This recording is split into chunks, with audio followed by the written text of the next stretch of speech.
Let us pray. Almighty God, we willingly acknowledge you as the Supreme Being, most gracious and most merciful. Look down, we beseech you, on us who are members of this Senate, and deign to assist us in the duties that we have to perform on behalf of our beloved country of Trinidad and Tobago. Open our eyes to see the truth and help us to accept it with all its implications into our lives. Direct us, O Lord, in our deliberations so that, setting aside private interests, unwholesome prejudices, and personal affections, we may treat all matters set before us with honesty, courage, and conviction. Through all we say and do in this Senate, may we give glory and honor to your holy name, inspire confidence in our fellow citizens, and make a positive contribution to the peace and prosperity of our nation. Amen.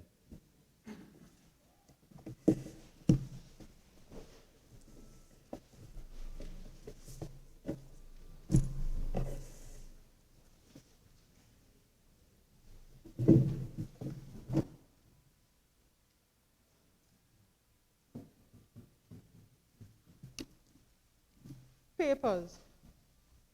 Leader of Government Business. Thank you very much, Mr. Vice President. Mr. Vice President, I have the honor to lay on the table the following papers as listed on the order paper in the name of the Minister of Finance.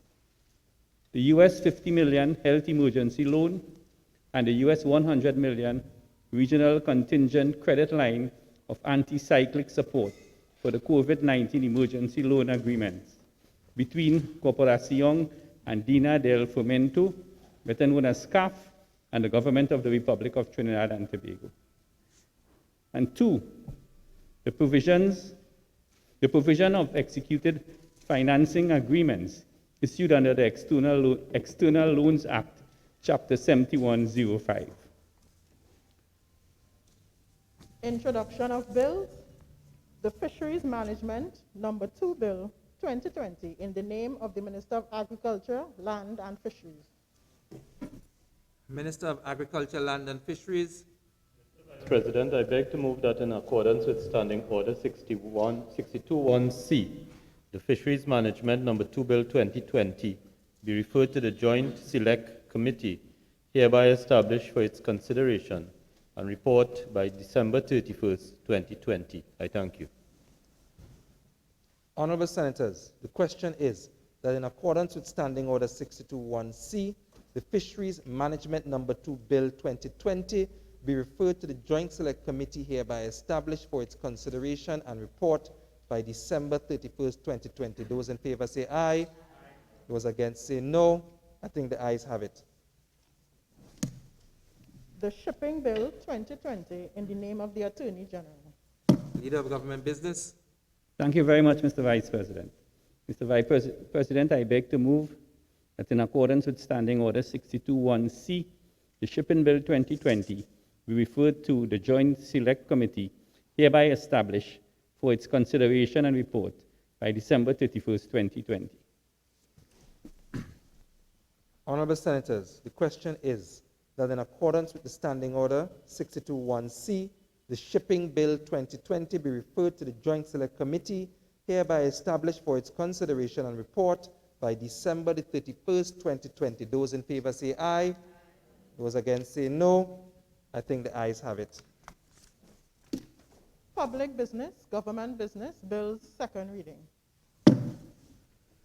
Honorable members, the debate on the second reading of the following bill, which was in progress when the Senate adjourned on Friday, October the 23rd, 2020, will be resumed.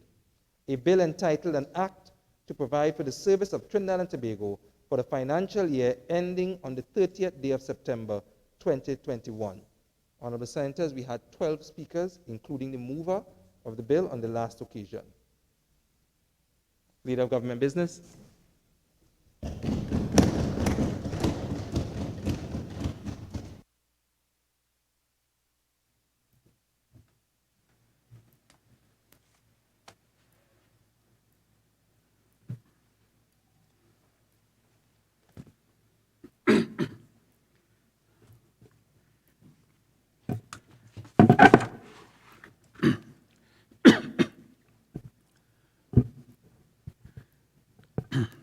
Thank you very much, Mr. Vice President. Mr. Vice President, it's an honor for me to join the debate on the Appropriation Financial Year 2021 Bill 2020.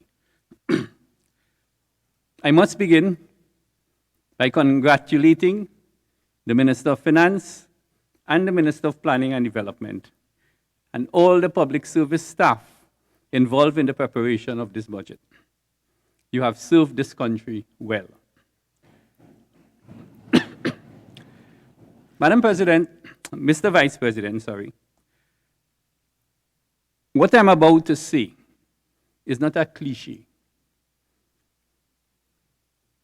We are in uncharted waters.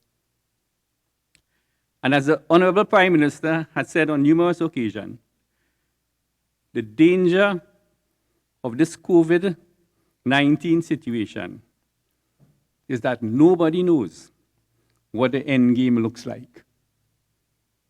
That's a fundamental statement. You know. Never before in the history of mankind we're probably facing a situation like this. Nobody knows what the end game looks like. When the world was at war in World War II, two things would have happened. Either the Allies win or the Germans win. You know what the end game would have looked like. In this case, nobody knows. Madam President, Mr. Vice President, in my 20 years in public life, I have never seen a budget having such widespread acceptance from all sectors of the society. And this, despite the fact that it had no goodies to share. Every group, every sector, every right-thinking individual have concluded that despite the challenges, it is the best that could have possibly been done in the circumstances. It demonstrates prudent management and an appreciation of the facts and the global realities. Madam President, I would normally begin my presentation with some rebuttals and responses to the opposition. But today, I am sorry to disappoint, because there's nothing really of substance that was said on Friday. I want to congratulate two contributions on Friday. Not from the opposition bench, by the way. It was from Independent Senator Dillon-Remy and Independent Senator C. Prasad. Their presentations were well researched and well delivered. Senator Dillon-Remy in particular flagged certain, albeit theoretical, points of economics and economic theory that are quite valid, especially as it relates to the exchange rate. And I'm sure that the government will take note of it. And we welcome your contribution. But even though I said earlier that I wouldn't disappoint, I would disappoint. I don't want to disappoint. So I must say something about my good friends on the other side. Senator Mark started his contribution by saying the UNC is the alternative government of Trinidad and Tobago. Mr. Vice President, I cannot agree with him more, because it's the same thing he said in the 2015-2016 budget debate. The UNC is the alternative government. And the UNC will continue to be the alternative government of Trinidad and Tobago in the foreseeable future.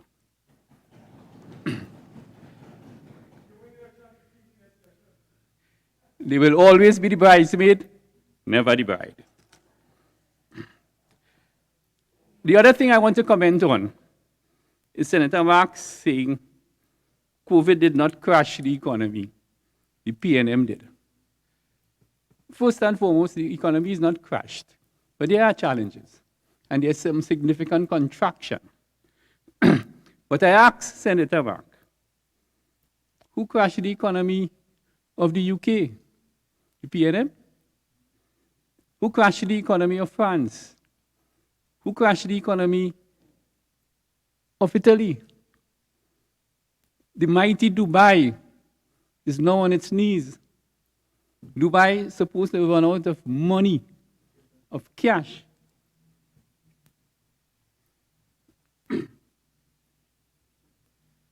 In just under 3 months, if things doesn't turn around. So Trinidad is not unique in that situation. And finally, the most ridiculous statement that was made in his contribution, that the PNM is taxing the poor. It is the PNM who moved chargeable income from 60,000 to 72,000. And in this budget, chargeable income has been increased from 72,000 and is now 80,000. 84,000, sorry. So we are putting more disposable income in the hands of the common man. But that is as much time as I will give them. Mr. Vice President, the energy sector has been the main driver of Trinidad and Tobago's economy for decades. In 2008, the sector contributed 35% of GDP, 45% of total government revenue, 89% of export earning. In 2016, it dropped dramatically for circumstances everybody is aware of, to 7%, to 7.6% of total revenue. And in 2021, we forecast that will increase to 23% of total revenue. But I want to make the point clearly that government revenue from the sector is based on 3 factors. It's not what the PNM does or what the PNM doesn't. It's based on 3 factors. One is commodity price: oil, gas, and petrochemicals. We are at the mercy of the market. We are price takers. For heaven's sake, understand that. Production. We have some handle on production. And production has largely to do with upstream investments, which I will cover later on. And finally, government revenue does not only depend on price and production. It depends on the fiscal regime that is in existence, where government and our policy position is that the state has to extract a fair economic rent for the resources of the country. It's not all well and good to have high price and high production, because gross revenue belongs to the energy companies. And it is government take that is important. And that is where we have identified our greatest strength.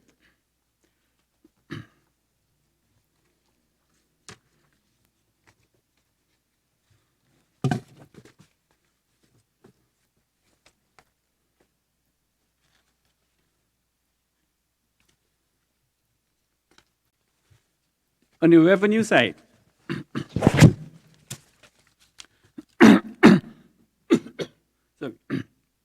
the resurgence of the oil and gas sector, driven by the government, has resulted in significant improvements in the contribution of the sector to government revenue. For 2021, the sector is projected to contribute 23% of government total revenue, compared to a mere 7.6% in 2016. The main drivers of this improvement in energy sector contribution has been the following. 1, the increase in upstream production, which is forecasted particularly in natural gas. 2, and I have made this point over the last session of Parliament, the rollback of over-generous fiscal allowances and limitation of loss relief, which serve to significantly reduce taxes to the government. Those were policies instituted by the United National Congress. write off all exploration expenditure in the year in which it was expended. No cap on carried forward losses, among others. Most important, Mr. Vice President, was the introduction in 2018 of a royalty rate of 12.5% on gross income on energy companies on natural gas. Mr. Vice President, you'll be shocked to hear that prior to that, there was one particular energy company in Trinidad that was paying 1.5 TT cents per MCF of gas. 1 MCF of gas today is worth approximately $3 US. Right, 30 cents US by 6 was 7.3, right? $2 TT. And they were paying 1.5 TT cents. This measure resulted in royalty income increasing from 400 million in 2016 to 3.5 billion in 2019. The impact of the pandemic lowered royalty income to 2.5 billion in 2020. And it is budgeted to be 4.4 billion in 2021. More importantly, we improved marketing arrangements arising from negotiations with the major upstream companies like BP and Shell, which emanated from the government spotlight on energy in 2018. Senator Mark and his colleagues love to talk about the PM. The PM went to Houston to negotiate some gas price. They won't tell you that the PNM also went to The Hague, the PM, along with myself and other ministers. He also went to London. He also went to Melbourne, Australia. He also went to Houston to meet with the executive of EOG and BHP. All that culminated in a greater take for the government. These negotiations have resulted in the payment to the state as follows. 1 billion in 2018 from BPTT. This is not normal taxes, you know.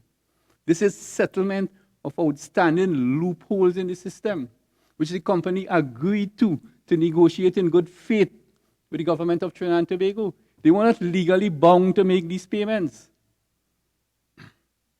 The sum of 1.9 billion from Shell in 2019 and the sum of 218 million in 2020. There was no contractual obligation to pay these monies. They could have dig their feet in the sand like lawyers and say, sue me. But we met them head to head. The head of the government of Trinidad and Tobago with the CEOs of the various oil companies at their headquarters and negotiated these deals. Projected payment of 1.7 billion by BPTT over the period 2021 to 2024. So let's put that to rest.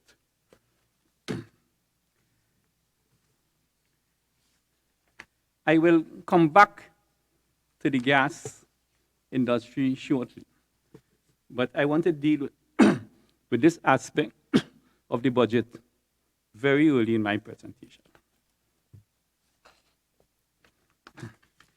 And it's to bring some clarity to the liberalization of the liquid fuels market.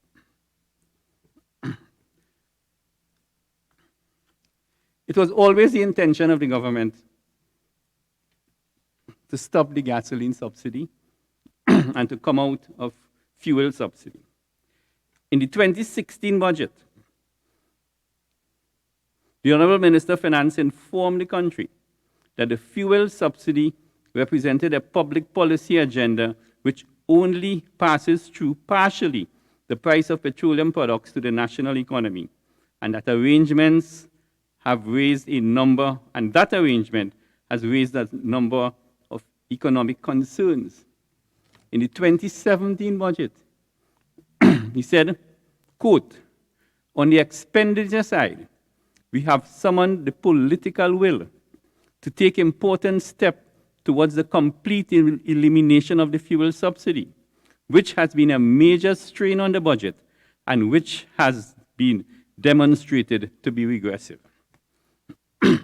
So today, we have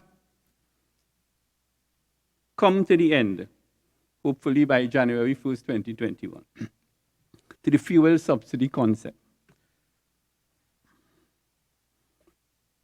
Mr. Vice President, I will just spend 5 minutes to show how this situation evolved.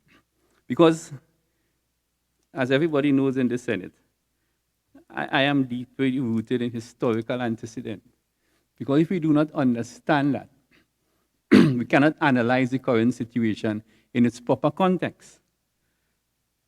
In 1973-74, there was something called the Arab oil embargo. Oil prices at that point in time was $3.56 per barrel.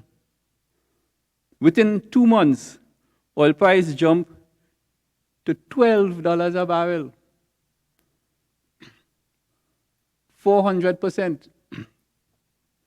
Then in 1979-78, there was something called the Iranian Revolution. For those of you who remember the Ayatollah Khomeini.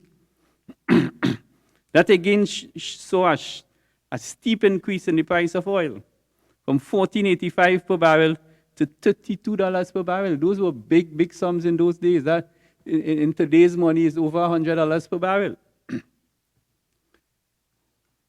What a PNM government of the time under Dr. Williams. In 1974, the government of Trinidad and Tobago passed the Petroleum Production Levy and Subsidy Act. This, Mr. Vice President, was an act that said we have to protect the population of ridiculously high gasoline prices. The companies at the time were making super profits. So the intent of this act was to say, we will fix the price of petroleum products. And the difference between the price at the pump and the international price will be borne by the oil companies. Obviously, they didn't have no major objection at the time. Because in those days, oil price was high and oil production was high.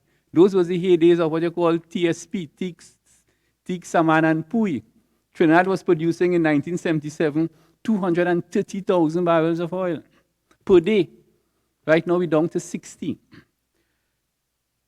From 1974, since the inception of this bill, to 1992, the petroleum production levy paid the entire cost of the subsidy. However, in 1992, the subsidy was reduced to capping what the oil companies pay to 3% of their gross revenue. And with the decline in production, that cap couldn't pay off the entire subsidy. And the difference between the petroleum subsidy revenue and the actual subsidy was borne by the state. And that figure, Mr. Vice President, for the period 2001 to 2020, the total subsidy paid was a whopping $37.5 billion. Today, the price of oil hovers around $40 to $45 per barrel, and we see now as the opportune time to get rid of the subsidy. How will the system work? Paria will continue to be the sole importer of fuel into the country. That price in which Paria will sell to the two wholesalers, which is Unipet and NP, will be fixed by the government. That price will include what you call an ex-terminal price, which is based on the posted price of fuels, based on the US Gulf Coast product pricing formula, plus a terminal-in fee, which is charged by Paria to to cover its operating costs and make a reasonable profit. That will be the ex-terminal price. To the ex-terminal price, we will add the wholesale margin, which is also fixed by the Ministry of Energy. That wholesale margin goes to NP and it goes to Unipen. The change will come on the retail margin, because as we speak, the retail margin now is also fixed. But what the Ministry of Energy and Energy Industry will do is that every month it will post in the newspaper for public consumption the wholesale price. The retailers now, which is the operators of the service station, will now mark up as they see fit. However, you are pegged to the wholesale price, because you cannot have a wholesale price and mark it up 100%. The whole population will see you. And then we will introduce competition on the market. So just as you don't know, a grocery could sell a box of cornflakes, probably that's not the best example I should use if I'm to listen to the Minister of Trade. But they mark up the two themselves. So in grocery A, it might be at 30 cents cheaper. In grocery B, it might be 30 cents or 50 cents more. And that is where competition comes into play. And with regards to the sale of NP service stations, there are several types of service station. Those that the company owned, and the company owned, company operated, and company owned dealer operated would be sold to the dealer or the franchisee in the first instance. If they cannot come to a conclusion with NP, or with NP in particular, it will be offered on the open market. And people say, no, KFC will get to buy Prestige Holding gas station. KFC is not a dealer. They are concessionaires in the gas station. It has nothing to do with the fuels market. So, Mr. Vice President, this is an extremely transparent process. I now move on back to the gas industry. The gas value chain is a fundamental concept that the country has to understand. The opposition continue to speak out of timing on this matter. This is an area of specific expertise. Don't jump in the dance just so. It is an area of economics that is very specialized. And if you don't understand, for heaven's sake, sit down, listen, and learn. The gas value chain in the Trinidad context consists of 4 components: upstream, midstream, downstream, and traders. What you have to understand about gas is that gas, unlike oil, cannot be stored and exported. Gas in its raw form can only be exported via pipelines. Trinidad is an island. The Russians export their gas to Europe via pipelines. In Trinidad, we have to convert natural gas into a saleable commodity. And that saleable commodity is 2. Petrochemicals, in particular ammonia and methanol, and 2, liquefied natural gas. We are fortunate in this country that on the upstream side, we have the biggest players in the world: Shell, BP, BHP, EOG, and the likes. In the midstream, we have the National Gas Company, which was formed to extract economic rent on behalf of the state. On the downstream side, we are also privileged in this country to have 3 of the world's largest petrochemical producers and traders in the world, Pullman, Methanex, and Nutrien. And on the trading side, there's also a part of the value chain where we identify that we were losing value when they have what you call FOB point 14. That is the price in which the cargo is sold at in point 14. There's trading out on the open sea where cargoes are diverted to high-end market and that value doesn't return to Trinidad. That is the hole we plugged when the Prime Minister went to the energy capitals of the world. So, Mr. Vice President, I needed the members to understand that. So, when you speak of a chain now, I make the point all the time, and I'll say it again here today. A chain is as strong as its weakest link. A chain exists as an entity. So if a link breaks in the chain is of no value anymore. Which means that if upstreamers stop investing and finding new gas to sell it to the downstreamers has no business. And if the downstreamers have to shut down their plant, and there's no market to send your gas, there's no room for the upstreamers. And then you have NGC in the middle, who acts as a transportation company, who needs to make a profit also, and as an aggregator. So we're in a situation now where the system used to operate in silos before. Now, because of what is happening in the world, we have to operate as a chain. As in that context, the government has established a gas value chain committee, which is chaired by Mr. Wendell Motley, ORTT.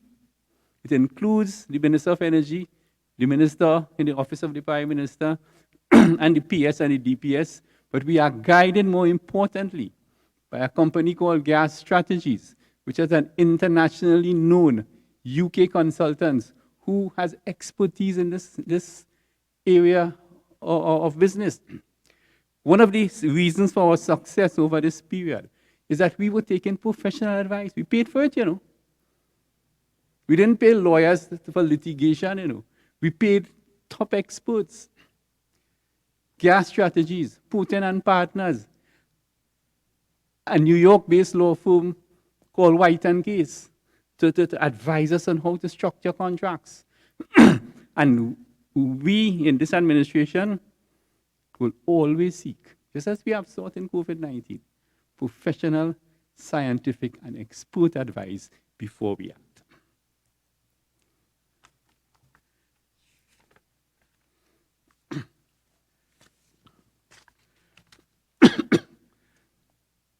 On the upstream side, we are starting to see success. As I mentioned several times during the course of the last several months, Trinidad and Tobago is one of the few countries in the world where the international majors have not cut back significantly on the capital expenditure in the upstream. Shell has taken a 30% hit on their earnings. BP, likewise. All energy companies internationally are hurting. They have cut back significantly on capital expenditure. In Trinidad and Tobago, we are fortunate. BPTT has continued its investment profile. The truck project is in operation.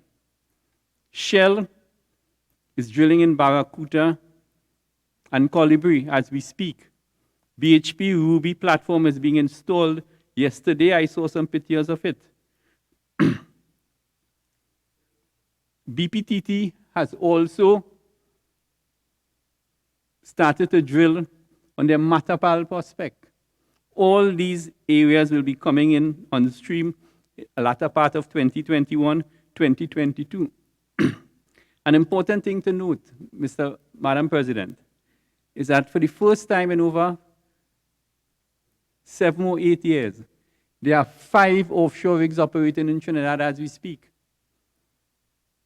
2 with BHP, 1 with BP, 1 with EOG, and 1 with Shell. We are doing deep water drilling now on the broadside well. There are very few places in the world that is involved in deep water exploration at this point in time.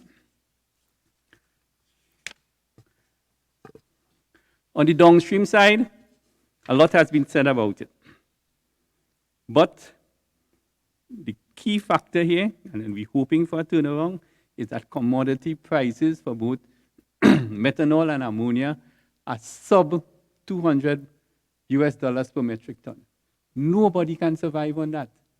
Thank God we have large multinationals operating so that they have the cash resources to ride through this depression and hope for an upturn early, or at least by the middle of 2021.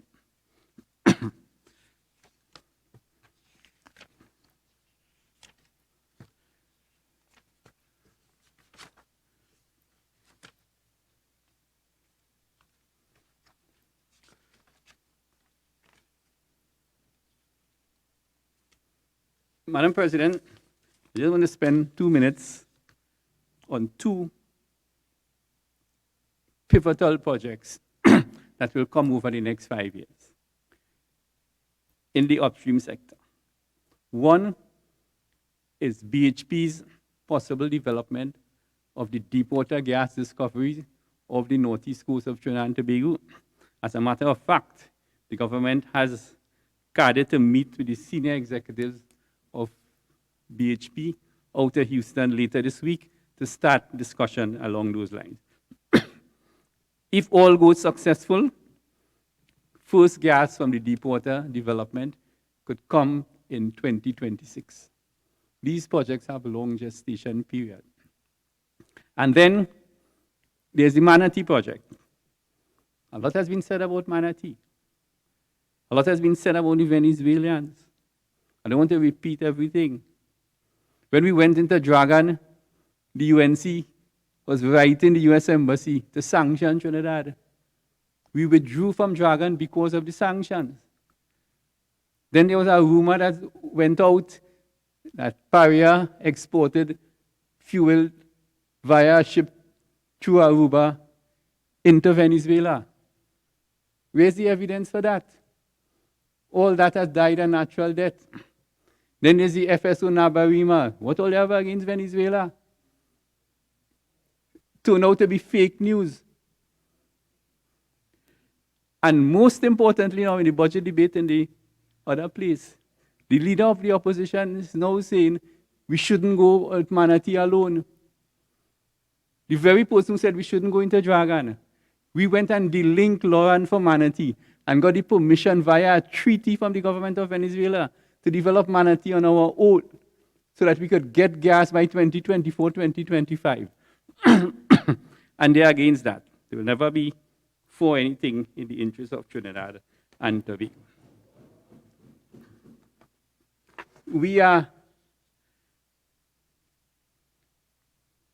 I will just touch on 2 brief areas before I conclude.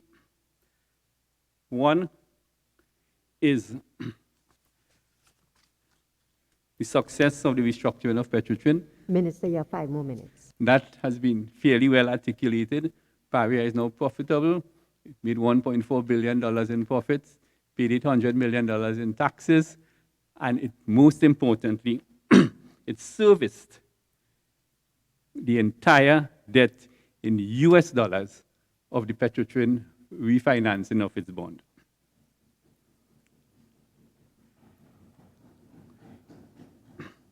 The other area I want to focus on is energy diplomacy. We are in the process now of close contacts and discussion at the highest level, at the level of the ministers of finance of both countries, with the government of Guyana, to see, as Trinidad and Tobago businesses move across to Guyana to seek opportunities in the service sector, in the energy sector, how we can have that level of cooperation cemented by more structured agreements. We have a unitization framework agreement with Barbados.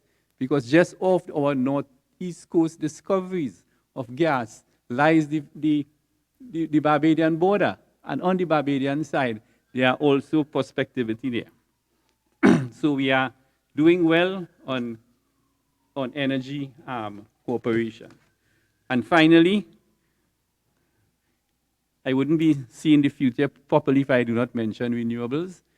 The government has had agreement to develop a solar park for 120 megawatts of electricity with a joint venture between BP Lighthouse and Shell.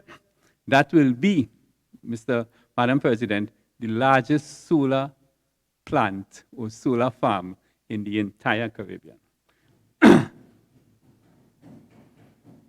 Everybody who says solar, solar, and then we will honor our Paris commitment to produce 10% of our electricity by renewables. So, as I conclude, Madam President, I think with all our challenges, we could have been in a worse place. It is because of prudent management from the government of Trinidad and Tobago, led by the Honorable Prime Minister, with specific reference to the energy sector. I think it is fairly well managed. As Minister of Energy and Energy Industry, I have some expertise in the sector which I bring to the fore. I'm ably assisted by several senior cabinet ministers and under the direction of the Prime Minister himself. So, despite what is happening globally, I think Trinidad and Tobago is in a much better place than its equivalent counterparts in the international arena. And I attribute that to God's grace and God's help and the astute leadership of the People's National Movement government. I thank you very much. Senator John. Thank you, Madam President. I thank you for the opportunity to join this budget debate. Madam President, the 2020-21 budget is not an exercise in arithmetic. Its passage will determine the price we pay at the pump to fill our tanks, the cereal our children will eat in the morning, if the waitress trying to raise her children on her own ever gets back to work. Madam President, the economy and life as we know it in Trinidad and Tobago will not return to normal unless we get the COVID crisis under control. We cannot turn the corner, flatten any curve, or get back to a new normal unless there is a clear strategy, detailed plan acknowledged by the government and an engagement of the population. The country now collectively tries to comprehend the lack of logic in the government's approach to the management of the COVID-19 pandemic. 2 weeks ago, the Honorable Prime Minister announced the opening of Bucca Reef, but the Bucca Beach remained closed. That's the access beach. At this same press conference, the Honorable Prime Minister berated public servants for being lazy and insisted as a result they must sign a roster when they attend work.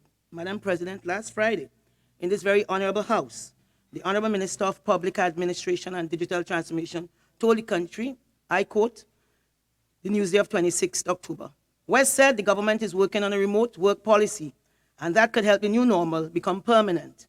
The work from home is here to stay, and I think it is something that should be encouraged.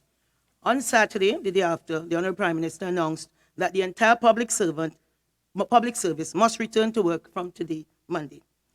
Madam President, it appears that left foot doesn't know what right foot is doing. I have no issue with public servants returning to work, but they have been asked to do so during a period when a very infectious disease is rampant in our country.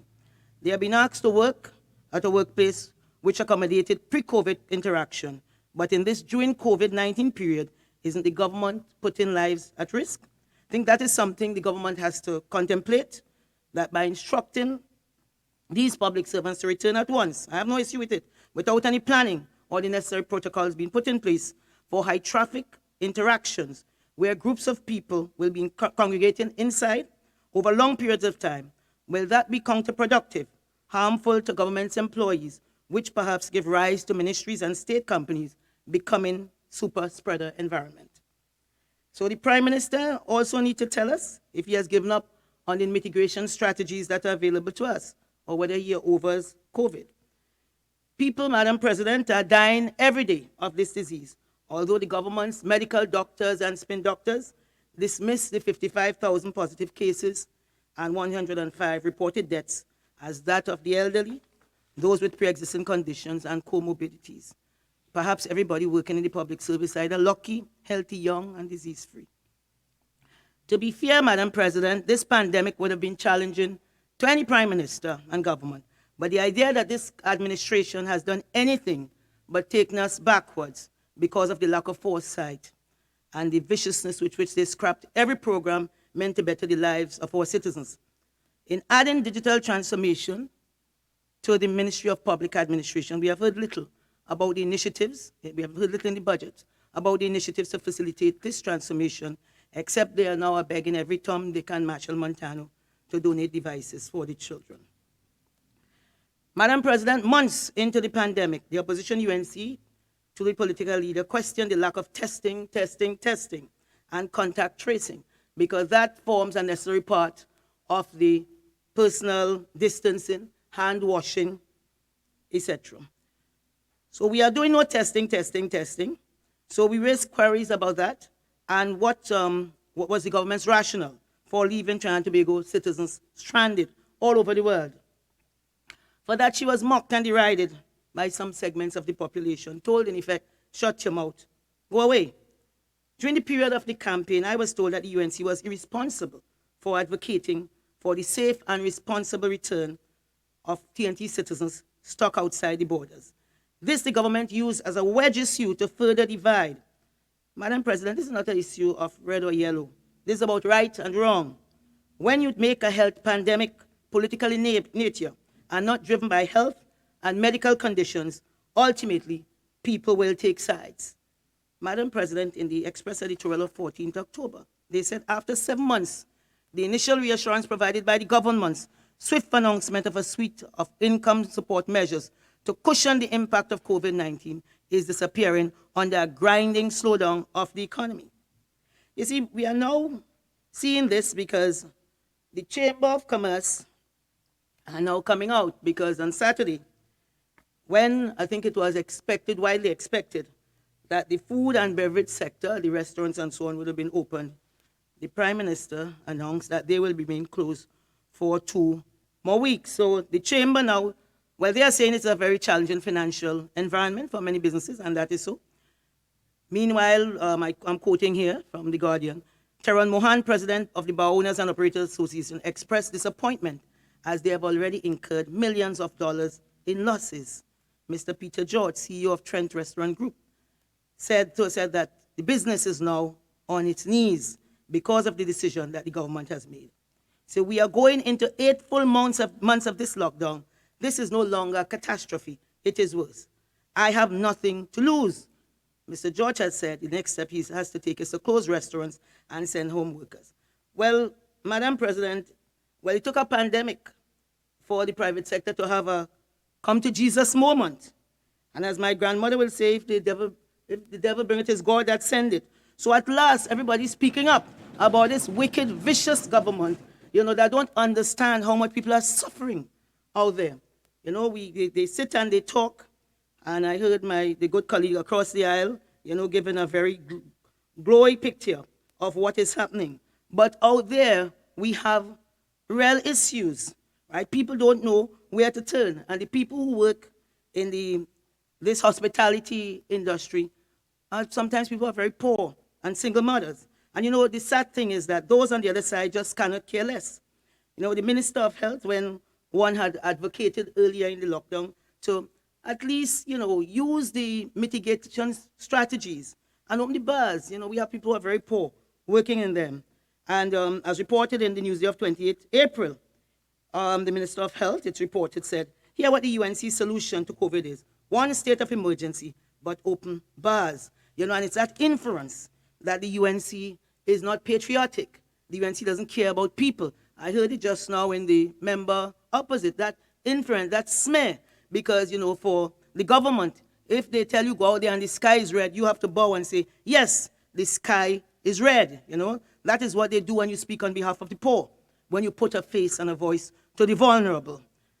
The UNC proudly speaks on behalf of the poor, the thousands who are employed in the hospitality, food, and beverages sector, single mothers who have not had a paycheck in months, even organizations owned by the government, like the Hyatt and the Hilton. These people have been home without a paycheck. So now we have a perfect storm.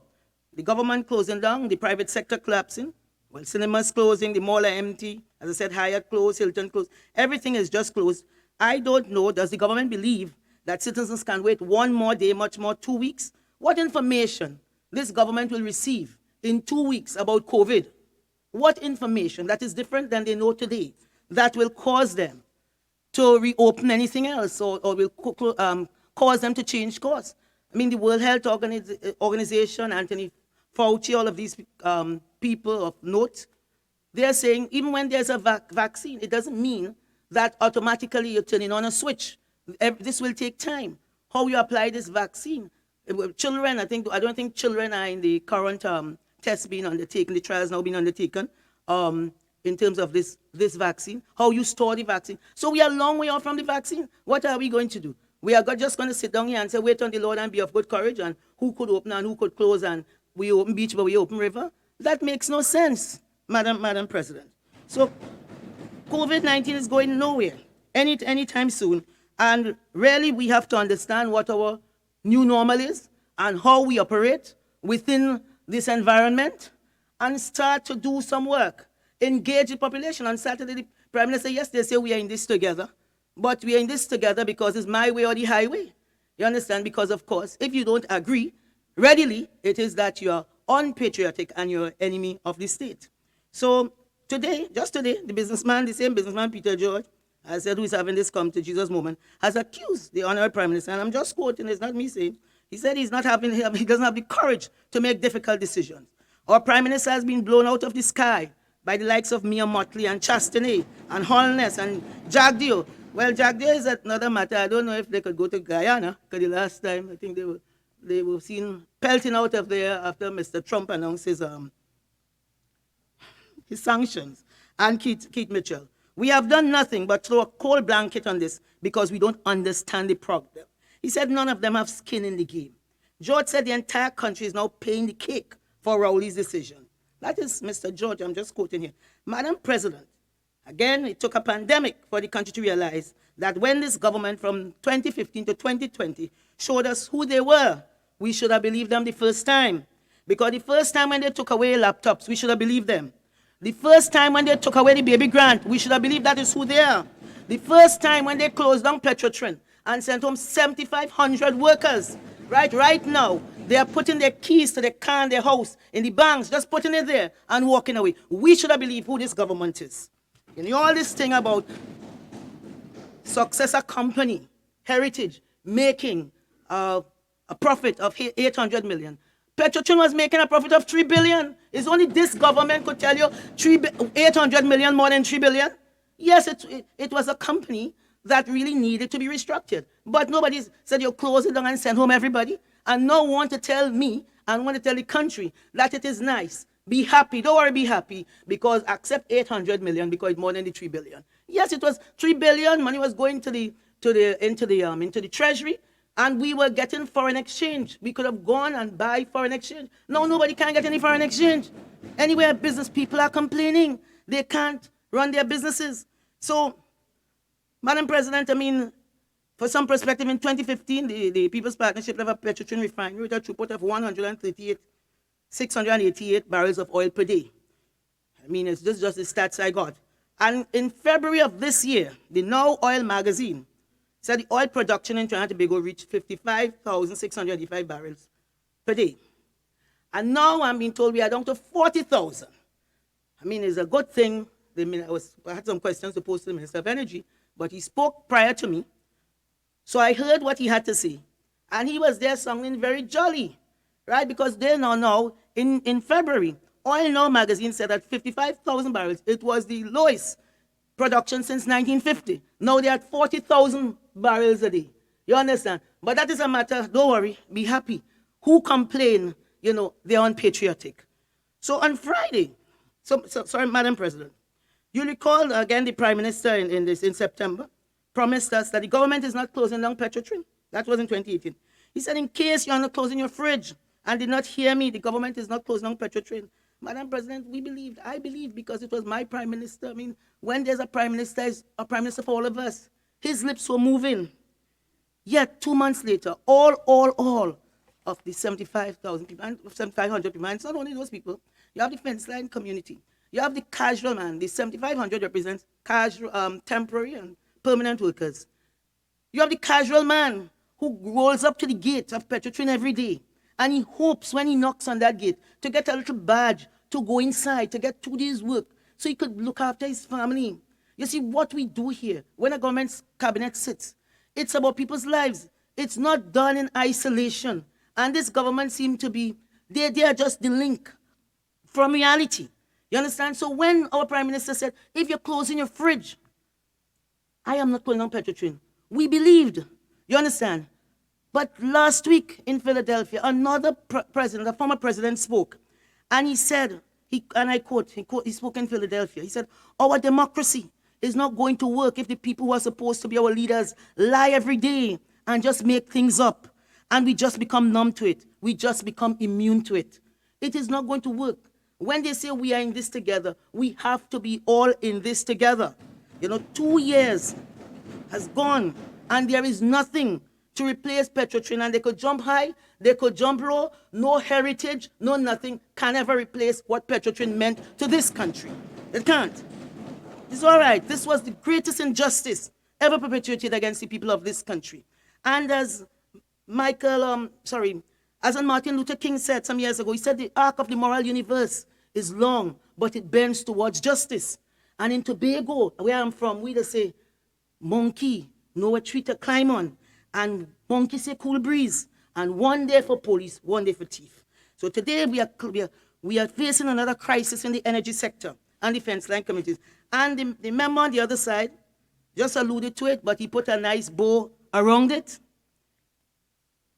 And said, well, everything is going to be all right. But Mr. Curtis Williams, on May 14th, he wrote, Save the Petrochemical Sector. And he said it was meant to urge the Rowley administration to see the great danger the country was in and how our prized possession has been brought to its knees by both the external environment and the domestic gas situation. It was a few days after the owners of plant operating on the Point Lisas Industrial Estate asked the government's Roadmap to Recovery Committee for temporary support in natural gas pricing as the value of methanol, urea, and ammonia had plummeted to unsustainable levels. I continue to quote Mr. Williams. I was therefore happy to hear the Prime Minister, Dr. Keith Rowley, and later on, the Honorable Minister of Energy reveal that the upstream natural gas producers were now selling gas to the National Gas Company at reduced prices. I don't think I heard that in his contribution just now.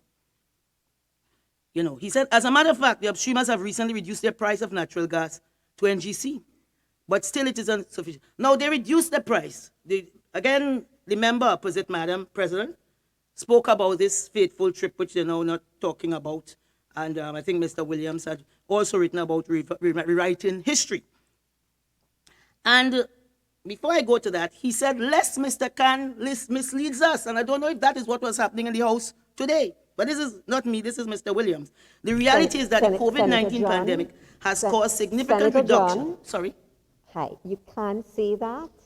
You can't say that even though you are quoting something.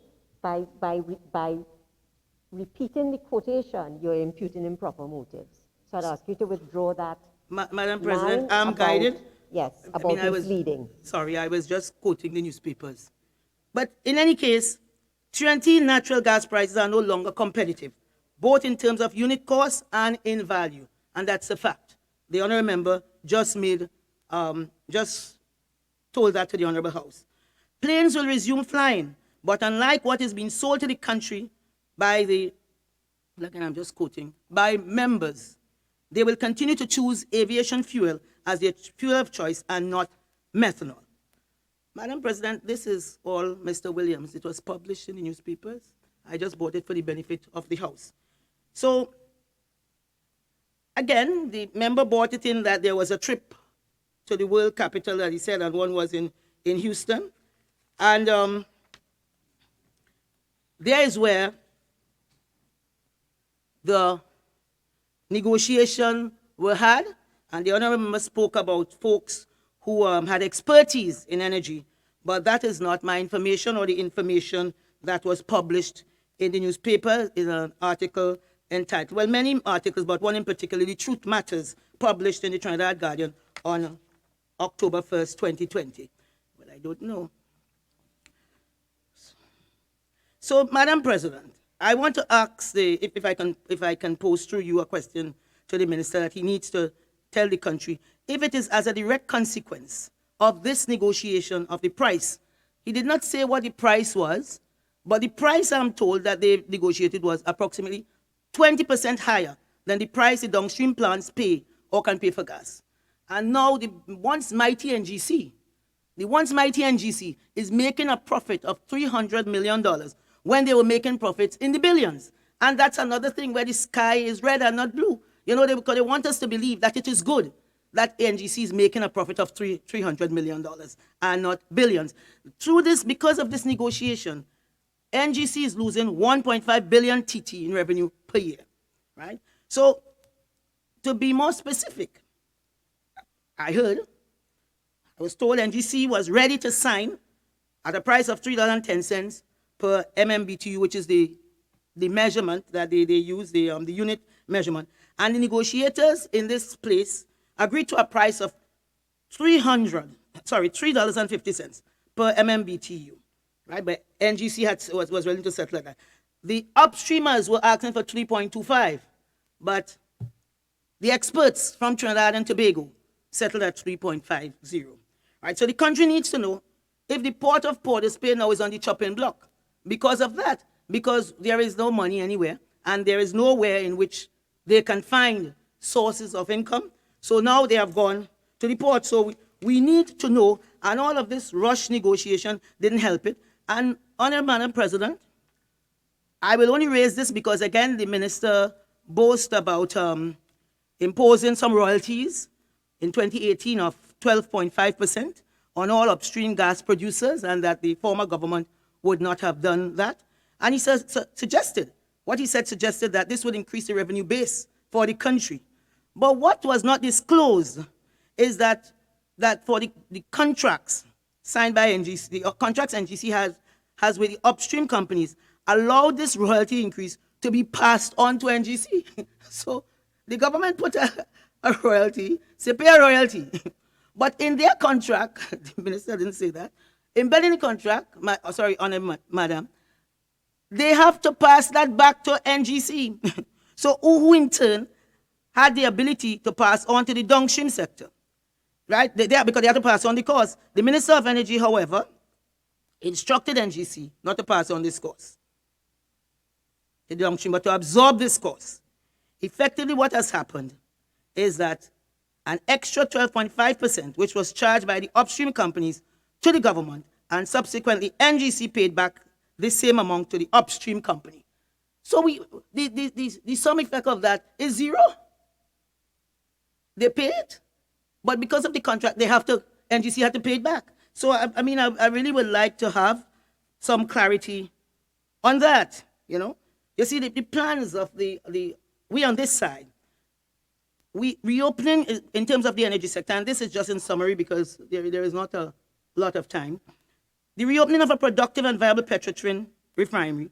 This would have been based on reports prepared by Solomon and Associates and McKinsey to restructure Petrotrin into a fully integrated oil company, starting back up the Point-of-Pure refinery on the most efficient and economical basis. The simplification and modernization of production sharing contracts and exploration and production systems, as well as reform the supplemental petroleum tax regime and royalty rates. This will encourage further exploration of oil, and I heard some of that, and gas fields on land and in shallow and deep water acreage. It will also reverse this slide in the oil production. And three, Madam President, aggressively support the use of alternative energy sources such as solar and wind energy, and explore the prospect of developing a regional effort for the long-term sustainability of our energy supply. We would provide appropriate incentives to encourage the development of an industry to provide energy-saving solution. Madam President, these are some of the plans of a party that delivers the UNC. I am not so hopeful with it coming from the government, right? Because I cannot say that what you see, you can only go with people based on their past or on their track record. And this government really has no track record of accomplishment, no track record of work, no track record of delivery. So all that it is, they do no work. All that it is just a question of the country's act to take a leap of faith and to wait on the Lord. So, Madam President, what is the rationale? I mean, coming out of us losing all of this revenue, what is the rationale? And putting so many people on the job market. What is the rationale for deciding on privatization of the Port of Port of Spain? When jobs, the private sector is sending off people, the state sector sending home people.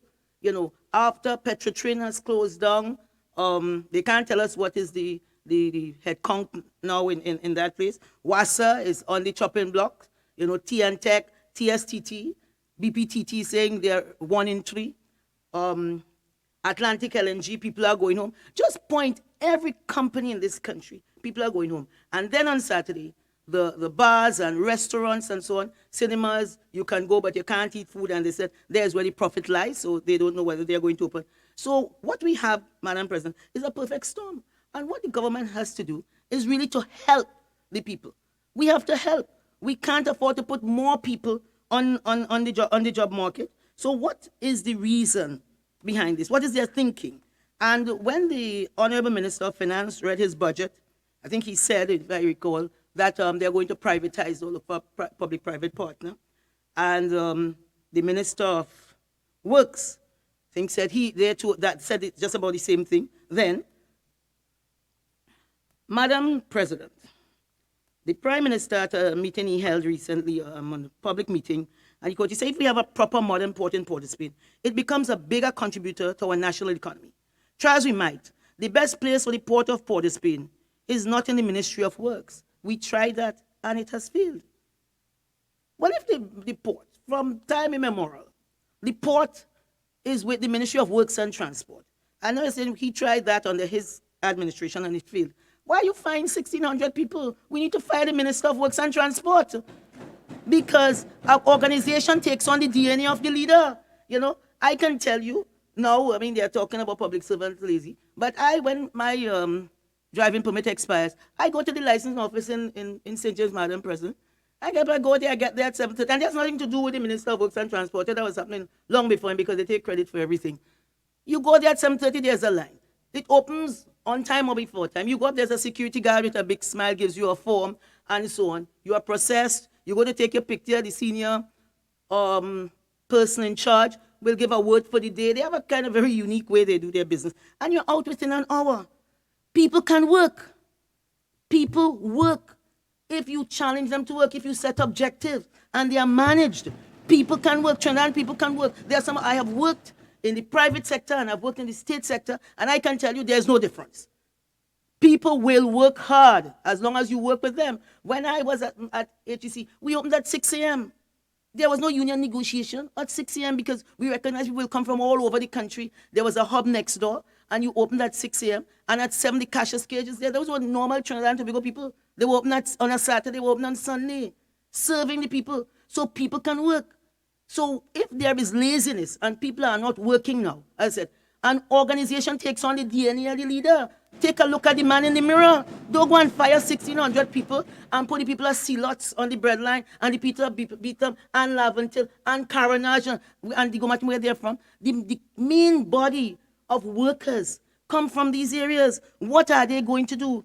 Madam President, I recall this port matter has really been around for a little while.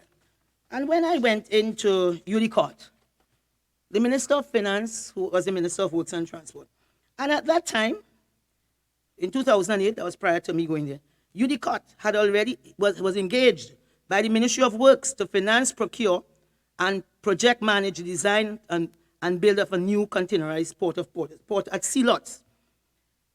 Now they went on, they went out for tenders, and that was something else. In 2008, there was another prime minister, and there were tenders. And from 2010 to 2015, there was another prime minister, and there were tenders. But now there are no tenders. All they talk about is public-private. You know, who gets in this thing? You know, why aren't we talking about what is the process that we are going out to engage people to have this port? Why is it a done deal? And we are not hearing about the process. Because since 2015, that law regarding procurement was passed, and all it has now is a regulator in an office with a bin on a desk and nothing doing. And I heard a member trying to excuse that. How can you excuse that? So now we had all of this work that was done. When the People's Partnership came in, they didn't say that was done by a different government. They took the work. They looked at it. They said, this is good work. And they looked at it and they took the work.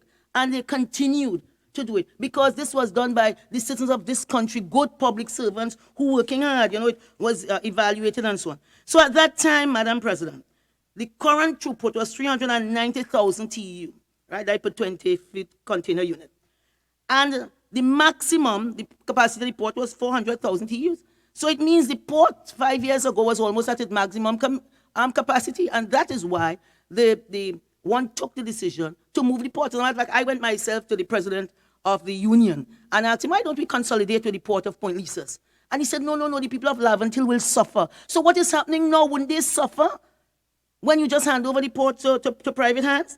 And in fact, Madam President, the lands on the port lands are worth about $11 billion. $11 billion. So you can leverage that land to help to build the port. And I'm saying that very simply because I need to get it. But there were a lot of studies that went on spanning governments relative to this port, having a port city, proper cargo port here that can really move from 400,000 TEUs to 1 million TEUs, And there were linkages with the Port of Singapore, one of the excellent areas of port business in the world. And the regulatory services were to include customs, immigration, port health, quarantine, police, coast guard. What would have been privatized or rented out would have been the restaurants, amenities, and hostel accommodations. So everybody would have had a chance. But you don't just take your valuable assets and just hand it out. And there it was, somebody had put, one of the members on the other side, I saw it in the media, had said somebody asked him for $20 and he looked to see the piper in him.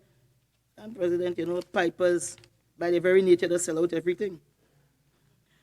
So, Madam President, I am of the opinion that the government needs to wheel and come again with this port matter.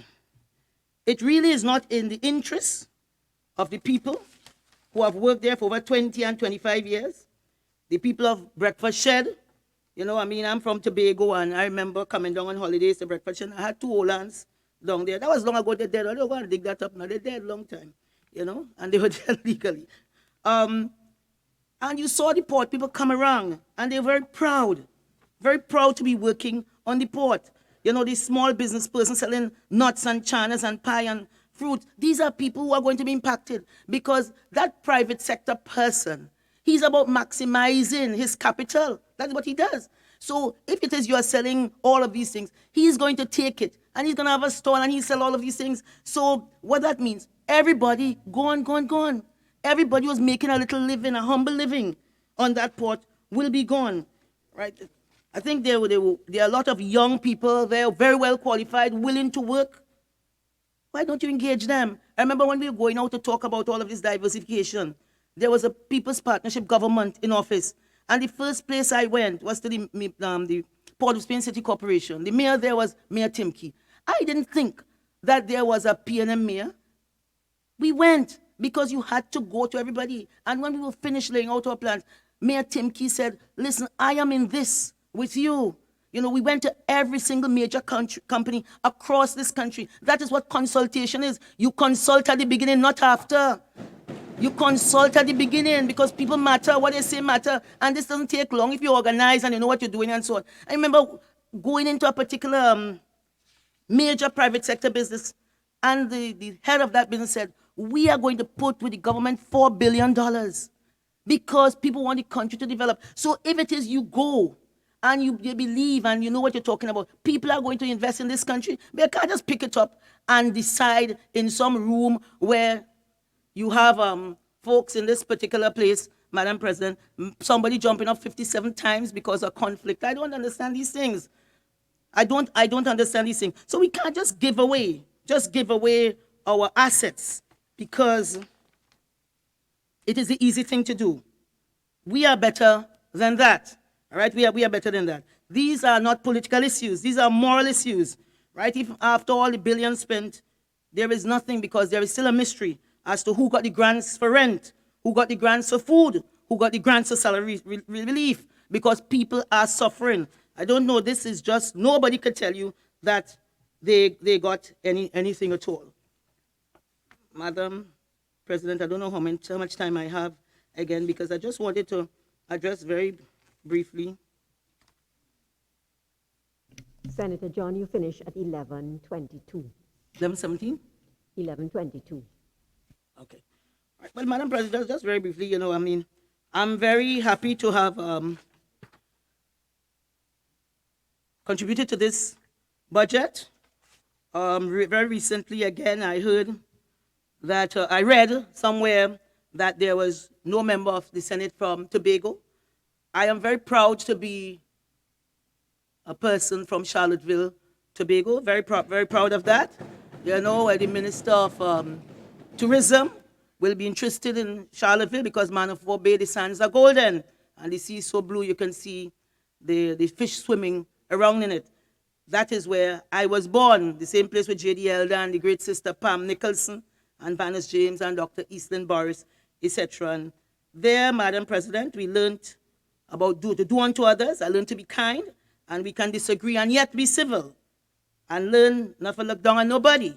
So, Madam President, I thank you so much for the opportunity.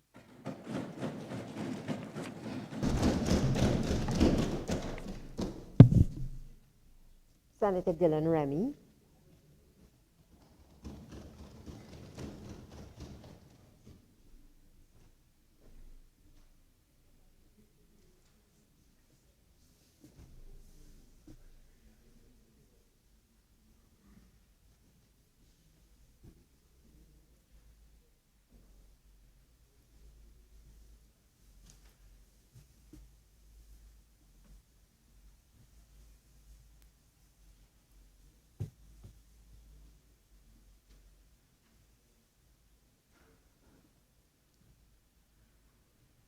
Madam President, I am privileged to be allowed to contribute to this debate on an act to provide for the service of Trinidad and Tobago for the financial year ending 30th day of September, 2021. I agree with many other speakers that this is the most important budget debate in this decade. We find ourselves at a unique time as a nation and as a world with no precedent or formula to navigate our way through. We have only a hope that the leaders of our country will use all the information and resources at their disposal to make informed decisions in the best interests of our country. This budget debate comes at the start of the new term of office for this PNM administration and in the middle of a pandemic. Senator Vieira, in his contribution on Friday, described the pandemic, the declining energy revenues, and the global crisis as a triple whammy affecting multiple facets of our society. Madam President, if I were to ask everyone here in this Senate the question, how would you see this nation in the year 2025? How do you see our nation in the year 25? I would get varied responses. From one side, I would hear nation in ruins. On the other, I would hear, I see a rose garden. And I would say, I do not know what it would look like, but I know what I would like to see in 2025. You see, as children, we are taught to diligently write out our goals, create a plan, map out what we would like our future to be. But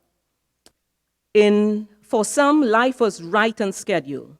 Then the COVID-19 virus became a part of our world, and the world as we knew it shifted. Dreams were frustrated and visions got distorted.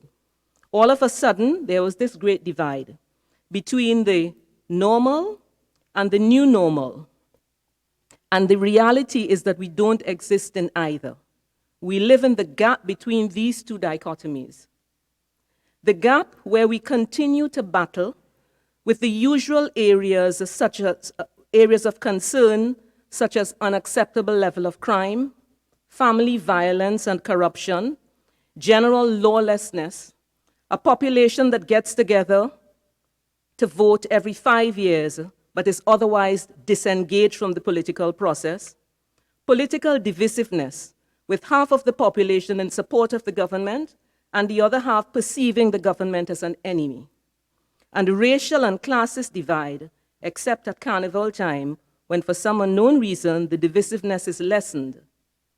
And COVID-19 has brought in the added issues of increased unemployment and the need for rapid technological advancement and balancing lives and livelihoods. Madam President, we have spent approximately 540 billion TT dollars, which translate to 79.6 billion US dollars over the past 10 years, from fiscal 2011 to 2020. And if we take another poll as to whether the money spent translated into necessary progress for our country and benefits to our people, again, some will say no. Others will say we are very good compared with other countries. I know that we are not as bad as some people grieve, neither we are as good as others celebrate. But when I assess this billion-dollar figure along with our current reality, it is clear that we have failed to meet the mark and much still is desired. The Honorable Colman Burt, Minister of Finance, on October the 5th, 2020, presented the appropriation bill for fiscal year 2021 with the captioned aim of resetting the economy for growth and innovation. Undoubtedly, this is a necessary objective in the midst of this pandemic, where our economy seems to be equally as sick as so much of our world. Our economy was in decline for several years, and according to the finance minister, we had just started to see some light when the COVID pandemic struck, literally like lightning. No one saw this coming or imagined that it would have such a devastating and long-lasting effects. These effects are evident upon examination of the budget statement for fiscal year 2021. The Honorable Minister of Finance indicated that there was a forecasted budget deficit of 5.3 billion or 3.4% of GDP for 2020, and with the collapse in oil and gas revenues and in the context of the new pandemic-related expenditure, a deficit of 16.8 billion or around 11% of GDP is forecasted for fiscal 2020. It implies that this pandemic has brought about an additional deficit spending of about $11.5 billion in 2020. We had to make a withdrawal from the Heritage and Stabilization Fund as one of the means of financing for 2020. And this is the first year of the existence of a pandemic that is likely to be around for some time. I would love to hear, don't worry, it's going to get better, as some people are saying. But precedent has taught us that it always gets worse before it gets better. Therefore, it would be remiss of us if we did not factor in the possibility that it is likely that expenditure for 2021 is likely to exceed the amount requested in the appropriation financial year 2021 bill. To us, I say, the struggle has become very real.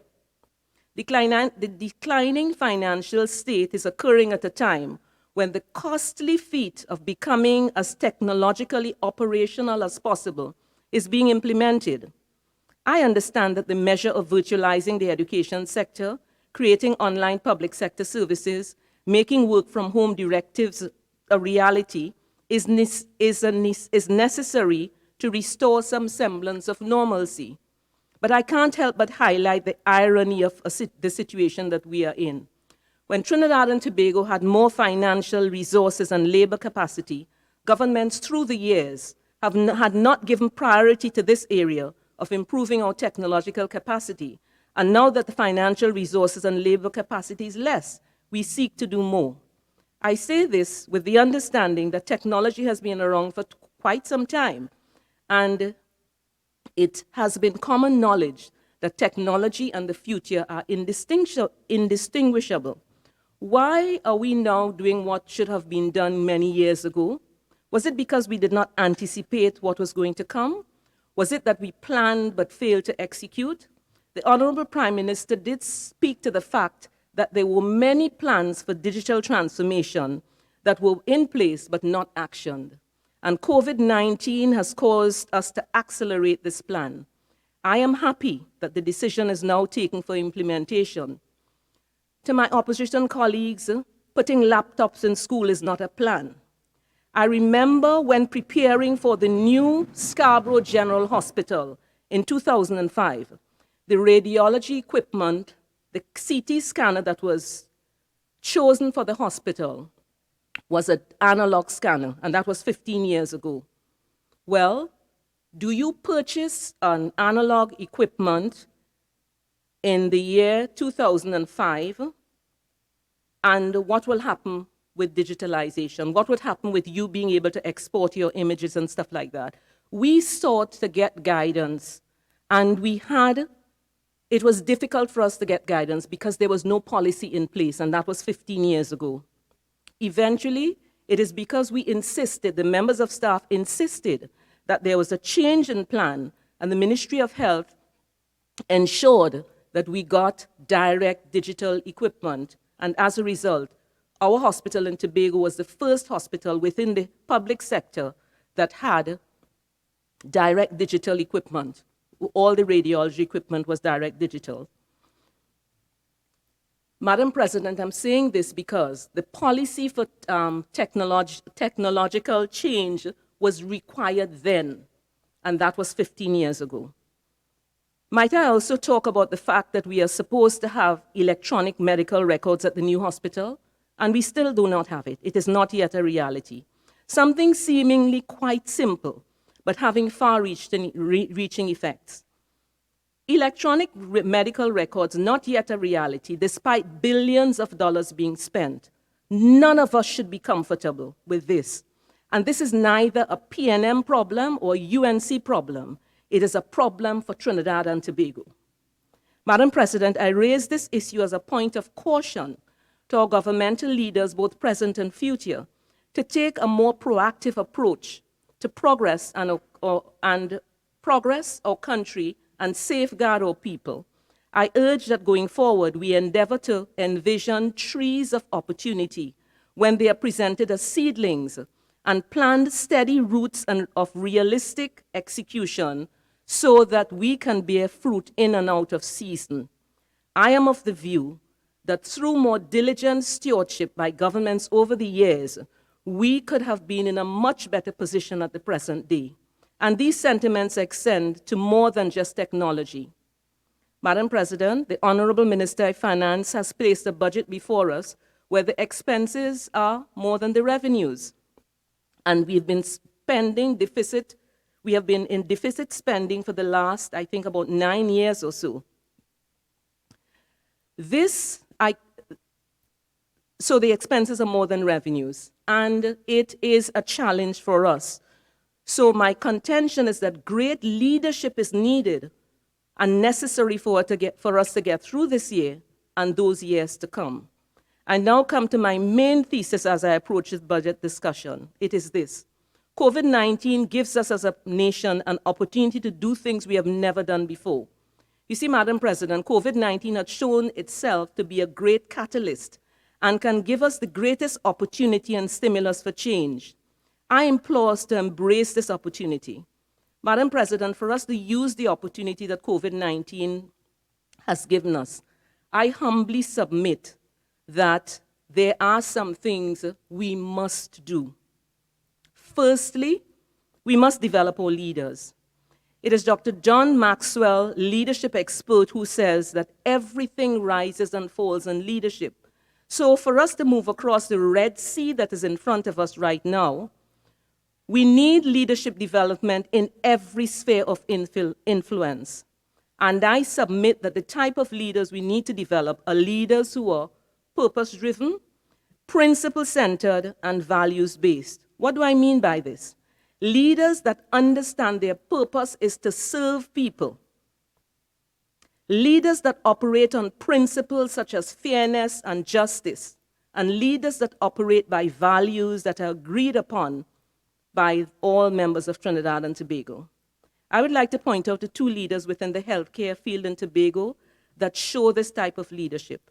Having been rejected by several administrations,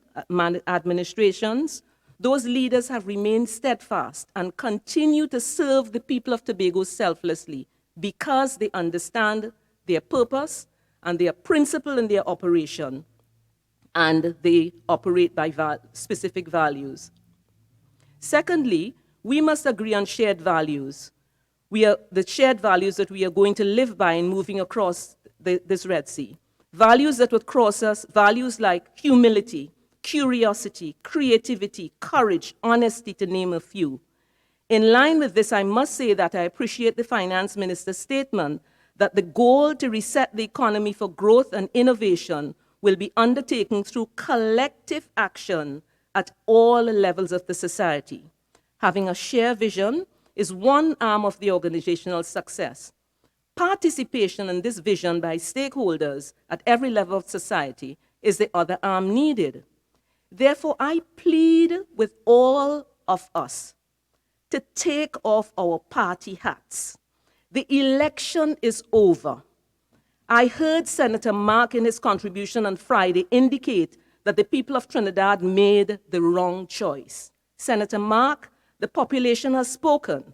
They have made their choice. Let us now get on with doing the job they have put us here to do, the job of passing necessary laws to govern our nation. This time is like none other, and we cannot do what we have always done. COVID-19 wears neither a red nor yellow banner, and it is not a friend of any political group. Let us think country rather than party. Let us show good leadership. I have heard in this chamber one side telling the other that they are corrupt, and the other side telling the other that they have no vision. Well, Madam President, Trinidad and Tobago needs leaders with both vision and integrity. It's not either or. We need vision, we need people with both. And in order to go across the path that we have right now, that has been presented to us and that we will never have before, we need leaders with both vision and integrity. Thirdly, we must put action plans in place for critical areas of operation. To begin the planning process, all leaders must have the humility to acknowledge our need for others. This journey cannot be steered alone or within our individual tribes. We must listen to others, especially those closest to the problems, and value each voice. In fact, we must empower the persons to know that we need to hear from them going forward. It is a time when our curiosity should be ignited to the extent that we are willing to ask questions, conduct research, and engage the necessary persons to get the best responses. We need to encourage and kindle creative ideas and ingenuity to solve national problems. We have problems within or before us right now where the answers are with us, but we need to listen to people, put them around the table and give them a hearing. And when all this is said and done, and the information and opinion options are before us, our leaders must be courageous enough to make tough decisions and ensure that the relevant people understand why the decisions are being made. I do commend the Prime Minister for taking some tough decisions in his last term of office. As more tough decisions need to be taken in the future, please ensure that the implications are explained clearly to the population so that they could buy in and support. And from here on, after decisions are made, they should translate into action so that we can adequately plan and prepare for future generations and for significant issues such as road development, flood mitigation, food security, crime prevention, and pandemic response. There are significant things that we need to agree to as a people, and it is not something that is either UNC or PNM. When you have to start a project, and because another government comes in office, that project is squashed. We waste money as a people. It's not the PNM or the UNC that wasting money, it's the people of Trinidad and Tobago. And if we have a shared vision for major things, flood mitigation, food security, if we have a shared vision for those things and shared values, then it would mean that we would be spending money across time. In other words, we have WASA pipes to lay. We can't lay all the pipes at one time. If one person is in there, they lay the pipes, the other person comes on, those pipes are continued. So that we don't have this, what we have right now, where projects are halted because the government changes. And it's not because the project wasn't good. It's because it was started by somebody else. Madam President, it's time that we get value for money and spend, knowing that we must account, if not to the people, since we seem to find loopholes in the laws to get away with accountability, then please remember that God is watching. If one thing COVID-19 has taught us thus far, it is this, that this is an era of responsibility. Responsibility for self, responsibility for family, community, workplace, and responsibility for our nation. I hope that the lesson that we are being taught is a lasting one that informs all our actions. And thirdly, we must build on the strengths of our people, strengths such as generosity, resilience, creativity, and a strong faith in God. Madam President, getting to the budget now, I would like to congratulate the Minister of Planning for the preparation of the budget documents. As I saw, there was a great effort to link the spending with Vision 2030 goals for sustainable development. I trust that these documents would become alive as the programs are rolled out by each ministry of the government and division of Tobago House of Assembly, and that appropriate monitoring is put in place to ensure that value for money is received. We have less money than we have to spend, and therefore we must get value for money. I turn now to the allocation for the Tobago House of Assembly. Madam President, the budgetary allocation for the Tobago House of Assembly was $2.134 billion. Disaggregated, $1.916 billion allocated for recurrent expenditure, $200 million for capital expenditure, and $18 million for the unemployment relief program. This allocation is 4.3% of the national budget.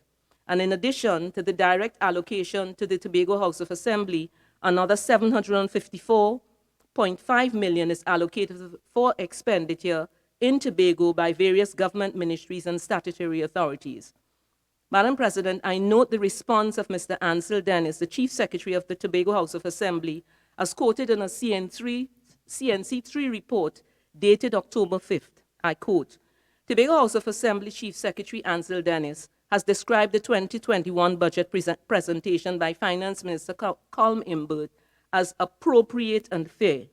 The Tobago House of Assembly requested $4.71 billion, but received $2.134 billion.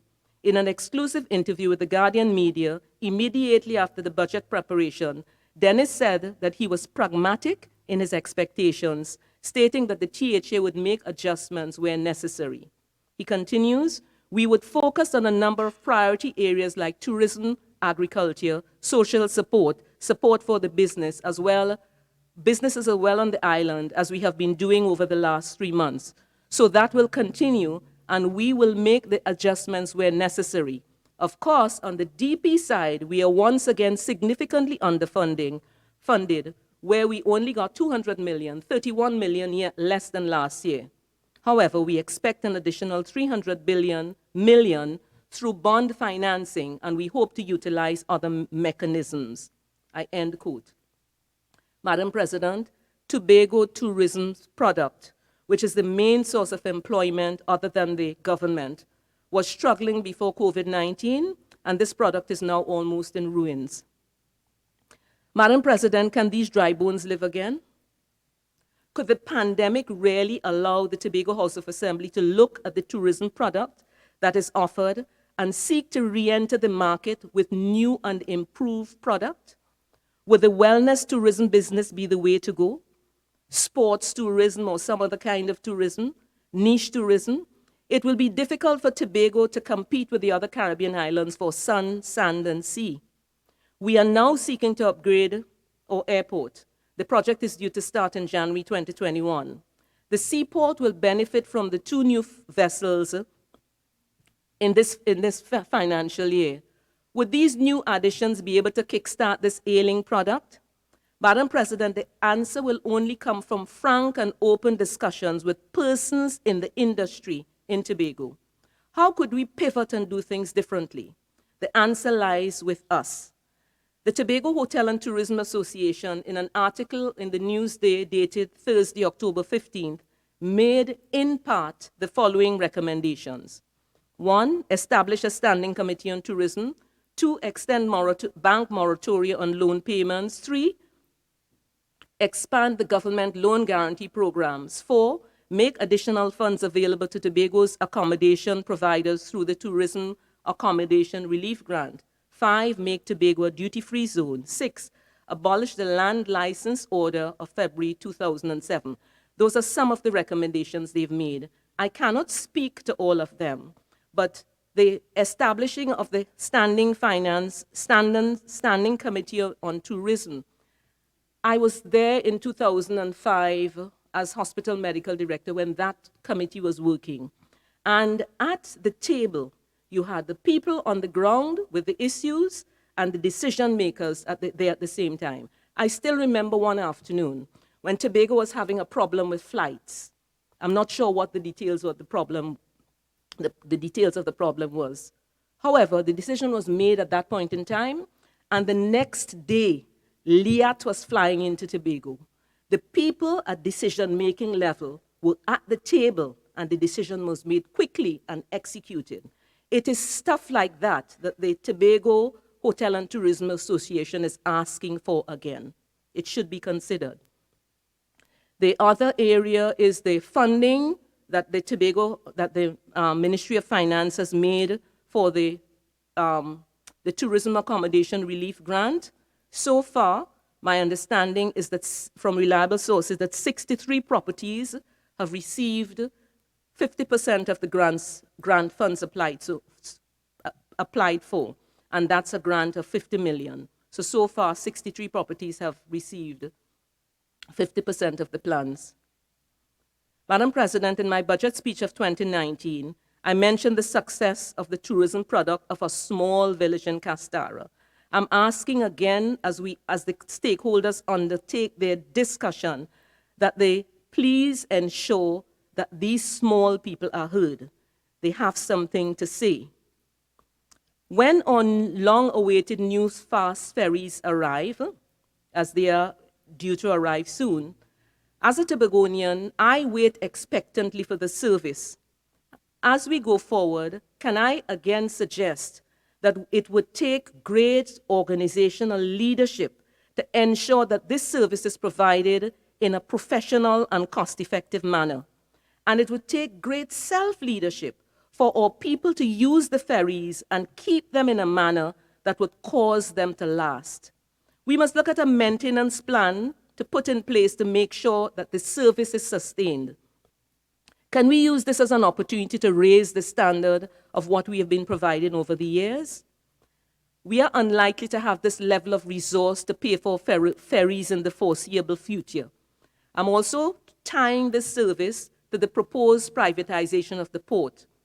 What can be done as the port is restructured to make sure that the management of the inter-island ferry service is better than it is now? The business people in Tobago are waiting anxiously to see what would happen with this restructuring, since they are concerned about what would happen with the cost of transport between Trinidad and Tobago. Madam President, I turn to the allocation to the Tobago Regional Health Authority. They were allocated for fiscal 2021, $401,410,440, an increase of $2.2 million from last fiscal year. Last fiscal year, the TRHA had to be bailed out by giving a $50 million funding in March to assist with paying off some necessary outstanding monies owed to suppliers and preparing for the COVID response. Madam President, I would like to make a statement that holds true for healthcare planning in both Trinidad and Tobago. I would like to see us discussing how the monies are being spent as it links to outcome. To do this, we need to have the relevant statistics to plan. For instance, what is our chronic non-communicable diseases rates? As we put services in place, how are the services that we put in place impacting on outcomes? This is necessary so that we would know whether the funding that we are spending in health is appropriate in terms of outcome. The same goes for cancer treatment. The only way to be measured, the only way to measure the outcome is to make sure that we know what we are doing in the first place. I note the work that was done in the Scarborough Regional Hospital at Fort King George for the management of patients being treated for COVID-19. This is the same facility that was previously earmarked to be a medical school. Madam President, in the planning for 2021, could the Tobago House of Assembly please make a decision as to whether all works that is necessary will be undertaken to continue the development of that facility into a fully loaded infectious diseases facility? I'm saying this in anticipation that there will be further pandemics coming in the future, and we need to be prepared. Madam President, again for COVID-19, since we are depending mainly on the prevention to decrease our number of infected persons because there's no cure and at present there's no vaccine, I would like to see a robust community engagement program being rolled out in the prevention exercise. When the Ministry of Health and the Tobago House of Assembly have done well in provided ads for television, social media, I would like to see the community becoming partners with the healthcare personnel, providing information in real time on persons with any flu-like illness in the community. We should not be waiting on sick persons to call to the hotline before we know what is going on. Perhaps we may be able to use the technology. It is being used in other areas. The Minister of Health had mentioned in the early days of the pandemic that they were developing an app for COVID-19.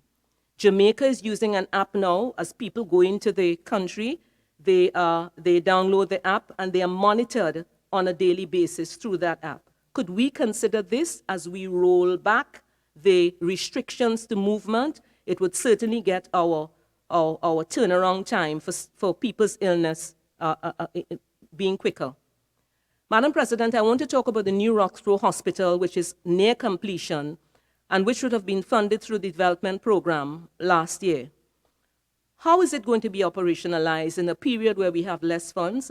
The Tobago Regional Health Authority was given an increased allocation of $2.2 million, which cannot provide staffing, material, and supplies for this new service. Where's that money going to come from? Can I humbly suggest to the Tobago House of Assembly that they consider linking this project with the tourism product expansion in the eastern end of the island? Could a public-private partnership be considered? Could involvement of Trinbagonians living abroad be considered? I say this, Madam President, because there was a group of Trinbagonians from an organization called Touch Tobago, operating out of Texas, who provided service to the Charlottesville area twice yearly from 2002 to 2011. They brought specialists to the island. These people paid their own way. They paid for their accommodation. They enjoyed the environment. In other words, they were tourists as far as the accommodation that was concerned, and they gave services, specialist services to the people of Charlottesville free of charge. They even brought a 40-foot container that was transformed to be an operating theater. And that 40-foot container, that operating theater, was landed in Charlottesville, and it is still there. And from that operating theater, minor operations took place. They also provided services for the hospital, providing gynecological services that were not available, specialist gynecological service that were not available at that time. They were providing that too. I am asking this because it's a way of getting our people who are outside and want to come back and probably want to wanting to get away from what is going on in abroad these days, and they can come back and help with the process. Just a suggestion. I want to turn my attention to an article entitled Tobago's White Elephant by CNC3, written by Karen Regis, dated September 9, 2020. The article spoke about the non-functional cardiac catheterization laboratory at the Scarborough General Hospital. Madam President, I did mention this laboratory was non-functional in my budget presentation on October 24, 2019. That laboratory was built by the central government of the day for provision of services by the Tobago Regional Health Authority. However, I'm unaware of the clinical program plan that accompanied the building of the laboratory. The plan that should have included personnel required and what training they would need and what would be the cost of operations for the service. My understanding is that the service had to be withdrawn because they did not have the personnel available. That should not have been happening if we had had planning done appropriately before. The Secretary of Health, Wellness and Family Development has indicated that they are considering recommencement of the service. Again, I'm humbly suggesting that it should be tied to the tourism/income earning project for Tobago. Let COVID-19 allow us to do some things differently, be bold to do something differently. Allocations for the agricultural sector in Tobago. One of the priority areas of diversification by the government and also the Chief Secretary of the Tobago House of Assembly is agriculture. There's allocation in the Public Service Investment Program for Tobago for building of access roads. That stated desire that Tobago produces the food it eats and start exporting again is welcomed. I'm aware that in such a highly technological world, the development of the agricultural product must also include the necessary technology in order to provide the food at competitive prices and quality. Once again, we need plans going forward and plans to include the people. Before I conclude with Tobago, I must congratulate the hard work being done by our public servants within the Ministry of Education, the Division of Education, principals, teachers of schools in Trinidad and Tobago, as they navigate this new environment. Teachers have been adjusting to their delivery of the material online, linking with parents to ensure that the children are kept engaged. They are doing this while also taking care of their own families at home, in some cases taking care of young children while they have to teach. Heartfelt thanks go out to them. In the first phase of the pandemic, it was the healthcare workers that were under the brunt of fire. Now it has turned to while the healthcare workers are still being affected. Senator Dillon-Remy, you have 5 more minutes. Thank you, Madam President. Allocation to the health sector of $6.05 billion, the second highest priority spending of the budget for this fiscal year. Madam President, I commend the Minister of Health, the team of the Chief Medical Officer, and other staff of the Ministry of Health and the RHAs, as they have been putting their best effort to manage this COVID-19 pandemic. I did this before and I'm doing it again. Since they need all the encouragement as they need to get, because the end is not yet in sight. Even if we do get a vaccine sometime next year, in order to take effect and provide a level of herd immunity, it would take some time. I understand that it must be a tremendously difficult task to make decisions at the level of the Minister of Health, where we are trying to balance lives and livelihoods. But this is not unique to us. We see what is going on in countries like Europe, North America, where there's great contention with persons protesting removing their rights and not supporting the levels of restriction. This just indicates to me that no one has the blueprint for us, and we must as a people work out the solutions together. Again, an issue of leadership, connecting with people, influencing people. That is what leaders do so that they can get people working with them. While speaking of behavior change, Madam President, just a note that persons within the faith communities are asking for clarification about the restrictions of use of places of worship with a limit of 1 hour. They don't understand the difference between them being in a place, wearing masks, social distancing, etc., and other people in any places who are not similarly restricted in terms of time. Madam President, though happy for the increased allocation to the Ministry of Health, what is currently needed again is the scientific evidence based on allocation of the resources to make sure that people can get the services that they needed. Much money we spend in buildings, and we do not put enough in to make sure that the buildings and equipments are maintained. It is issues like that have resulted in things like a CAT scanner not working at a time when a member needs it. And we shouldn't be crying at the end. We should be making sure that things are done from before. Madam President, I am confident that with the right, Madam President, we are facing complex challenges that can either make us or break us as a nation. Declining revenues, worldwide recession, COVID-19. The Minister of Finance has presented a budget before us that will be difficult to institute without the necessary shifting of thinking of all our people and putting all hands on deck. I'm confident that with the right leadership that is focused on nation building, values that are well defined and agreed upon, that our people will cross this Red Sea. We will look back on 2020 as the year that Trinidad and Tobago took difficult and impacting decisions and actions that started moving us into a preferred future. Madam President, I thank you. Minister of Social Development and Family Services.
Thank you very much, Madam President.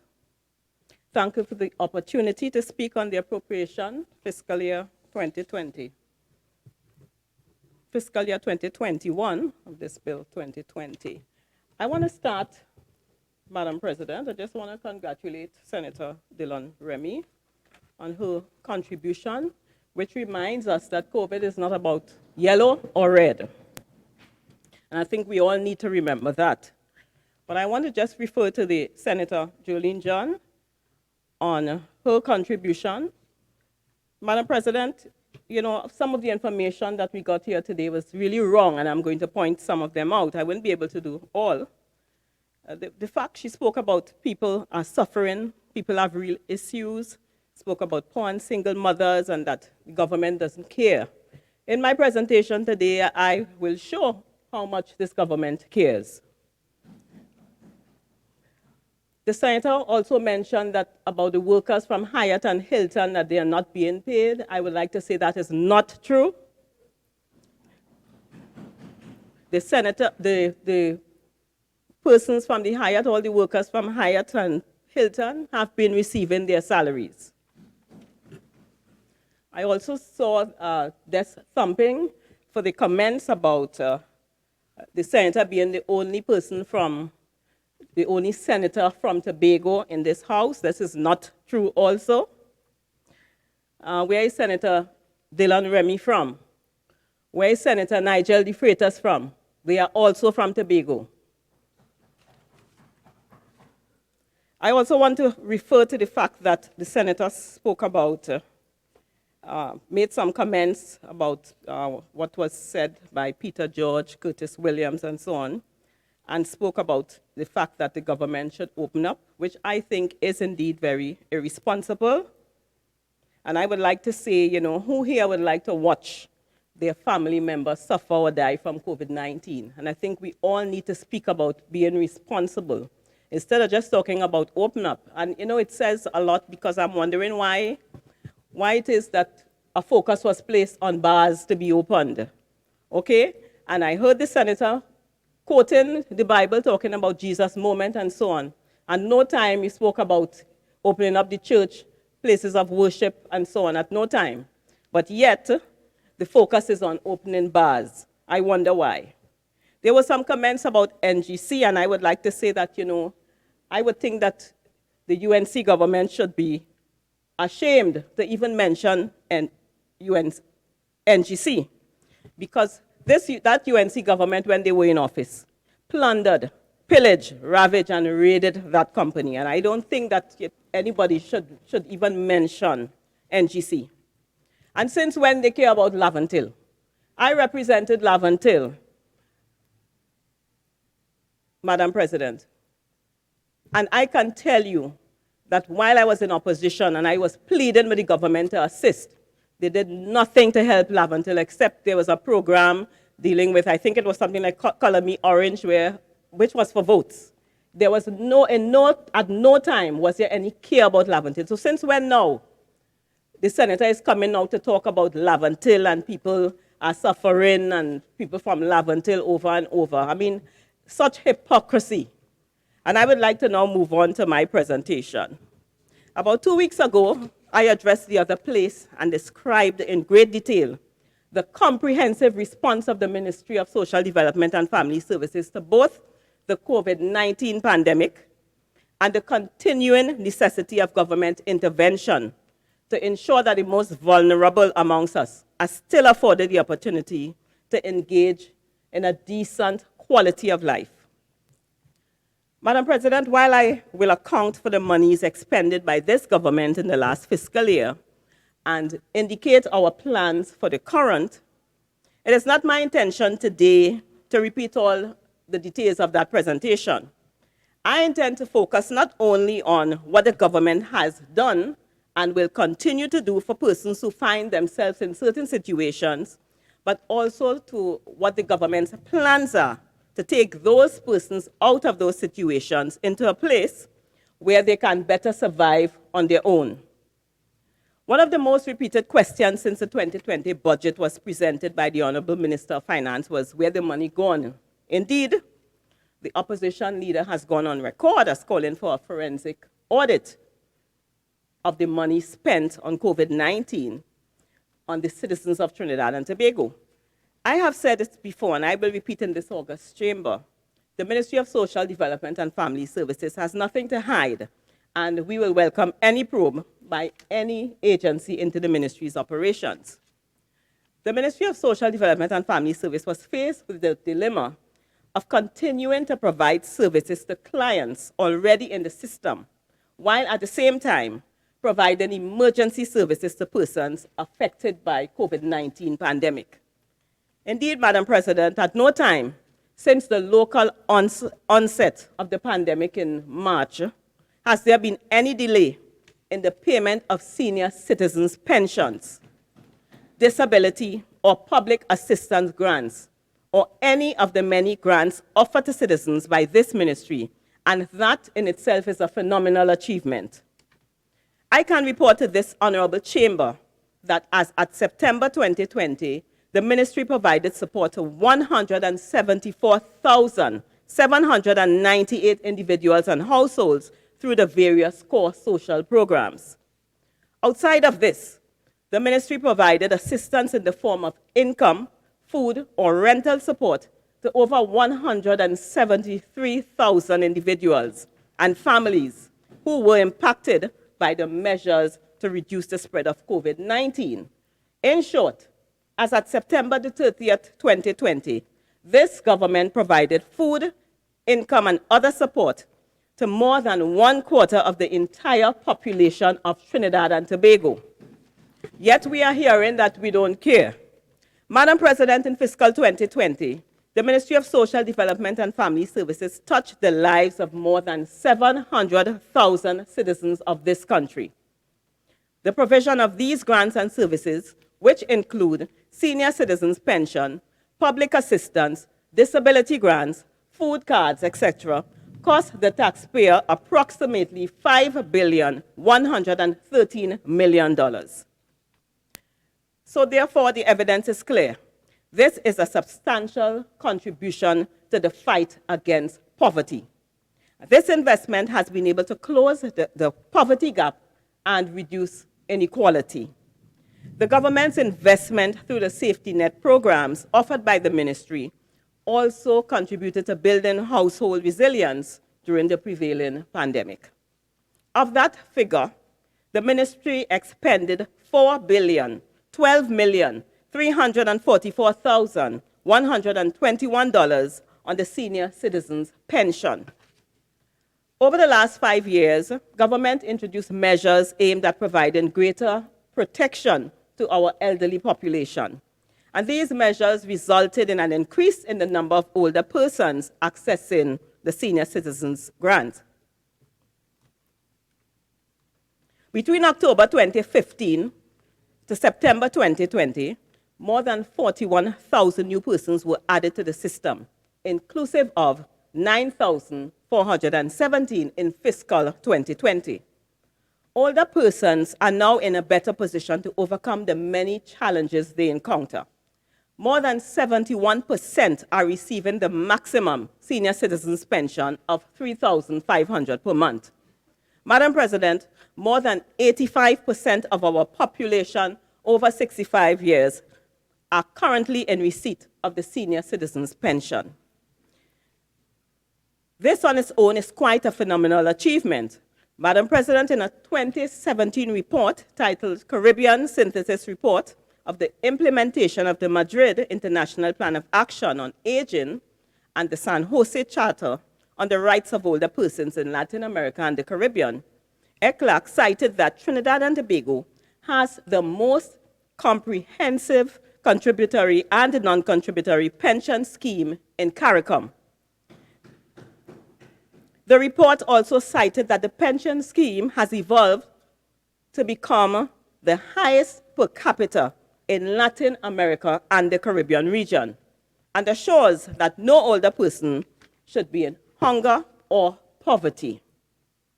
As further testimony of this government's care for its elderly population, $703,000 was spent on 5 senior citizens activity centers to ensure that those who have contributed so much to the development of our society have a place where they can feel and remain productive.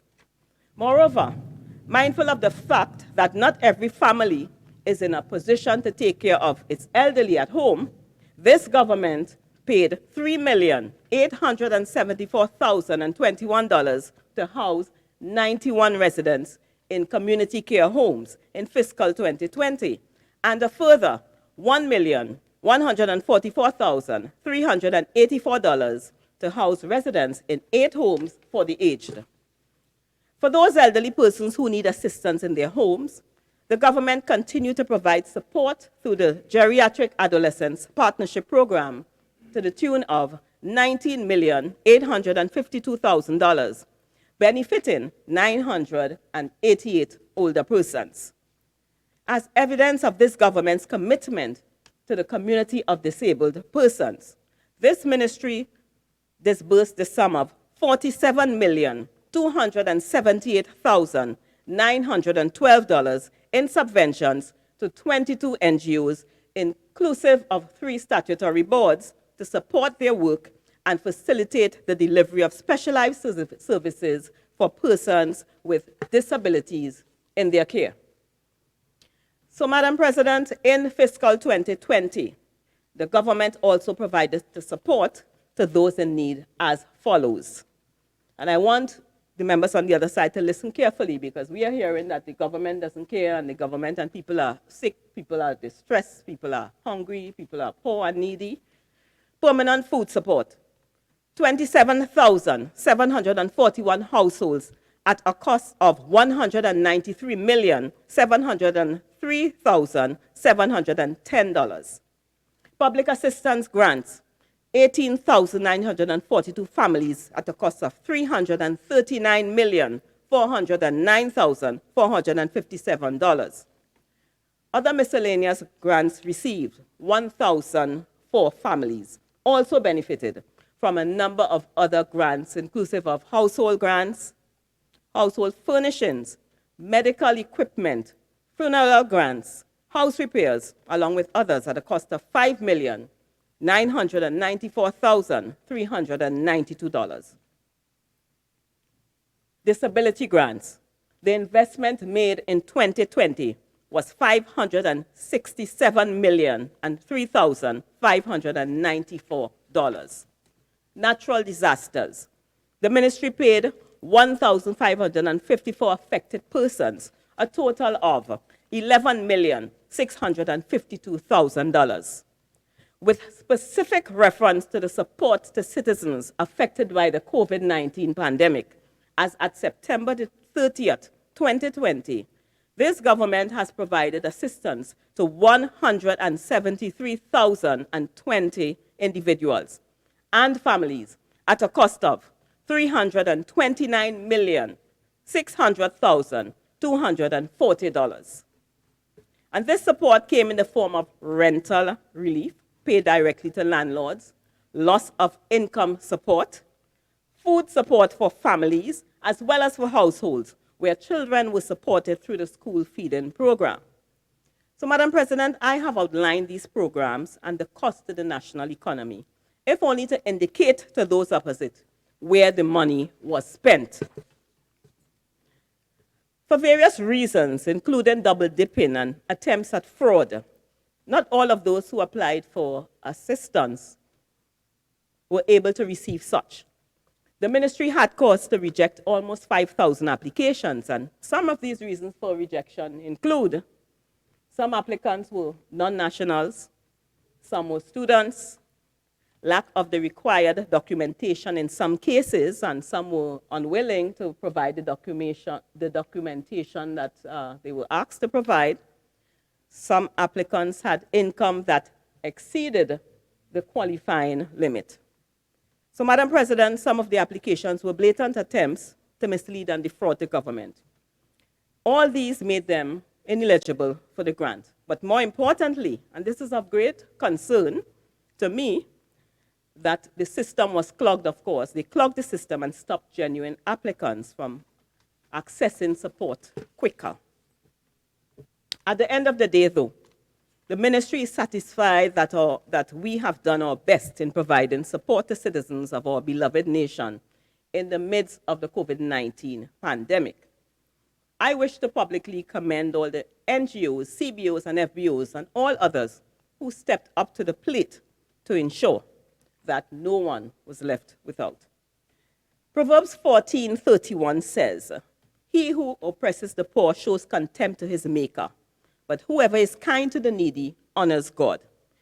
We at the Ministry of Social Development and Family Services have accepted this as our mandate to be compassionate to all our fellow Trinbagonians who are poor and needy.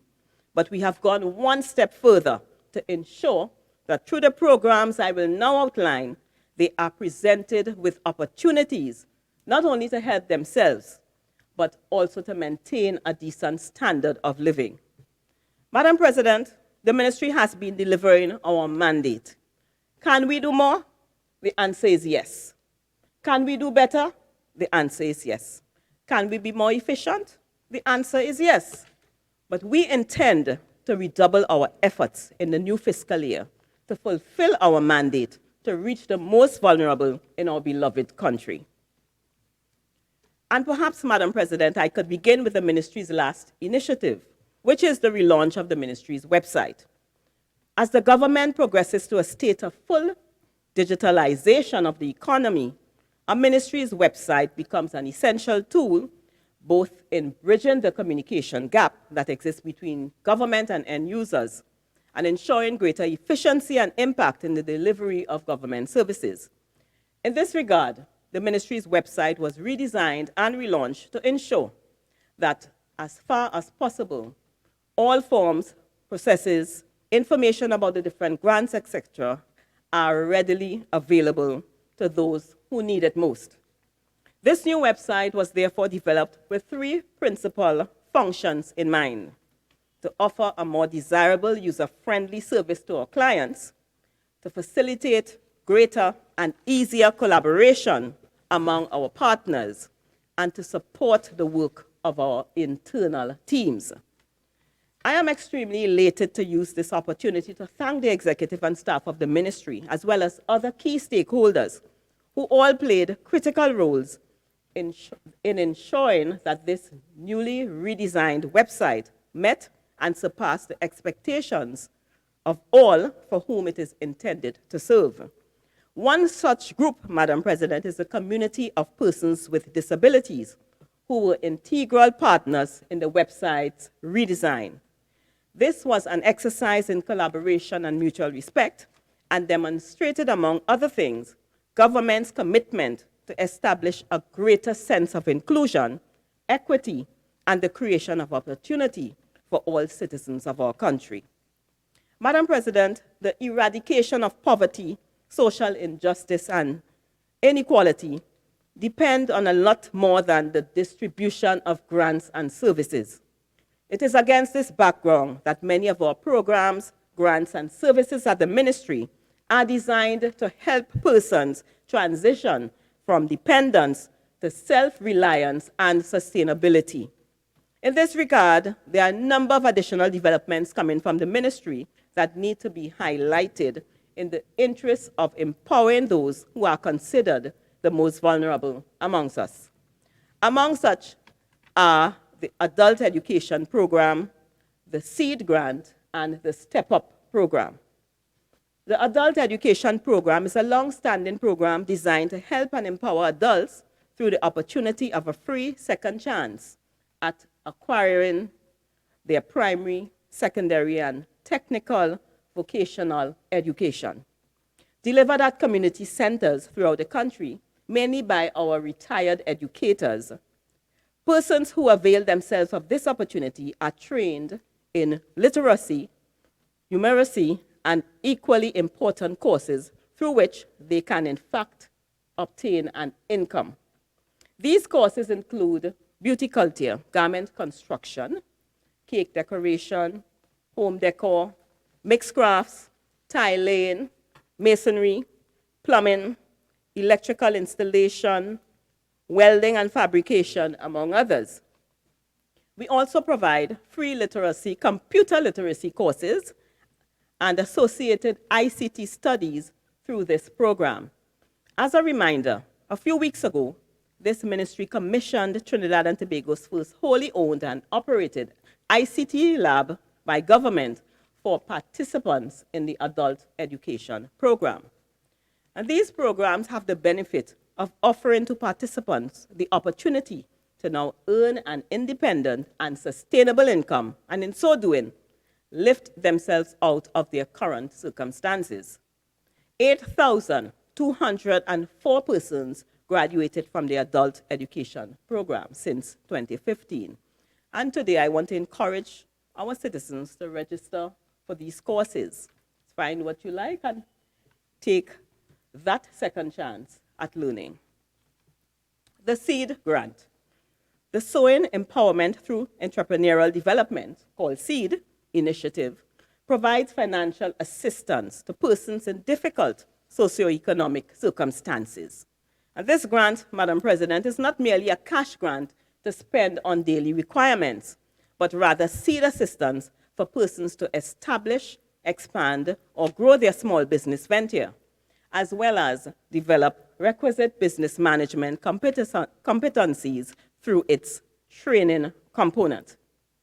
Madam President, there are many of us who, because of geography, social standing, and a host of other circumstances, look down on the poor and those that may be needy, and decry them with a demand that they pull themselves up by their bootstraps. The harsh reality is that many of our poor have neither boots nor straps, and therefore these initiatives are designed to get them to at least stand on their own, towards sustainable poverty reduction and meaningful participation in the domestic economy. Step Up. Another initiative to be rolled out during the fiscal year is the Social Transformation and Empowerment Program called Step Up. This program will be implemented across the ministry to work with families, households with a view to building resilience and graduate from their programs. Step Up is a holistic approach designed to work with economically challenged and other vulnerable families who are experiencing psychosocial barriers in their family life. Madam President, this approach will allow for the examination of key areas of family life that directly impact or cause poverty. And this will form the basis of our poverty reduction efforts. Such areas include education, employment, income, family dynamics, health, personal identification, housing and safety, and security. Step Up is not only designed to treat with the multidimensional nature of poverty, but other forms of vulnerability, and more importantly, impact the overall quality of family life. Madam President, I am certain that there are many amongst us who have fond memories of spending weekends or extended breaks from school with their grandparents. There are many of us who were in fact raised by our grandparents due to the absence of our parents for one reason or another. Today, grandparents continue to provide invaluable social support to their families, particularly in these times of socioeconomic constraints. Grandparents raising grandchildren is a common feature of life in Trinidad and Tobago. However, when that care involves full-time responsibility, when the biological parents are absent for any reason, then the picture changes significantly. The evidence is now emerging that in these circumstances, grandparents become very vulnerable and can suffer from many challenges, some very severe, including financial hardships, physical, emotional, and psychological stress, isolation, and poverty. Some grandparents have difficulty accessing services for their grandchildren as they do not have legal custody of their charges and may have to undergo extensive legal battles to secure these rights. In some situations, because of issues with parents, grandchildren can themselves suffer from a variety of developmental and behavioral, emotional, and other challenges such as depression, ADHD, learning disabilities, and may display feelings of resentment, frustration, rejection, and anger. Parenting in these circumstances pose added difficulties for grandparents whose already limited resources may be diverted due to psychological and medical support to overcome the adverse mental and physical consequences of these challenges. The ministry recognizes this as a major social dilemma. In this regard, we are working on a package of services for grandparents who are taking care of their grandchildren. And these will include parenting skills, psychological support for themselves and their grandchildren through our National Family Services Division. Our Division of Aging will provide assistance with respect to social isolation and loneliness. And through our enhanced communication efforts, we'll make sure they are aware of all the services of the ministry that are available to them. Social Support and Empowerment Unit. During this fiscal year, the ministry will accelerate the establishment of its Social Support and Empowerment Unit. And this unit will be operationalized as an integrated one-stop shop to enable citizens to access all the ministry services with a single office visit or visit to our website. We intend to ensure that this model serves as a response to the multifaceted and complex needs of our families. The Social Support and Empowerment Unit will also facilitate coordinated social intervention by the ministry in an efficient manner wherever and whenever the need arises. Madam President, within recent years, the Ministry of Social Development and Family Services has undergone significant changes in organizational structure and mandate. And this new mandate, though, suggests a developmental-oriented framework rather than a passive one. One where focus is on prevention and early recovery in social programs, rather than one of maintenance, which offers no assistance in lifting persons out of poverty. The government has committed to paying greater focus on the needs of the elderly, single parents, children, persons with a disability, and other disadvantaged groups. However, the current configuration of the social services protection system can sometimes miss the mark for many citizens. So we intend to move from the one-dimensional, siloed strategy in service delivery. Specifically, the trend is suggesting that an increasing number of families experience interrelated barriers in life that cross delivery units and programs, example, poverty, health issues, unemployment, and homelessness, among others. Families seeking help are treated in isolation. They have complex needs but are seen by multiple agencies and caseworkers, which can be confusing and time-consuming for clients and may result in duplicated processes. Our strategic priority, therefore, is to enhance customer experience in a more targeted approach through an integrated environment. Integrated Community First Responders System. This is a strategy for a more responsive, family-focused social service delivery system. Madam President, we believe resilient communities form the bedrock of our nation. A key component of a strong, resilient community is stable relationships among residents that will endure over time. Residents of such communities, much like what existed before, invest their time, talent, and treasure to protect and support each other so that the community thrives. It is with this understanding that the ministry proposes to lead the thrust towards establishing the Community First Responders System. And this is particularly true of communities where there may be senior citizens, pregnant or nursing mothers, single parents, abused persons, and persons with disabilities who will require immediate attention. This is a family support community-based system consisting of a network of public, private, NGOs, civil society organizations, and individual volunteers who come together to protect and support families during time of crisis, bearing in mind that the concept of family also includes single adults living alone.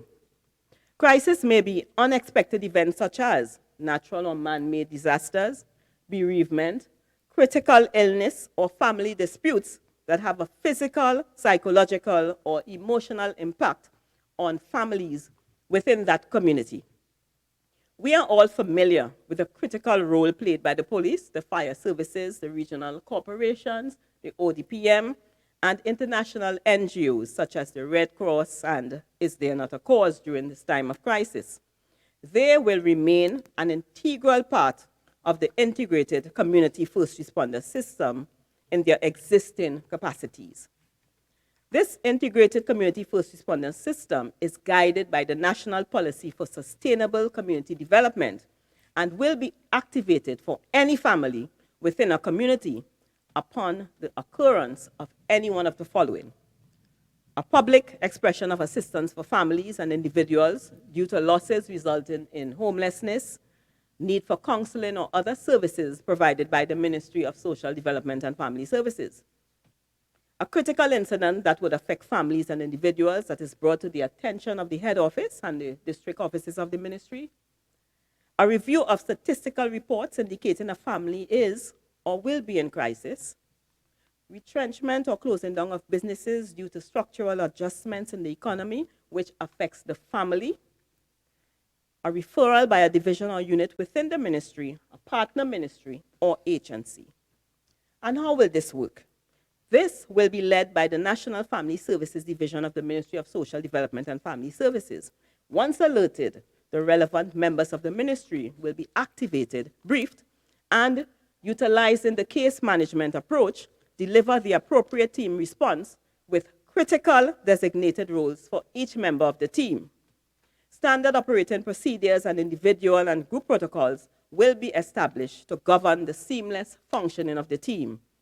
Training will be provided for all members of the system.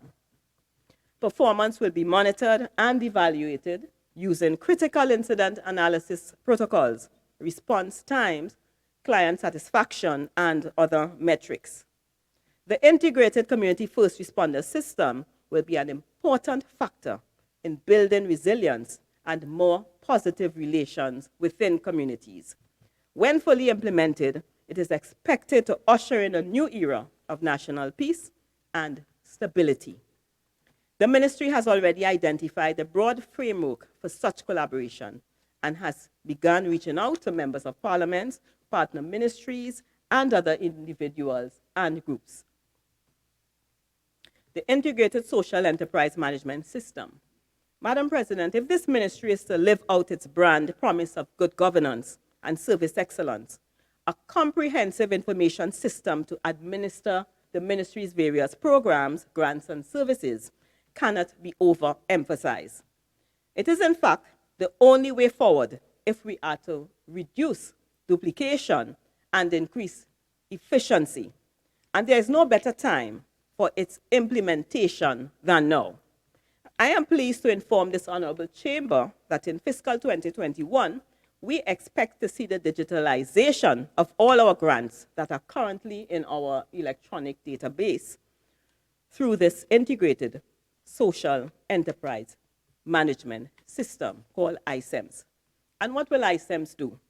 Provide a single-door approach for accessing social services, address many of the overwhelming operational and technological challenges in the delivery of social services, provide technological framework for the decentralization of social services, improve the effectiveness of the social service through automation and integration of business processes, thereby allowing data and information sharing across the organization, provide real-time reporting and analysis of social services.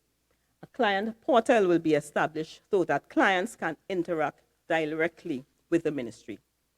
And this will enable greater efficiency and effectiveness in the processing of grants.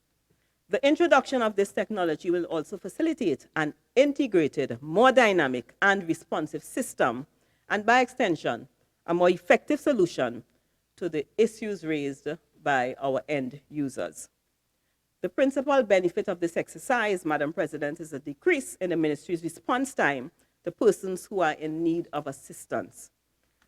The digitalization of recipients' information has an additional quality control benefit, which will now enable persons to share this information on a real-time basis with other ministries and agencies to remove the possibility of persons double-dipping into already scarce resources. This is but one step, Madam President, in an overall initiative that will see all ministries, NGOs, FBOs, civil society organizations, community groups, and the private sector working closely together to establish a more integrated and whole-of-government approach to social services delivery. Minister, you have 5 more minutes. Thank you. This unit, the Social Engagement and Outreach Unit, is a unit that will maximize opportunities for citizen engagement beyond those that already exist. This unit will operate in collaboration with the Tobago Desk, which was established on October the 1st, and will be the flagship service for resolving client challenges and reaching out to communities to identify needs and offer appropriate solutions. It will foster better relationships, build rapport, and engage citizens, troubleshoot problems, facilitate the removal of bottlenecks within the ministry, and provide the most direct and practical solutions in a caring and professional manner. Our outreach activities will seek to increase access to the ministry services by expanding the communication channels between our clients and the ministry and vice versa.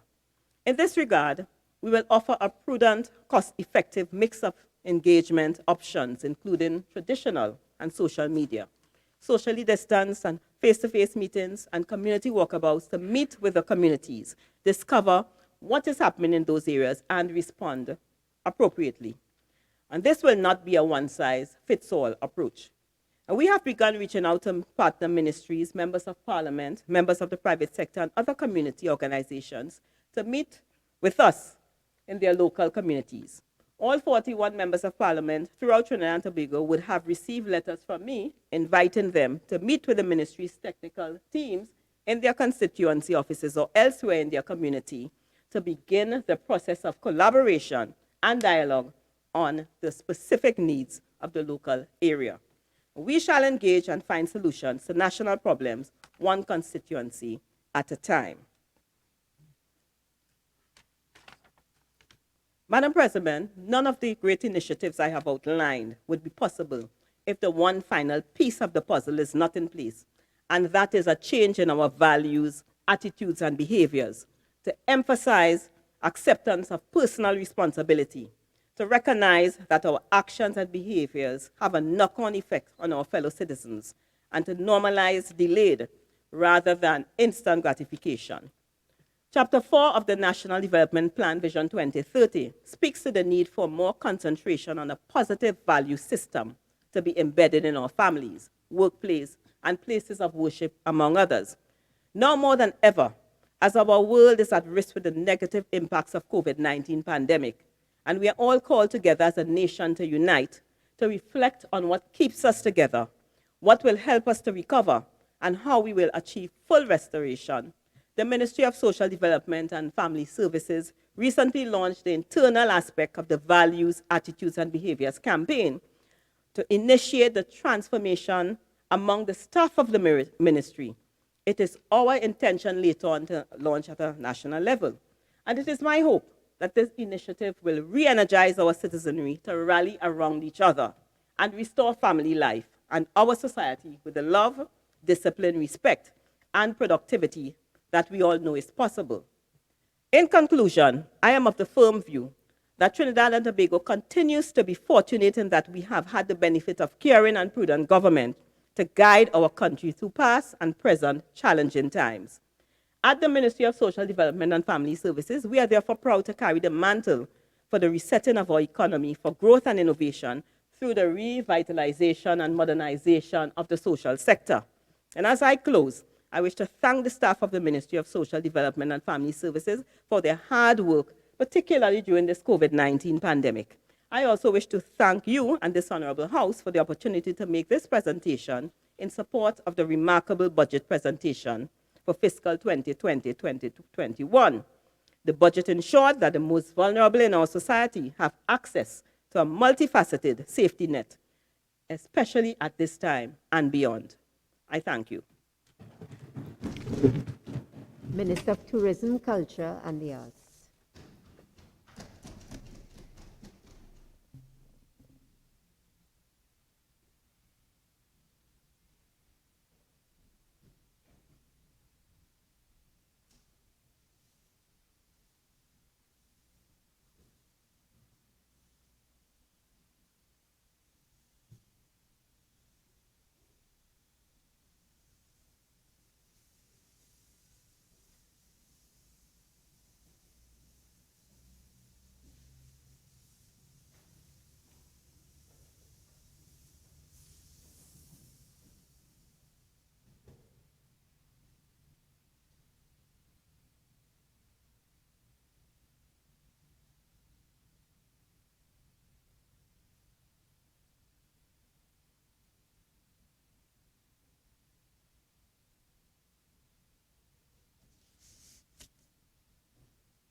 Thank you, Madam President, for giving me the opportunity to participate in this, my 6th budget debate. And for that, I wish to thank Madam President, the Honorable Prime Minister, for again giving me the opportunity to serve. And in that vein, I wish to thank the people of Trinidad and Tobago for again electing Dr. the Honorable Keith Christopher Rowley as Prime Minister for Trinidad and Tobago.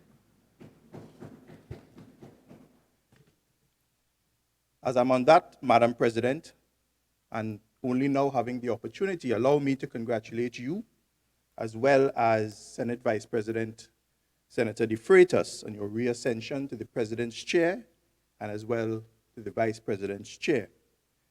I wish to comment on some matters at this time raised by Senator John. In her contribution, Senator John indicated that this government cannot get the country under control and turn this country around. There is no clear strategy and there is no clear plan. Madam President, that statement in itself indicates that the UNC simply does not understand the situation that we're in.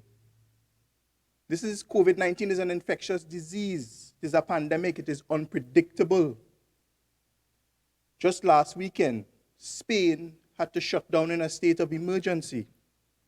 You cannot plan for the long term when this COVID-19 pandemic is changing by the day. It is day by day, week by week that we have to plan.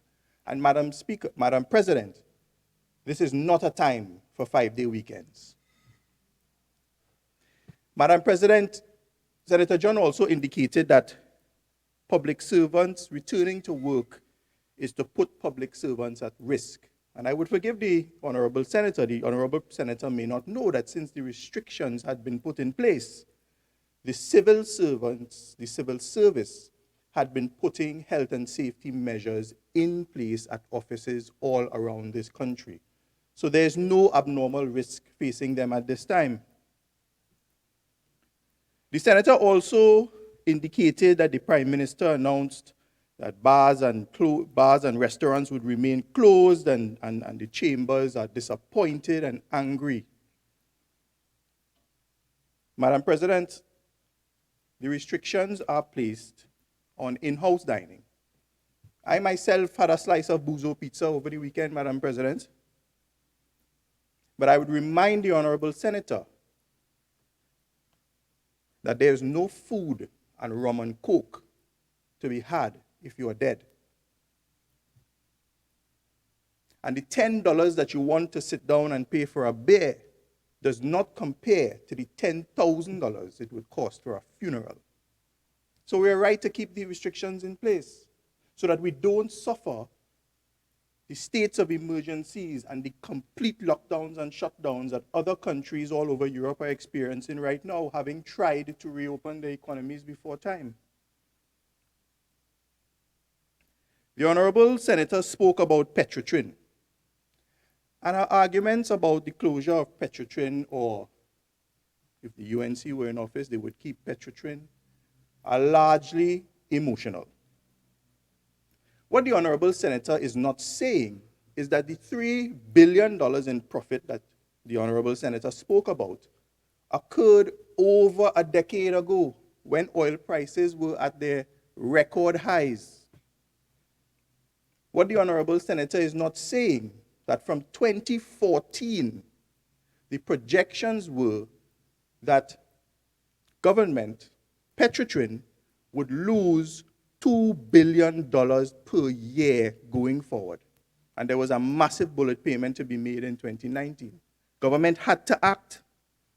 What the Honorable Senator is not saying is that several times per year, multiple times per year, Cabinet had to deliberate and grant Petrotrin millions of dollars in working capital, tens of millions of dollars, US dollars in working capital, to purchase oil to be refined at a loss. So with no emotion in the matter, government, led by the Honorable Prime Minister, had to take the decision to restructure Petrotrin. Just that we did. And the population pronounced upon that in August. Go on. Madam President, the Honorable Senator spoke about, regarding the Port of Port of Spain, a lot about process and tenders.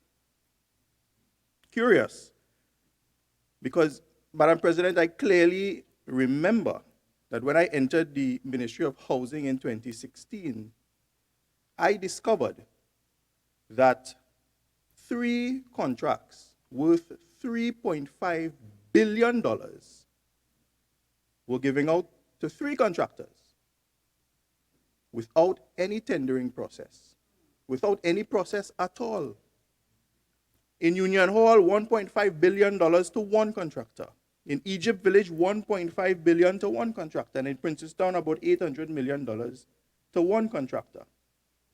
So where was the concern for process and tendering in the HTC then, between 2010 and 2015? And let me say as well, Madam President, put on the record, that a committee was formed regarding feasibility. And tendering is further down the road. So we should not be anticipated at this early stage. Senator John indicated that government has no track record of accomplishment. Madam President, what this government has a track record of is never losing one election to the UNC since 2010. And I agree with Senator Remy. I agree with Senator Dillon-Remy that the election is over. It is time to stop fighting the last election. In 2015, Madam President, the UNC took about 3 years fighting that 2015 election through the courts and other places. But the election is over. We are the government, you are the opposition. And I'd advise that you get comfortable because you are projected to be in opposition for a very, very, very long time. Madam President, we have the right leader at the right time. To touch on Senator Dillon-Remy, I would say to Dillon-Remy that I've heard you, and the Tourism Standing Committee called the Tourism Task Force will be recommenced before the end of the year. It is a committee set up. Minister of Tourism is the chair, the co-chair, the Secretary for Tourism, and all the tourism stakeholders, both in Trinidad and Tobago.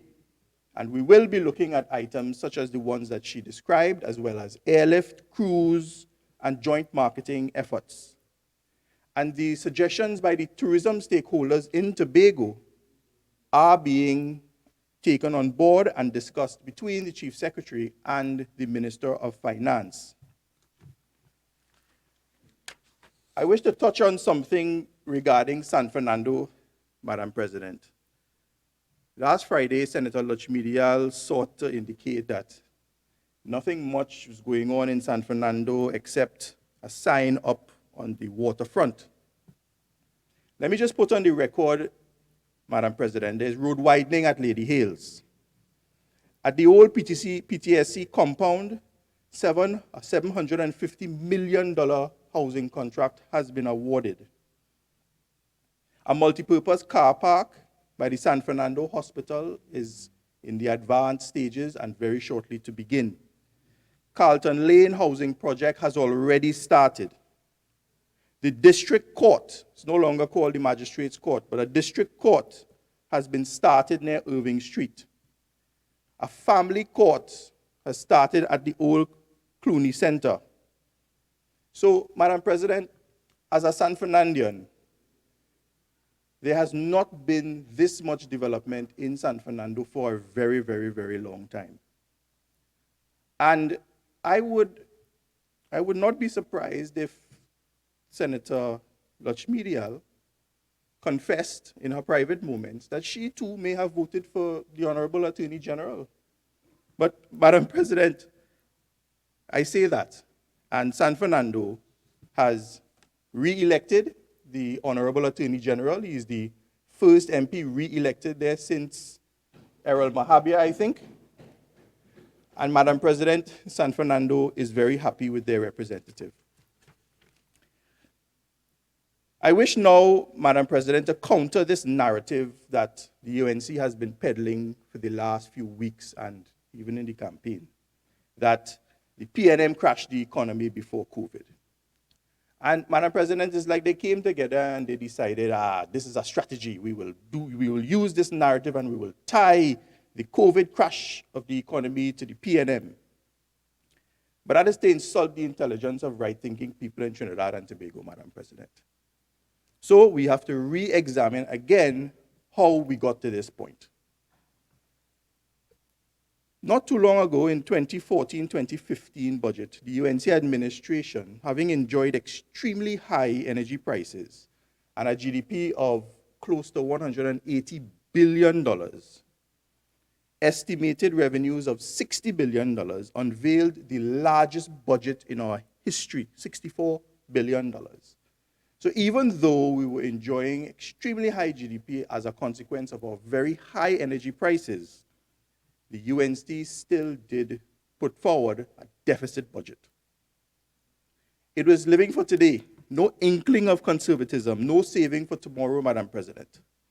Things were nice, but the niceness was as a consequence of high revenues, as a consequence of high energy prices.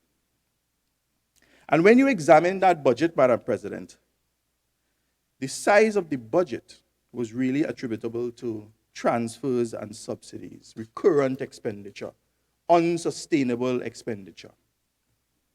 And we saw how unsustainable it was when in the very next year, energy prices tumbled and revenue collapsed with it. Energy revenue went from over $21 billion in 2014 to just $13 billion in 2015, and then down to $3 billion in 2016. So when we took government in 2015, Madam President, there was no choice. We had no choice but to rein in expenditure, rein in inefficient spending, and restructure the economy. And we've been doing just that since the year 2015, bringing expenditure to a place that is sustainable while increasing revenues, especially non-oil revenues. And from an examination of our fiscal operations, Madam President, everyone can see that that is exactly what we're about. And the people saw that that was what we're about. And that is what majorly contributed to our success at the polls in August. So, Madam President, prior to COVID, at the start of fiscal 2020, the data and the macroeconomic indicators indicated that our economy was on track to return to sustainable growth in the year 2021. Inflation had moved from 5% to 1% at the start of 2020. Government revenues had increased by over $10 billion over 2016. Expenditure had decreased by over 20% when compared to the 2015 expenditure level. And the public sector debt was stabilized at 65%, well under many comparator economies, both regionally and internationally. But then the COVID-19 pandemic hit. We had to immediately close borders, and just like that, our local economy and the global economy ground to a halt. The decision we made then was to keep as many people employed as possible, keep the economy stable, and to cast as wide as possible the social safety net. And Senator Cox, Minister of Social Development, spoke about it. A fund of $6 billion was immediately set aside. Madam President, in the sectors of tourism, culture, and the arts, these sectors were hit particularly hard since the closure of the borders. And what that meant, Madam President, was the immediate shutdown of travel, air and cruise. It meant that the accommodation sector, ground transportation sector, food and beverage providers, the entertainment industry were all shut down. As a consequence of the public health guidelines to limit gatherings, individuals in the performing arts sectors, entertainers, persons in the event industry, all, in the proverbial blink of an eye, had all their earnings taken away. So in terms of the COVID relief safety net, as it pertains to these sectors, I wish to reiterate some of the things we did. Tourism, culture, and the arts. Individuals employed directly or indirectly in these sectors received, persons who lost all or part of their income were provided with support in the form of salary relief grants and income support grants. Citizens of both Trinidad and Tobago, citizens employed in the tourism, culture, and arts sectors. Emergency hampers were delivered. Food vouchers were provided to families indeed, rental assistance was provided. A $25 million fund was set up and allocated to provide relief to artists in the culture and arts sectors. 1,124 cultural relief grants in the amount of $5,000 per grant per person were distributed to artists for a total of $4,080,000 so far. Income tax refunds were accelerated to individuals. As it relates to businesses operating in these sectors, Madam President, industries in the value chain, they benefited from cash accelerated VAT refunds or VAT bonds, depending on the size of the business. Small and medium businesses in these sectors were welcome to a zero-interest government guaranteed loan. Business owners in these sectors were welcome to loans through the credit union loan facilities set up. Micro-enterprises in the tourism and culture and arts sectors, such as tourism operators, tour guides, etc., were offered grants in the micro-enterprise grant program. Further, Madam President, changes were made to monetary policy to allow for access to more credit through banks, excess liquidity, prime lending rates went down from 9.5% to 7.5%.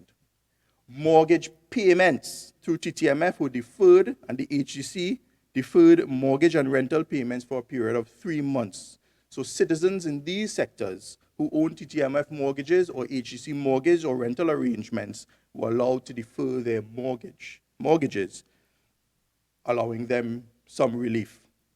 So, Madam President, the true picture is that government responded to the call for assistance in all sectors across Trinidad and Tobago, including and especially the tourism sector and the culture and arts sector. But, Madam President, more specifically for Tobago, millions were allocated to assist small businesses, including small tourism operators in the Enterprise Development Program. And so far, close to 200 grants have been distributed. Senator Dillon-Remy spoke to the matter of the special fund of $50 million set up for accommodation providers in Tobago for the upgrade of their properties. Madam President, so far,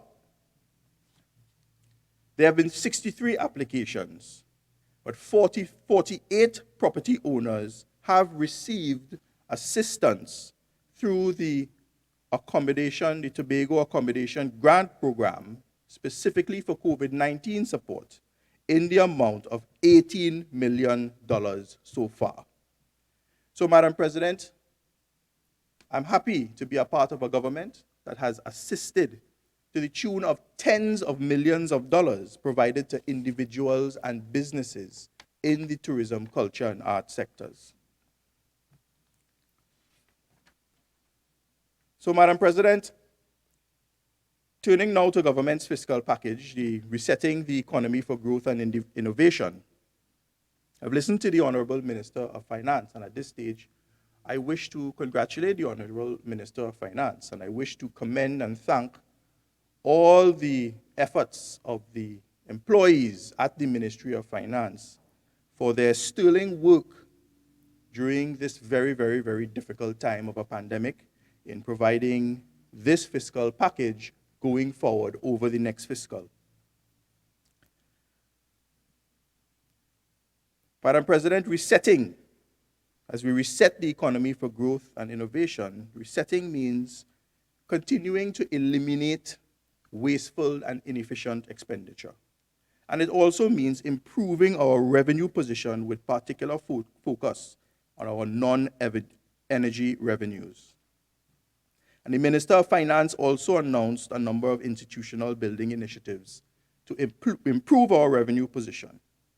Revenue Authority, which, Madam President, once operationalized and in force, promises to reduce our tax gap.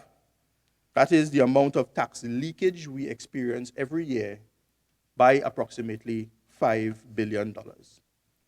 And the Gaming Commission, we ask for support again from those on the opposition benches, support for gaming legislation, support to finally regulate our unregulated gambling industry, to improve tax compliance in this sector, among other things.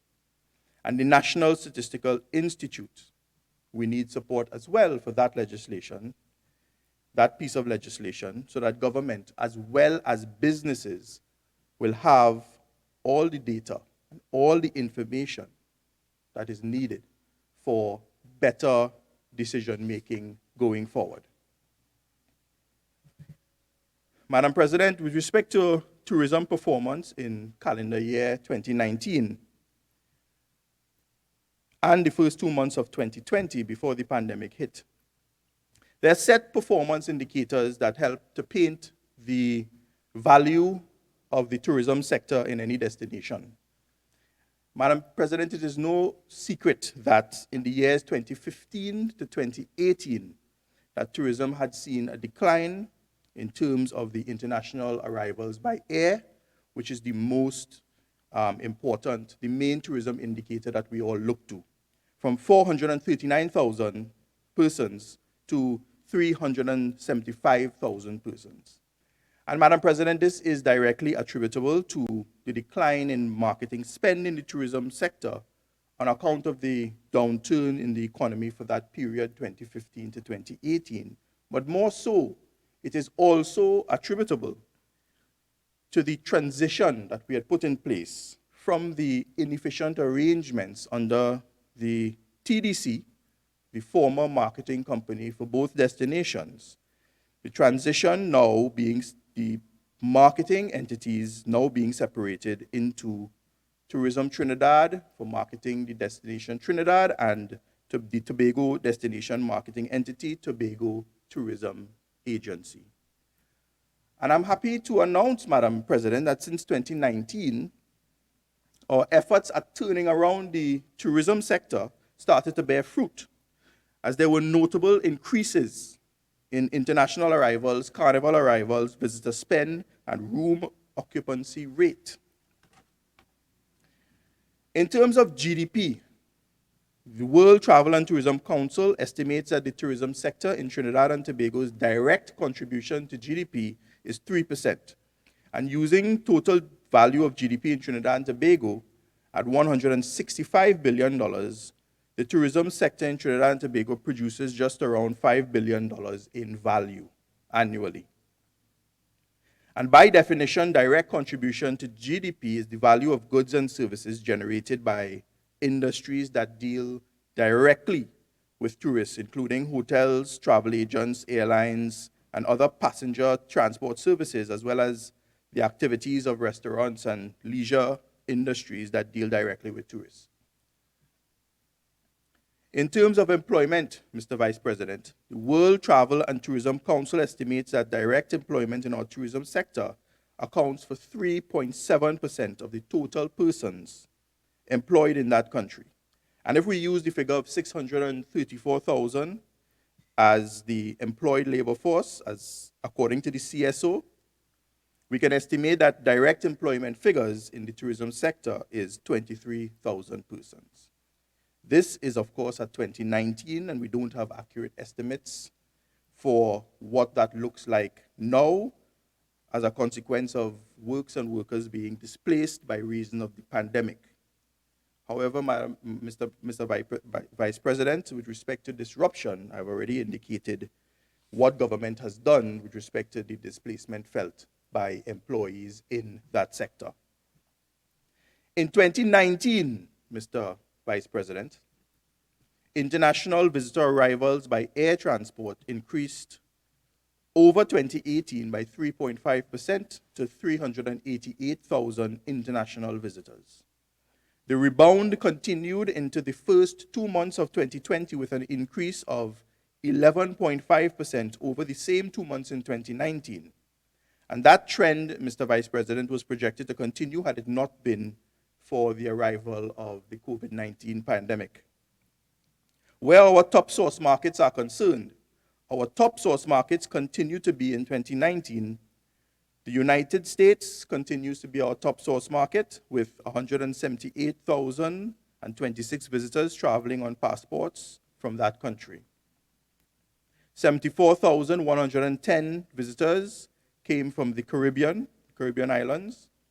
49,492 visitors came from Canada, and 32,084 visitors came from the UK. In terms of Carnival, one of the main statistics that we're all concerned about is the performance of arrivals and visitor spend during the Carnival season. As it is our #1 festival, it is the world-famous festival. In 2020, measured over the 19 days prior to Carnival Tuesday, 37,861 visitors traveling on passports that are not Trinidad and Tobago passports. 37,861 visitors arrived for the Carnival celebrations, according to the Immigration Department and the CSO.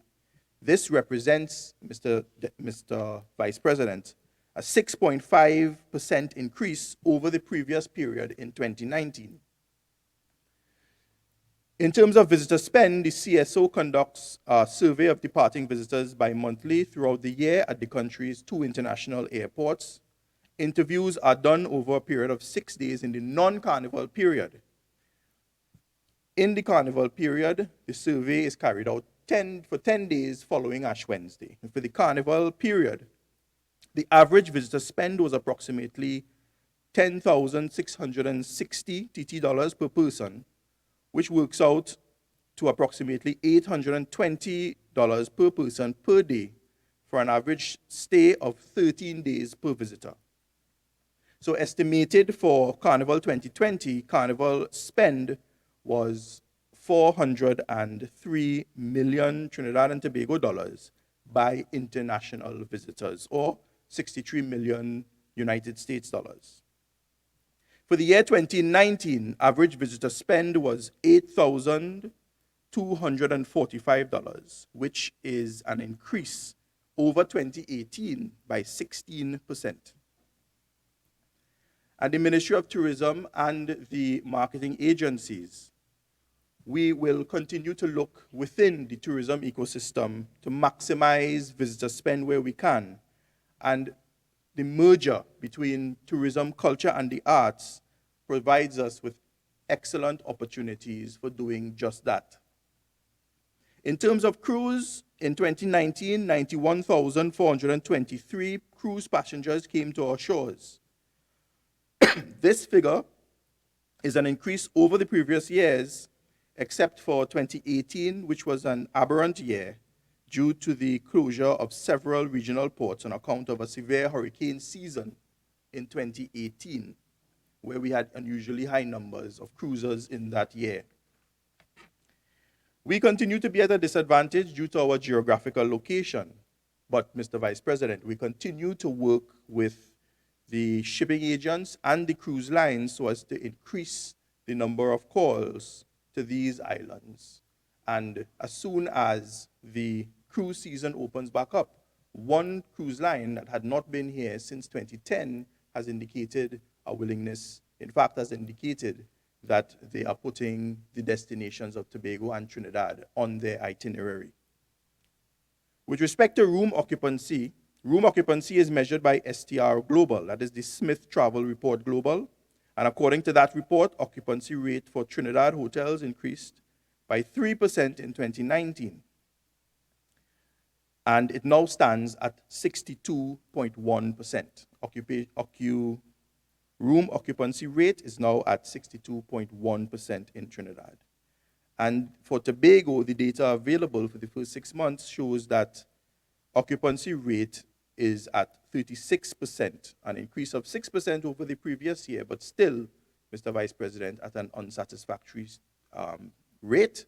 And the Tobago Tourism Agency is well on its way to correcting that disappointing room rate. With respect to inter-island travel, on the air bridge, I'm happy to report that over 2019, close to 1 million passengers traveled on the air bridge, approximately 500,000 recorded as having gone on both legs. And over this period, Caribbean Airlines provided total capacity of 1.14 million seats with excess capacity of 140,000 seats. In 2019, this was a significant increase in air travel and seat capacity between Piarco and Crown Point, allowing for easy access to the domestic tourism market. On the Sea Bridge, there were 1,649 trips with approximately 538,000 passengers traveling by ferry.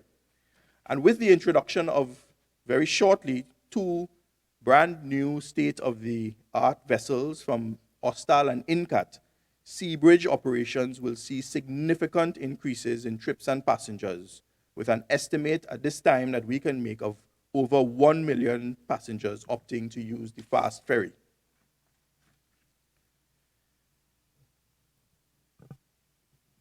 I'll turn now, Mr. Vice President, to investment in the tourism sector. And at the Ministry of Tourism, the Tobago Tourism Agency, and the Tourism Trinidad Limited, we all have investments units, and we all work in tandem to facilitate and incentivize investment in the tourism sector. Over the last administration, these investment units had worked extremely hard, hand in hand, to facilitate investment into a number of tourism projects through the Tourism Development Act, as well as the Tourism Accommodation Upgrade Program. Of particular note, Mr. Vice President, and the most exciting news we have where investment is concerned is that in 2021, 3 brand new hotels with international brands are set to open their doors in Port of Spain and in Scarborough in 2021. The Radisson Blu Hotel, the Bricks Hotel by Marriott, both in Port of Spain, and the Comfort Inn Suites in Scarborough. The Radisson Blu Hotel is a 5-star hotel located on Ajax Street in Port of Spain, and will provide Trinidad with an additional 79 high-quality guest rooms in the form of 1- and 2-bedroom suites, as well as 2 presidential-styled suites. The rooftop of the hotel boasts an infinity pool with spectacular view of Port of Spain and the Gulf of Paria. Financial Suites Limited invested over $182 million in this project, and during construction and outfitting phases, employed approximately 500 nationals. The hotel was able to qualify for over $6 million in incentives under the Tourism Development Act. And when this hotel finally opens in March, an estimated 100 nationals will be employed. The Bricks Hotel, when opened, and the Bricks Hotel is a hotel by Marriott and is located on Koblenz Avenue in Port of Spain. The Bricks Hotel, when opened, will be the embodiment of tourism, culture, and art. The name Bricks pays homage to our heritage as a once prosperous sugar industry and derives its name from the measurement bricks, which is a measure of sugar content in a solution. The hotel will also specifically feature only local artists and artworks. It is a boutique hotel, and on opening will add 161 high-quality rooms to Trinidad and Tobago's hotel room stock. This $350 million hotel has thus far employed 100 nationals to facilitate its construction and qualified for over $8 million in tourism concessions. The hotel as well will have a rooftop lounge with seating for 60 persons plus a restaurant and bar that will accommodate 90 patrons. And in keeping with our thrust into the niche business, Minister, you have 5 more minutes. Thank you very much. The niche area of business tourism, meeting rooms will be available for a seating of 220 persons. With respect to the Comfort Inn Suites in Tobago, once completed, visitors to picturesque Scarborough, Tobago will have access to amenities such as a rooftop restaurant and swimming pool, meeting room, fitness rooms, gift shops, and spas. At a total of 74 guest rooms, Comfort Inn and Suites will be located at Orange Hill in Scarborough and is well suited to the island's leisure market. The hotel is still in its construction phase and currently employs 200 nationals. However, when it opens, it will employ 75 nationals 75 nationals of this country. The total investment was $63 million, and incentives have been approved to the value of $0.19 million. Mr. Vice President, you will be very impressed to note that these over $600 million in investments in these major accommodation projects were all made by local investors. These local investors would have done their research, studied the tourism market before making their investments, and have all expressed high levels of confidence in our tourism sector and in this Dr. Rowley-led administration. All told, these 3 hotels will add 312 high-quality rooms to our available room stock on the islands. Mr. Vice President, I'll skip to going forward and into 2021 and beyond. Because the question on everyone's lips is, in the face of this unprecedented crisis, what does the short-term future hold for tourism, culture, and the arts sectors? What is the strategy to recovery in tourism, culture, and the arts? And while we may be able to project several different scenarios and look towards the scenarios posed by international agencies such as the IDB, the unpredictability of this virus simply renders us unable to make concrete plans or formulate firm strategies going forward. Lockdowns are being imposed, lifted, and swiftly reimposed. Tourism is being cancelled all around. The tourism transport sector, aviation is ground to a halt. In the accommodation sector, low occupancy rates will prevail for some time. And in meetings, conferences, culture, sports, and entertainment, events are being cancelled across the globe. In the face of this prolonged pandemic, at the ministry and at the marketing agencies, we are doing 3 things to move from crisis to prepare for recovery. One is we are working with the Ministry of Health, CARFA, and other relevant agencies in developing and rolling out comprehensive hygiene standards for all the stakeholders in the tourism industry. Piarco and Crown Point International Airports have already achieved accreditation through the Airports Council International and the Airport Health Accreditation Program. Stakeholders are being trained as we speak. We are going to continue with destination development through our agencies as they ramp up marketing efforts to showcase the destination using more cost-effective marketing channels. And for example, by the end of November, Trinidad will have its newly designed destination website. In the short term, we are going to have to focus on domestic travel and tourism. That is simply what we are going to have to do. And domestic tourism is going to be treated as the newest exotic tourism destination. The Tobago Tourism Agency, along with Trinidad Tourism, will ramp up their domestic tourism campaigns as the lockdowns and restrictions are lifted slowly. The local tourism operators must now utilize the right marketing tools to realize the value of domestic tourism, since restrictions have been imposed. And almost every day, we are learning about new gems right here in Trinidad and Tobago.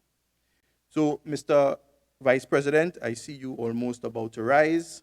There's no denying that there are considerable challenges ahead for those in the tourism, culture, and arts sectors and for those in society. The shock to these sectors is unprecedented, but we will come out of it resilient and better than before under the leadership of Dr. the Honorable Keith Rowley. I thank you. Senator Lyder. I thank you, Mr. Vice President. Mr. Vice President, it is indeed an honor and a privilege to contribute today to the Appropriation Bill 2021. Indeed, I would like to thank the Honorable Leader of the Opposition, Mrs. Kamala Persad-Bissessar, SC, and the alternative Prime Minister for allowing me to contribute to this budget debate today. Mr. Vice President, I sat and listened to the Minister of Finance deliver a budget that I deemed to be boring, that I found lacked in vision, ingenuity, and innovativeness. A minister that seemed incapable of presenting anything that hovered outside the box.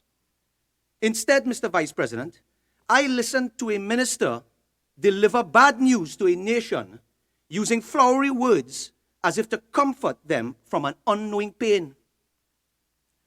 You see, Mr. Vice President, the minister used statements that were veiled in allegory so as to confuse and bewilder the average citizen. The Minister of Finance came to this Parliament to say that the government will be reviewing tariffs on electricity, reviewing tariffs on water, deregulating fuel prices, and using rental value to assess property tax. Mr. Vice President, what does that mean to the average man? Whereas the minister should have been transparent with the nation and tell the average man, lights going up, water going up, fuel going up, rent going up, and property tax is coming for you. But thank God for the opposition led by Kamala Persad-Bissessar, who has spent the last 2 weeks unraveling the truth. Some couldn't handle it, Mr. Vice President. One had to actually reboot. You see, Mr. Vice President, this finance minister has come once again with the blame game. He wants to blame the state of the economy on COVID. In the last 5 years, that has been the mantra. Blame Kamala. Blame the drop in oil price. Now blame COVID. Well, I come here today, Mr. Vice President, as number 23, echoing the sentiments of my colleagues in saying COVID did not crash this economy. The PNM crashed the economy long before COVID. But 24 and 25 coming to say the same thing, eh? It was not a COVID pandemic, Mr. Vice President, but it was a PNM pandemic. Because it is not COVID that shut down Petrotrin. Also, it is not COVID that shut down 1/3 of Point Lisas. Also, it is not COVID that is closing down the manufacturing plants in Lever Brothers. Also, it is certainly not COVID that ran ArcelorMittal from the country. Also, COVID did not destroy the Sea Bridge. Also, COVID did not reduce foreign reserves. Mr. Vice President, let me not continue before I get warned for tedious repetition. I don't want to labor the use of the word also, like my colleague, the Minister of Foreign Affairs. But I have to ask the question, with the long list of achievements claimed by the Minister of Foreign Affairs, what exactly did the last Minister of Foreign Affairs do in the last 5 years, other than possibly confuse the average listener when he spoke? Mr. Vice President, a diplomat actually told me that she felt she needed an Oxford and a thesaurus dictionary just to comprehend that past minister. So I wonder if the new minister, when he stated that he had to repair strained relationships from the past, if he really meant from the past PNM government, who had a confusing minister and a government that had to dodge a bullet from US sanctions. Mr. Vice President, after blaming everyone else but themselves, the PNM now, for the first time, has the moral authority and credibility to finally blame the last government for their failure, the last PNM government, to be exact. Because, Mr. Vice President, the numbers don't lie. And the results of the last 5 years will show you GDP down by 16%. The fiscal deficit was 16.8 forecasted, but we know it's more. Debt to GDP went from under 50% to now 80%, but economists are saying 83%. A credit rating of BA, one step away from junk bond status. A decline in our foreign reserves. Ease of doing business, declining from 63rd in the world to 105 in the world. And foreign direct investment in a whopping negative $700 million in 2018. So, Mr. Vice President, they could fool no one. And they have no one else to blame but themselves. Now they come to this parliament, having won an election based on false hopes and a misleading narrative on COVID-19, to admit to the nation that they can no longer rest on their laurels and depend on the bailout from the energy sector after mismanaging this economy. Now they come to tell you about diversification of the economy. Where were those words in the last 5 years? Is this something new to them? Diversifying the economy?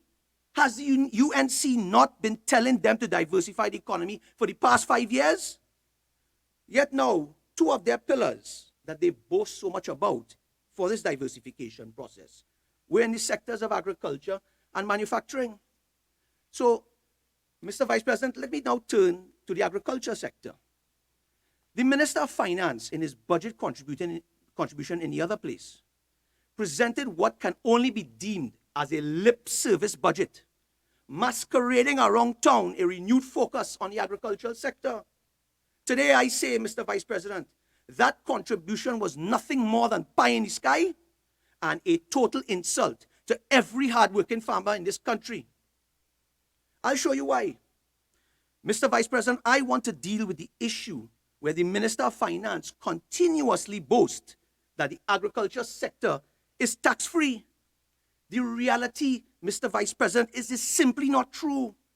I will not call the minister a liar, but I will show the Honorable House what the facts are.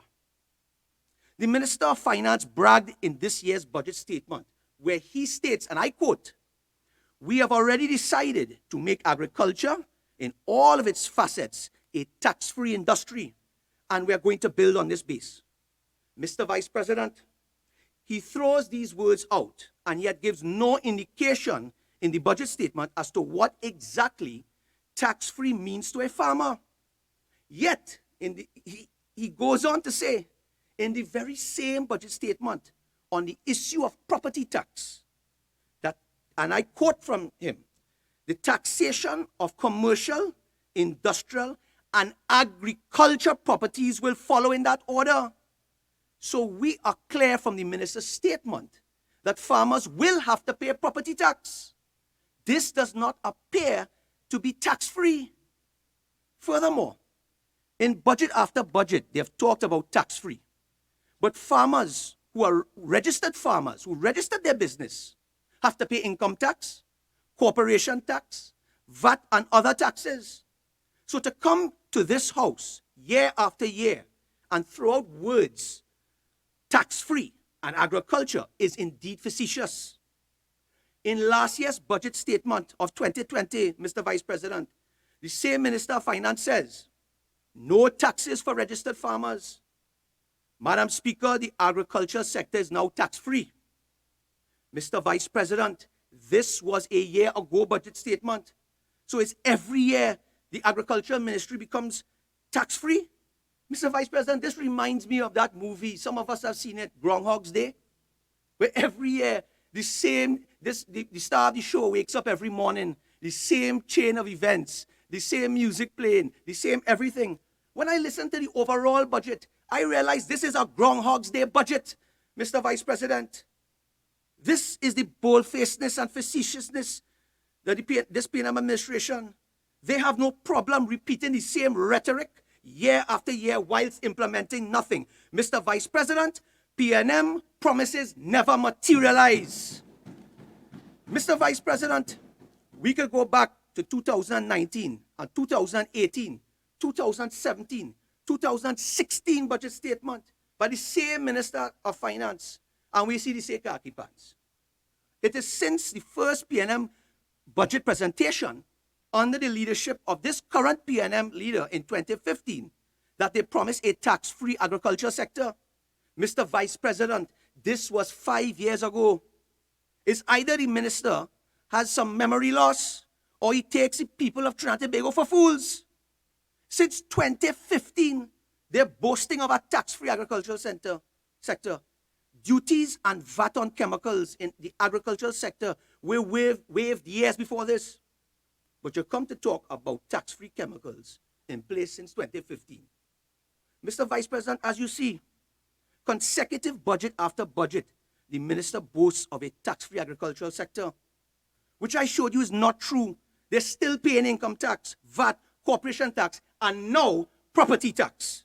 So I expect next year's budget, the minister's statement will be nothing short of a tax-free agricultural sector. But let me go on now to the Agriculture Incentive Program, Mr. Vice President. The fact that when you look at the estimates of expenditure, you find that the $500 million cannot be found under the Ministry of Agriculture, but under the Ministry of Finance. Mr. Vice President, they don't even have confidence in the Minister of Agriculture to handle his own business. Is it because they want these funds to benefit friends, family, and financiers of the PNM? Is it because it's Mama Guy, Mr. Vice President, that they don't put it there? That is just talk? You see, Mr. Vice President, the issue here is beyond simply throwing random figures into a speech and expecting the population to buy it. You did not do anything for the past 5 years. Doing something over and over and expecting a different result is tantamount to insanity, Mr. Vice President. Farmers for decades have been trying to get access to funding through these programs, such as the Agriculture Incentive Program, which is not new and has existed for a long time. What we would like to know is how many farmers gain access to these agriculture incentive grants. In fact, many of them will tell you that while on paper this grant exists, it is a nightmare to gain access.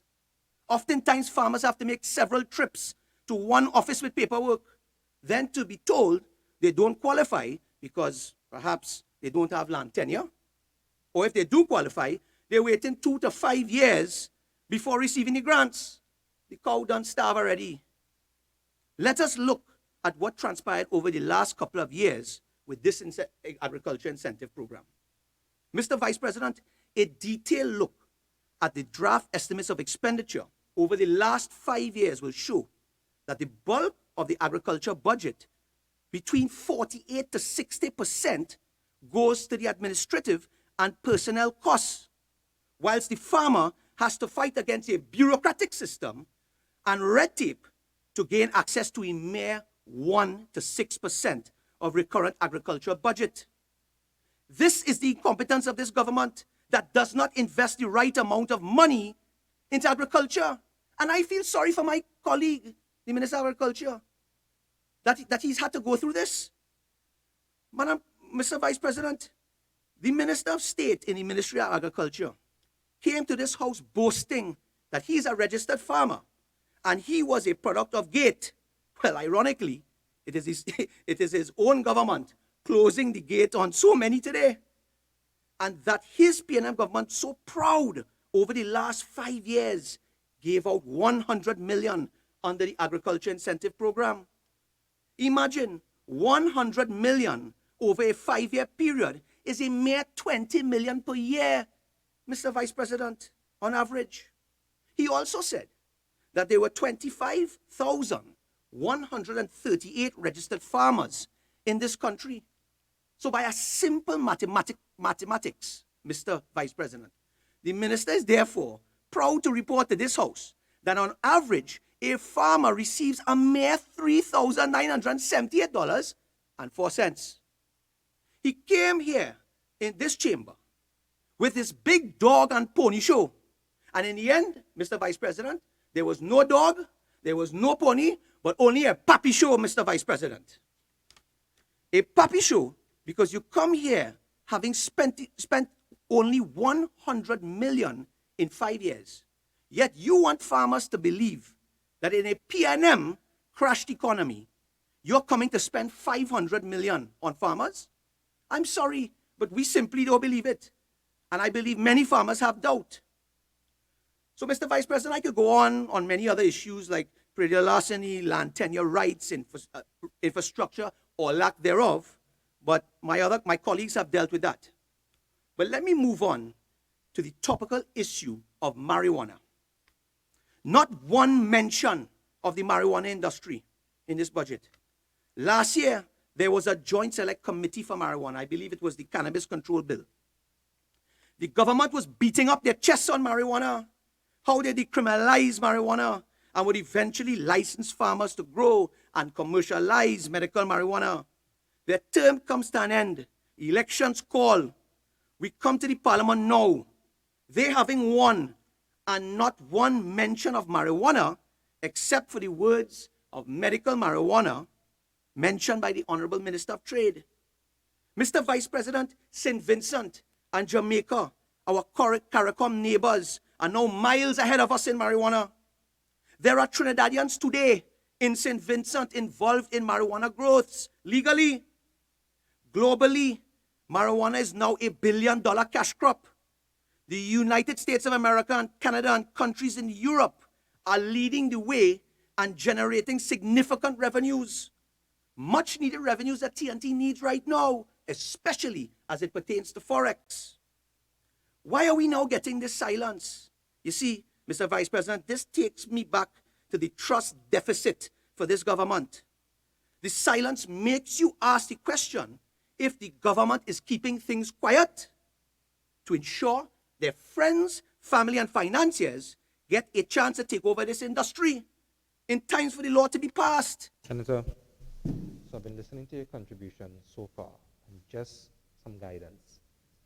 What you're doing right now, and the statement that you're making, could be misconstrued as imputing improper motives. So just be careful going down that line. I think accordingly, Mr. Vice President. But we are indeed hearing about certain people buying up agricultural land. So I don't know if they're buying it to grow bhaji, as the Minister of Finance joked about earlier. But we will leave it there. I take your guidance. But we will be looking. That is what the opposition's job is to do. I move on now, Mr. Vice President, in the area of fisheries. And I would have expected that the Minister of Agriculture to speak on fisheries. In fact, when the Minister of Agriculture spoke in the other place, little or nothing was mentioned on fisheries.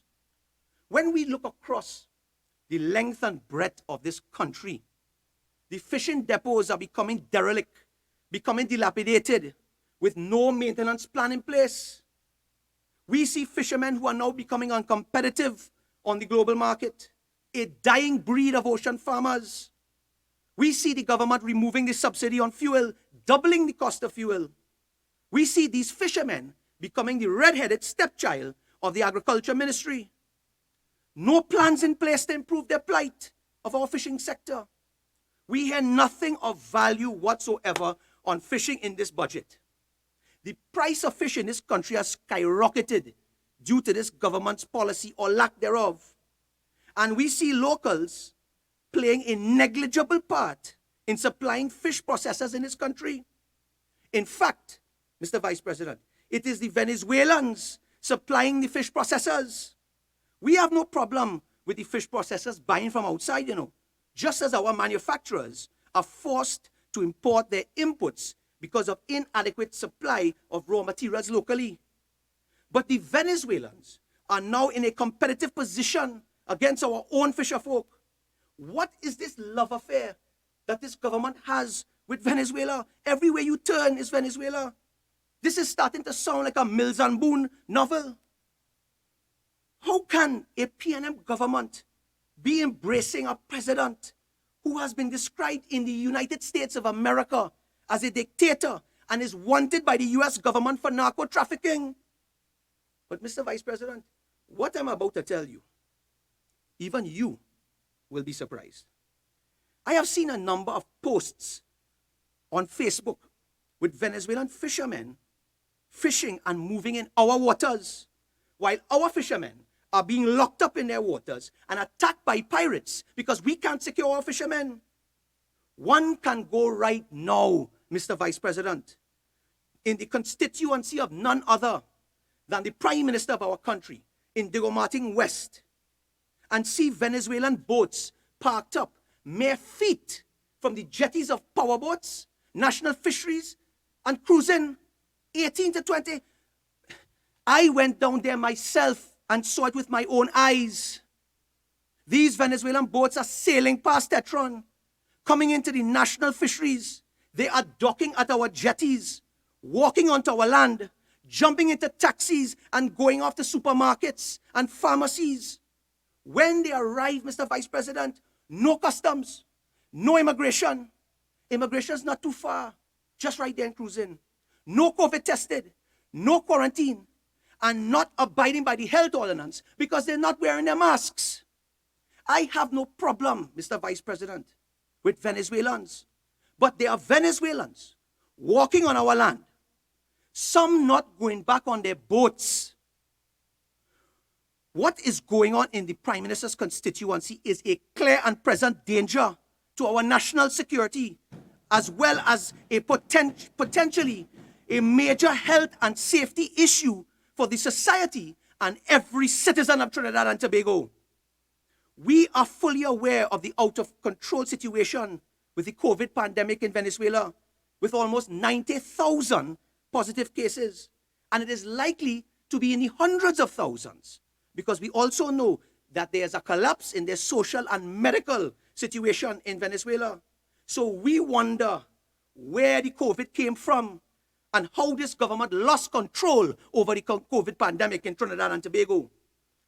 Mr. Vice President, all of this, whilst our nationals are stranded and languishing in foreign lands, some of them broke and penniless, broken to teeth, whilst they are away from their homes, their families, their jobs and their businesses, being deprived of their constitutional rights to return to their native land.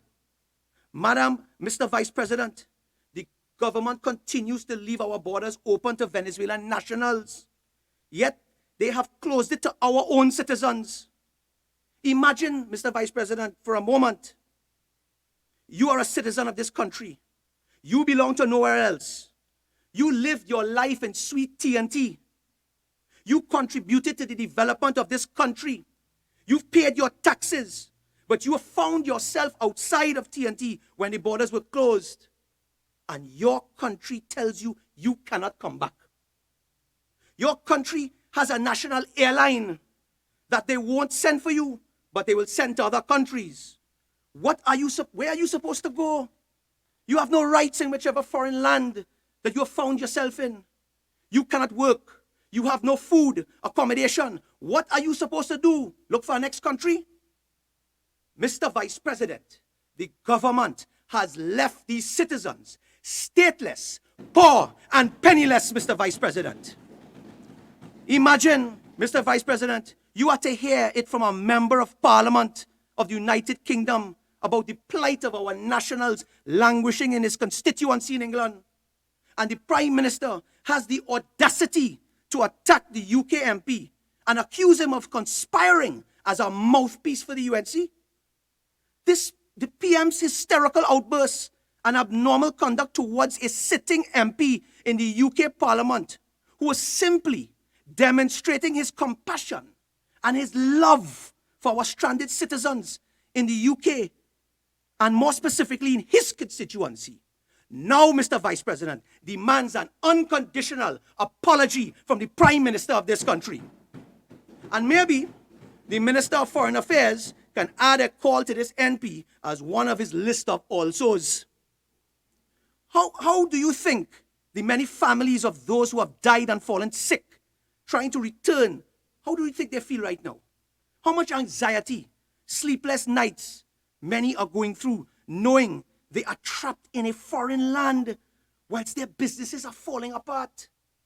My heart breaks when I hear the story of Subria Ali, who was trapped in Jamaica, having to live in a shack with 2 babies, no food, no money, depending on charity, because it is alleged our own foreign missions abandoned her.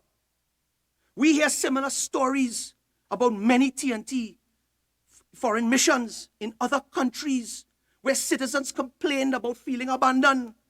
And imagine it took this government 6 months after lockdown to distribute any financial aid in September. Mr. Vice President, this is the mess that the Minister of Foreign Affairs has the challenge of cleaning up after his predecessor. So they cannot blame Kamala here on this one, you know. This is a shameless travesty. Nationals that are abandoned and stranded aboard abroad. This is an insult to every single citizen in this country. And I call on the Minister of National Security, should he have a few moments rebooting, to go down to Chaguaramas and to see the breach of our borders. I call on the Minister of Health to see that there is no COVID testing on the entry, no quarantine, no compliance to the health ordinance. I call on the Minister of Agriculture, my colleague, my friend, to do what is required for the fisher folk in this nation and stop paying lip service. And I call on the Prime Minister of this country, when he visits the golf course in Chaguaramas, maybe he can look into the border breach as well.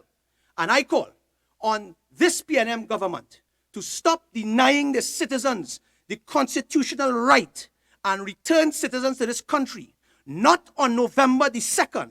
Return them now. They do not have the luxury of time. Your time is up, PNM. Mr. Vice President, as I tame myself, I move towards the Ministry of Trade. The Minister of Trade came to this Parliament to say that one of the PNM strategies was to support manufacturers and businesses during the COVID crisis by giving them their VAT refunds or giving them back in a substantial way.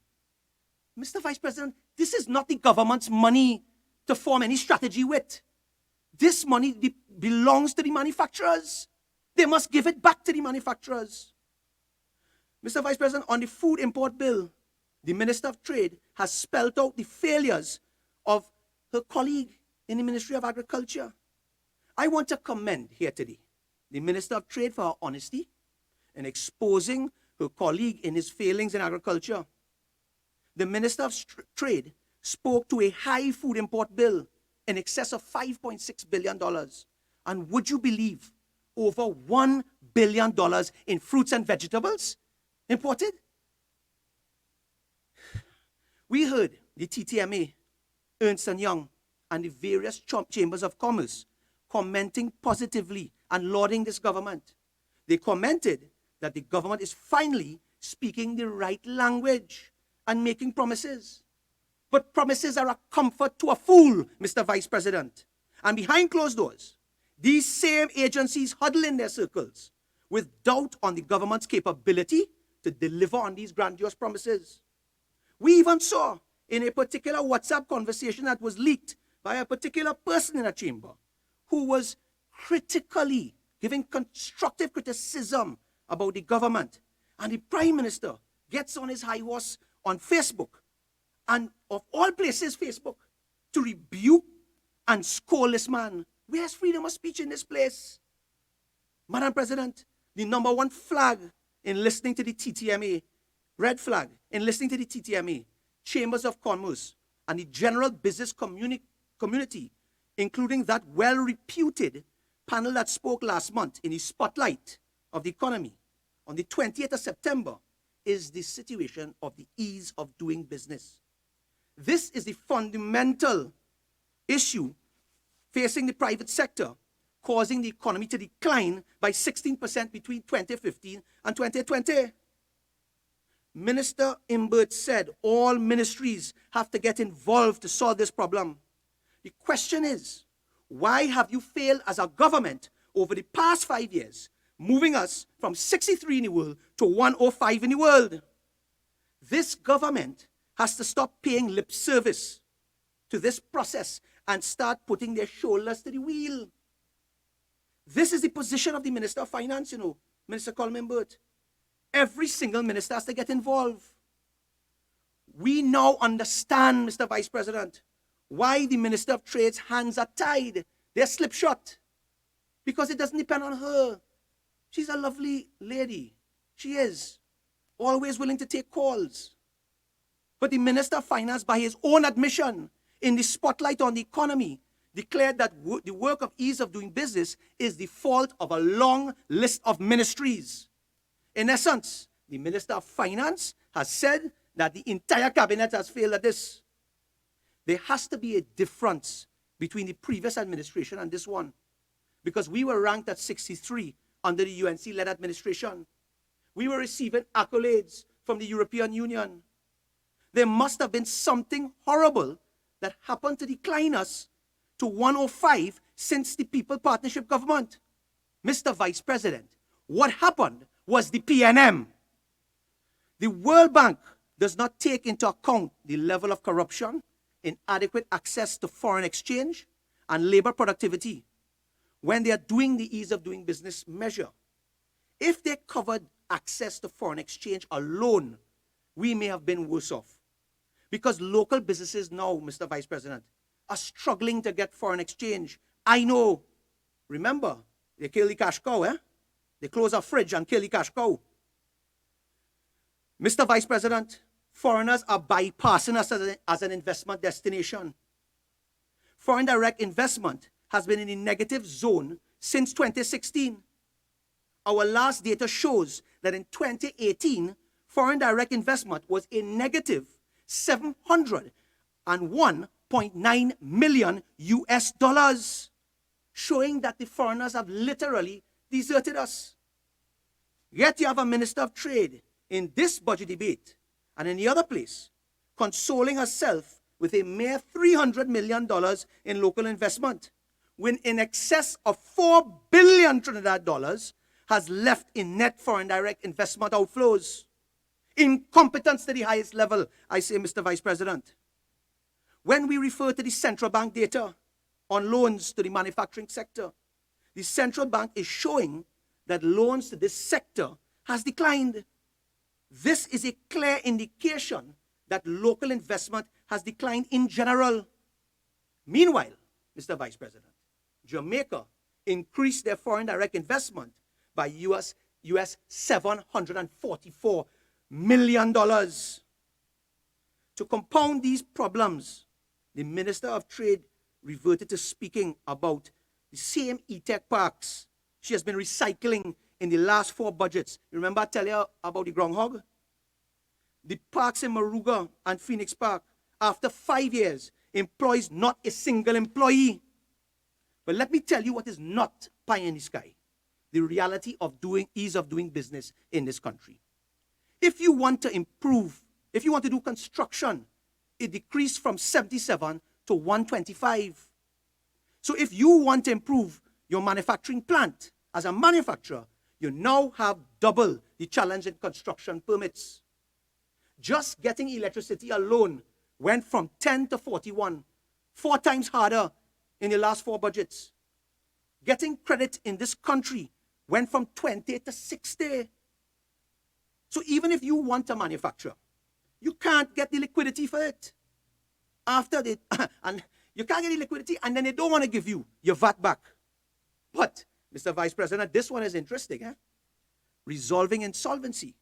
We went from 114 to 77. We improved there because so many people, Mr. Vice President, they're going out of business today. So they had to fix that one. The banks did what they had to do to get their money back from the people who have gone out of business. We are seeing it now. One only has to walk in Trinity Mall to see how many stores are closed, businesses shut, unemployment on display. It's everywhere. But I will go on to the port and the port privatization. Now, Mr. Vice President, I am all for efficiencies in our port. But we have to be aware that the government failed to run what would normally have been a profitable entity in any other country, hence being forced now to privatize. But what we really want to know from the Minister of Finance himself is if he is going to take the personal responsibility towards ensuring that customs and excise becomes efficient through his so-called digitization and training. Because an efficient port, Mr. Vice President, is nothing if there's a backlog at customs and excise, which will now cause a bottleneck, increase fees to the manufacturer in demurrage and rental. So we want to know if he is going to take personal responsibility. We can speak about forex shortage, that has been spoken at length. We can speak about taxes. Mr. Vice President, in a time where we look at United States of America lowering their taxes to encourage investors to come into this country, and bring their manufacturers back home. We raising taxes. Nothing to incentivize the manufacturer. And then there is that big issue that I started off with, the non-payment of VAT. The TTMA has a target of doubling manufacturing exports in the next 5 years. However, they lament that under this government, VAT refunds continue to be the bane of manufacturers. The manufacturers have a request which I am compelled Senator, to you rely. have 5 more minutes. Thank you, Mr. Vice President. Which I am compelled to rely simply because I wish to give them a voice.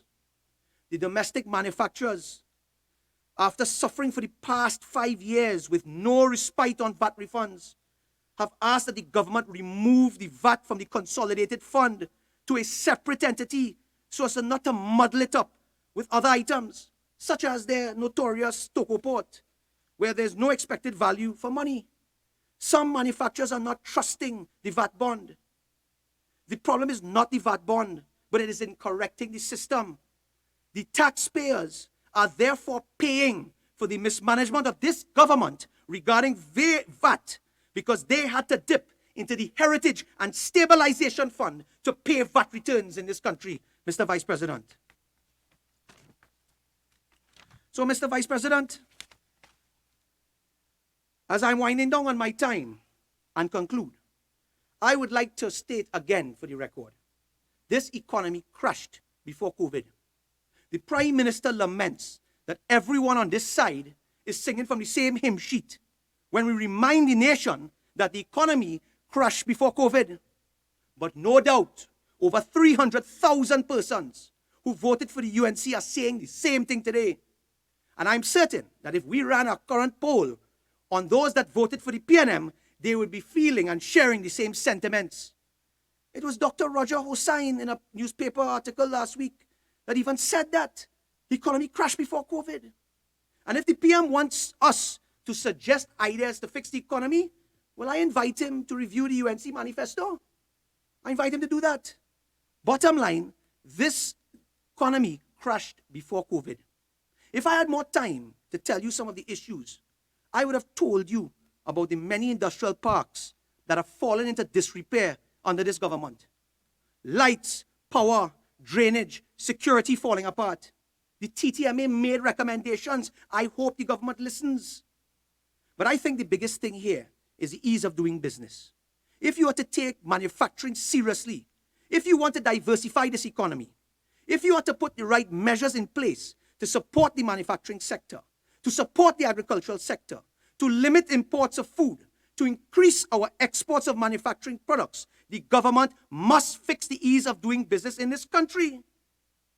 We heard the Minister of Finance respond to a reporter regarding the ease of doing business in the spotlight. This is the same Minister of Finance that sat there and told you don't blame the Ministry of Finance, for failing in the ease of doing business.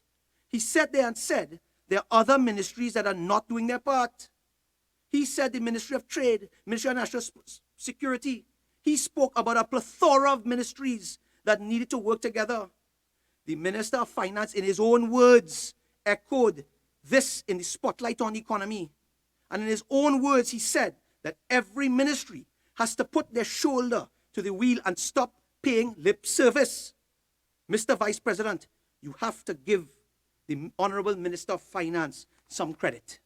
Because after 5 long years of blaming Kamala Prasad-Bissessar, while we went from 63rd to 105 in easing doing business in the world, he has finally blamed the last Rowley administration for their failure.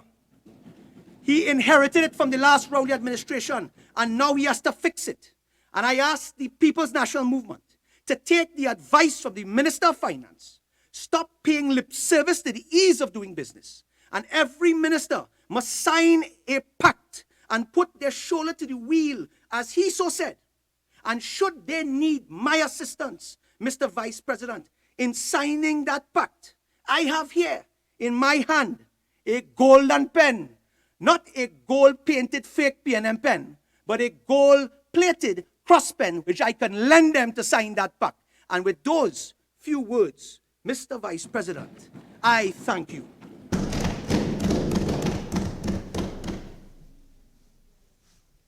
Minister of Works and Transport.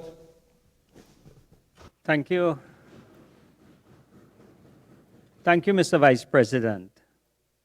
Mr. Vice President, after listening to the Honorable Senator in his presentation, I am a bit baffled because what I heard from him basically was what I heard on the run-up to the 2020 general election. This is a budget debate. And as the Minister of Works, I would like to report on the performance of the Ministry of Works and Transport. But I have seen in this debate a debate on the government performance from the other side. What I want to remind the other side is that the debate on the government was held on the 10th of August 2020. And in that debate, the People's National Movement did not only win the majority of seats in the national parliament, they also won the popular vote in Trinidad and Tobago. So everything that I just heard there was said before the 10th of August 2020. And the population had a choice to make. Listen to the UNC propaganda or trust the performance of the People's National Movement. And we all know the results of the 2020 general election. This population, the UNC had a track record between 2010 and 2015. The PNM had a track record between 2015 and 2020. And here we are in the Parliament with Dr. Keith Christopher Rowley as the Prime Minister of Trinidad and Tobago. For that, I compliment the citizens of Trinidad and Tobago who would listen to a presentation like what we just heard and understand fully well that it's all politics. Mr. Vice President, having said that, I thank you for the opportunity today to present in this honorable house the roadmap for sustainable growth and development for the Ministry of Works and Transport. Over the past 5 years, the ministry has delivered an ambitious slate of national projects that are aligned with the government development agenda. These efforts have ultimately been aimed to improve the quality of life for all citizens in this evolving world that demands an expanded network of resilience infrastructure, efficient transportation and service that harness the information communication technology platform that have gone a commonplace for us all. Mr. Vice President, while Trinidad and Tobago, like the rest of the world, is grappling with the global pandemic, at the Ministry of Works and Transport, we see this as an opportunity to merge innovation and traditional practice. This paradigm shift allows us to develop more efficient digital service that provides 24/7 access to our customers. As well, it teaches us that we can more innovatively and find new ways to cope, remain connected, and devise a new way ahead for the future. Our very astute Minister of Finance laid before us on October 5th, 2021, budget statement, resetting the economy for growth and innovation. And I truly believe that with this government at the helm of leadership, we can continue to develop, innovate, and even thrive. The Ministry of Works, with responsibility for the national transportation infrastructure and related service, will continue to implement the government 2030 National Development Strategy to attain the desired growth for Trinidad and Tobago once again. I see this time as the government opportunity to close the infrastructure and transportation service gap in order to build a more equitable and prosperous Trinidad and Tobago for all. In working to fulfill this promise, we intend to continue to achieve more progressive firsts for Trinidad and Tobago and successfully lead the charge in implementing several major transportation infrastructures and service projects to benefit the nation at large. Mr. Vice President, as I started, I indicated that the population had a choice to make on August 10th. That choice was a promise we made way back in 2015, and the test was then if the PNM kept their promise that they made to the population. In terms of our infrastructure projects, in our 2015 manifesto that we promised this population, we said that we will complete the San Fernando to Point Fortin Highway in a manner that best serves the national interests and the interests of all affected parties and stakeholders. That was one. Two, construction of the San Fernando to Mayaro Freeway. Construction of the Waterfield to Manzanilla Highway and ring road around Sangre Grande. Construction of a ring road around Chaguanas. Construction of the Port of Spain Chaguaramas Causeway and Highway. Removal of all traffic lights and the construction of overpass and interchange from Port of Spain to Sangre Grande. Implementation of a comprehensive program for the construction and maintenance of all roads and bridges throughout Trinidad and Tobago. Implementation of a comprehensive national drainage plan. Establish a transit authority to regulate all forms of public transportation. Develop once and for all a national transportation plan. Improve the efficiency of the air and sea transport to Tobago with particular attention to the sea bridge and the acquisition of new fast ferries. Construction of a new first-class road to Toco and a fast ferry port in Toco, thus providing faster alternative sea route to and from Tobago. Construction of a new first-class road to Moruga, an efficient port in Moruga.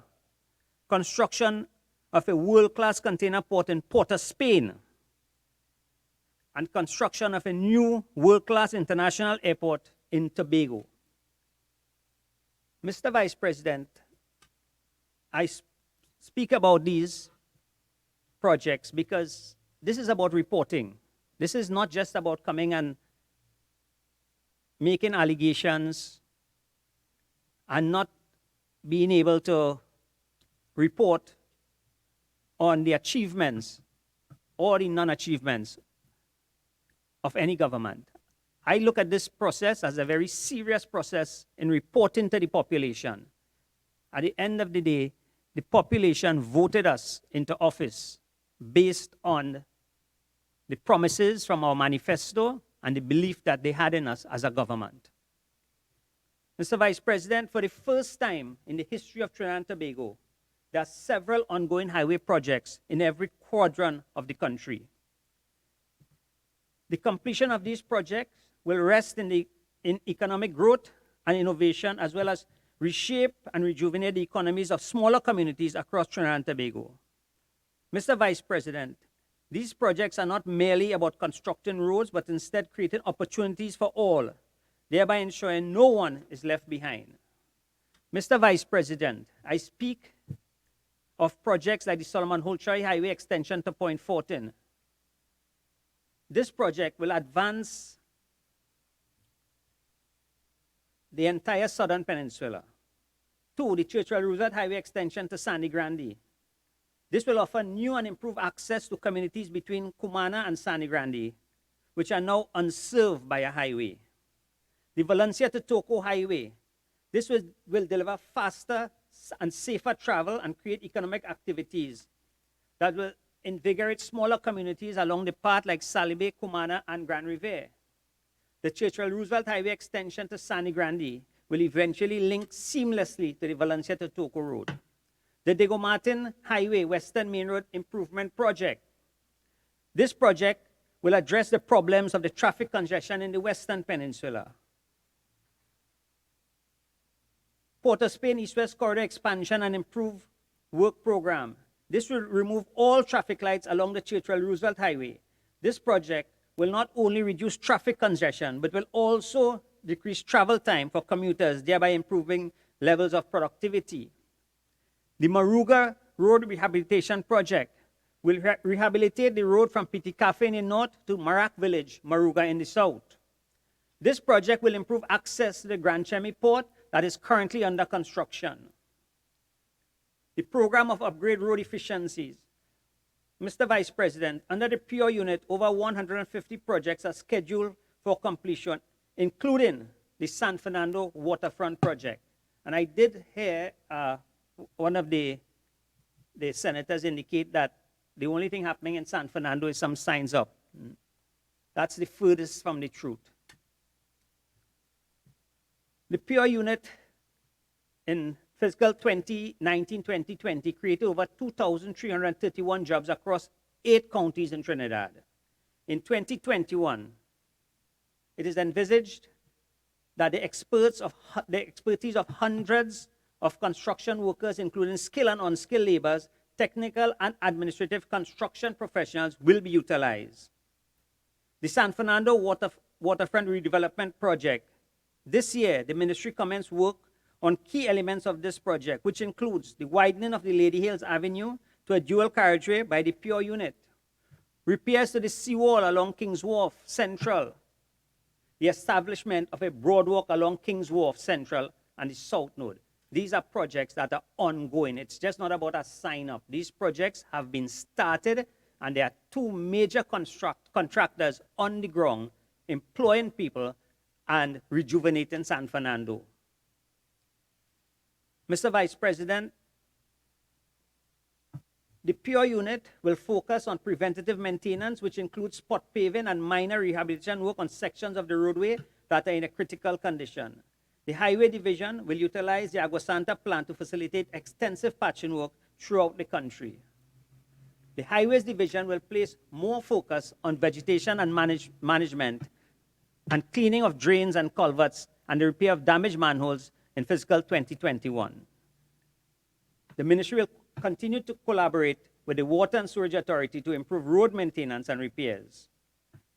Mr. Vice President, under our Bridges program, we have identified 62 structures in need of repairs. So far, between 2015 and 2020, we have reconstructed 25 of those bridges. This year, we intend to complete about 18, and we intend to start an additional 12. We also intend to start the focus on 259 landslips throughout the country. Mr. Vice President, flooding is a major challenge for us at the ministry. Most of the problems with flooding are problems that would have occurred over the last, couple decades, which are not readily, they are not problems that we can easily solve. They are problems that will take time. But at the Ministry of Works and Transport, the Drainage Division in 2015 to 2020 completed over 1,500 desilting projects at various locations throughout Trinidad. The projects include the desilting of major watercourses to mitigate flooding, the rebuilding of the embankment, and the construction of projects to afford protection to properties which are close to watercourses, along with the following: upgrade of the existing pumps and gate inventory, flood mitigation and erosion control program, major river cleaning program, and the infrastructural mitigation and rehabilitation program. As we move forward, the Ministry of Works and Transport remains committed to building capacity, building upon our capital projects, and increasing maintenance work through the National Desilting Program. Mr. Vice President, in fiscal 2021, the ministry will continue work in the following areas: the National Drainage Plan for Trinidad and Tobago. The Development Bank of Latin America will work with the ministry to develop a strategic drainage plan to diverse solutions to mitigate flooding across Trinidad. 2, the program of upgrade to existing drainage pumps and our gate inventory. Under this program, 13 projects have been identified and involve the upgrade and modernization of various pumps and gates in flood-prone areas, including Sealots, Debe, El Sicoro, Bamboo 1, Bamboo 2, and Bamboo number 3, Arangwes and Pinal. The Caroni Irrigation Area, Kelly Village, St. Augustine, and the El Sicoro Bamboo number 1 and Pinal will also see replacement and upgrade of gates, along with the desilting of sumps and associated work. Mr. Vice President, the Drainage Division continues to execute on its mandate. However, the ministry is forced to now deal with selfish acts of sabotage, which have been deliberately done on the wider society. As you are aware, on October 11th, the Bamboo 1 pump site was subjected to an arson attack, which resulted in damage estimated between 300,000 and 500,000. This grossly irresponsible and unpatriotic act have left a large percentage of our Bamboo number 1 community exposed to possibility of flooding. While the Drainage Division was able to successfully mobilize 2 mobile pumps to serve in the interim, the facts remain that these pump sites will now operate at a diminished capacity, taking into consideration that we are in the peak of the rainy season. Over the last 2 years, the ministry has invested a considerable amount of money to upgrade these particular pump sites.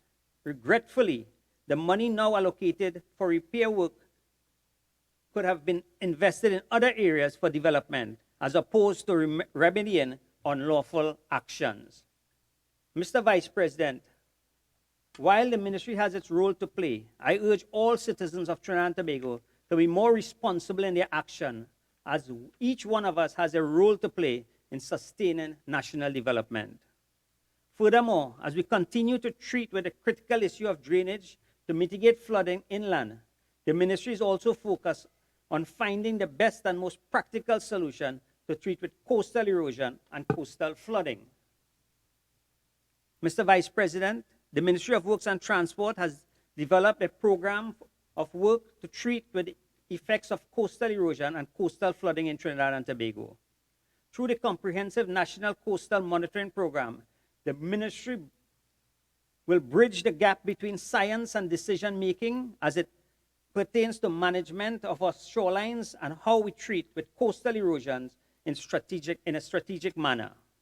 Projects for fiscal 2021 include the Mayaro-Guayagüari Coastal Management Program, the Otahiti Shoreline Stabilization Works, Salibe Shoreline Management Program, Captivale Shoreline Stabilization Work Phase 2, Matlot Shoreline Stabilization Work Phase 3, Paria Main Road Coastal Protection Work, Macquarie Bay Seawall Restoration Project, our comprehensive National Coastal Monitoring Program, and the Granville Shoreline Stabilization Work. Also, the Labre Shoreline Stabilization Work. Mr. Vice President, the Port of Port of Spain, and I have heard several commentators today, here and in the other place, comment on the government's decision to look at the opportunities to have the Port of Port of Spain brought to a standard that can compete with all the international ports around us and in different parts of the world. Mr. Vice President, please allow me the opportunity to address this issue. My colleagues on the other side, as usual, have chosen to dwell on what they see as negativity regarding this project, and this project purely seeks to improve efficiency and productivity at the Port of Port of Spain. The introduction of a public-private partnership will improve the competitiveness of the port. It is also envisaged that this new model will allow for private financing of public infrastructure and development needs, improve competitiveness, improve foreign exchange, improve governance, improve operational efficiency, and reduce operational subsidies. Mr. Vice President, the Honorable Senator Jearlean John indicated, why are we touching the port at this time? There are some people who would like the port to remain exactly as it is, because there are people who benefit from the port exactly as it is. This government have taken a difficult decision to deal with the port. This government have had the track record of making some of the most difficult decisions for Trinidad and Tobago. This government made that decision to deal with Petrotrin, a very difficult decision at the time. However, someone had to make that decision. The Port of Port of Spain, at this point in time, it cannot be business as usual. The Port of Port of Spain, at one point in time, was the leading port in the Caribbean. That is no longer so. That is no longer so. We have been left behind by ports in Jamaica, Barbados, and several other countries around us. The reason for that, we continue to have a port without the private sector playing a role in it. And this government have taken that very difficult decision at this point in time to ensure that our port at Port of Spain is brought up to an international standard. So we can continue to attract vessels, especially those vessels that will be built for the new Panama Canal. Unfortunately, our port cannot facilitate them. And what we have seen at the port is a continued reduction in the vessels that brings cargo to our port. And this government intends to bring that port back up to the standard that we can continue to attract these vessels. It's unfortunate that we only speak about loss of jobs. It's not about losing jobs. It's about improving the Port of Port of Spain. And that includes creating new jobs, but also being more efficient in the way the port operates. I have found myself, as the Minister of Works and Transport, having to go to the cabinet for funding for the port. Because there are some people who feel the port just needs to exist to pay salaries. Someone spoke about the port in Singapore. Singapore was built around a port. Unfortunately, our port, situated in one of the best locations, have to be subsidized by the government. And I agree there are some people who would want us to continue in that vein. This government have taken that decision. Enough is enough. And the Port of Port of Spain has to start to contribute to the Treasury and the development of Trinidad and Tobago. Mr. Vice President, in terms of our public transportation, but before I go to public transportation, let me speak a little bit about the Sea Bridge. Mr. Vice President, this government have inherited a sea bridge that caused the citizens of Tobago and Trinidad a lot of heartaches. We promise the population that we will fix that. And when we fix that sea bridge, we will fix it in a manner that it will be, not going forward, we will have a sea bridge that we all would be very proud of. I can tell you as the Minister of Works and Transport, we are here. We have, as we speak, 1,800 seats one way going to Tobago. Very soon, that figure will go up to 3,100 seats. We're expecting 2 new vessels coming in, one by the end of this year and one at the end of the first quarter next year. And I'm very happy to say that that sea bridge that gave us so much of challenges early in our term, this government took to the task, and we have fixed that problem once and for all going forward. Mr. Vice President, our public transportation system, the PTSC service, we intend later on this year to have the PTSC move towards the introduction of an intelligent transportation solution to leverage the effects and innovation of technology. Mr. Vice President, what I mean by that? The Public Transport Corporation, the standard that they're moving to is where the commuters no longer have to wait for a bus in the terminal building or at a bus stop and you don't know what time it's coming. The technology that they're using now is where you can stay and look at the app, you can track the buses, you can see exactly where the buses are, what time it's coming. However, in order to reach that stage, we have to ensure that we have the amount of buses that is required. Over the last 3 years, we introduced 75 new buses to the system. Going forward, we intend to introduce 300 additional buses. What that will do for the first time, bring the fleet to close to 550 buses. That is the fleet that is required if we have to have an efficient bus service operating in Trinidad and Tobago. And this government have given permission to the PTSC to have that tender completed for additional 300 buses sometime in 2021.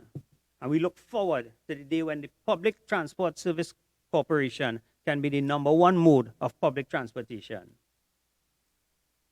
Mr. Vice President, while the ministry has been undergoing transformation, the license office has been undergoing transformation, due to the COVID regulation, we continue to have some challenges.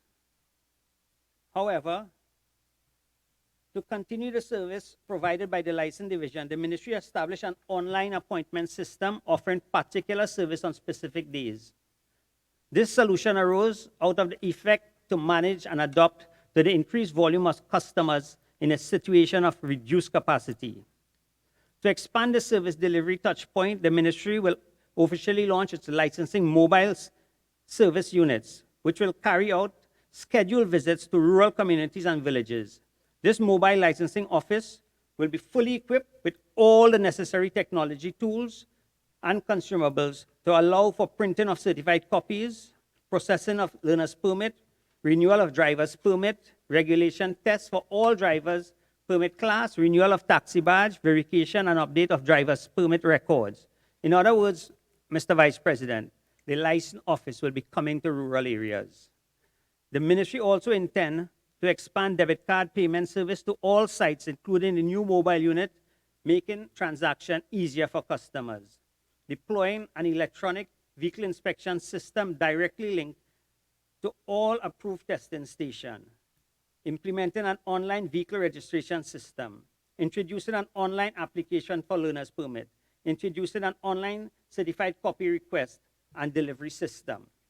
Offering an online renewal for driver's permit. Reintroducing specialized numbers via a transparent online system. Mr. Vice President, I'm pleased to report today on the successful implementation of the U-turn system, a technology platform that supports the operationalization of the demerit point system and the reinforced traffic ticketing system. Since implementation, this initiative, the ministry has recorded a 22% decrease in fatal road traffic accident and a 29% decline in road traffic death compared to last year.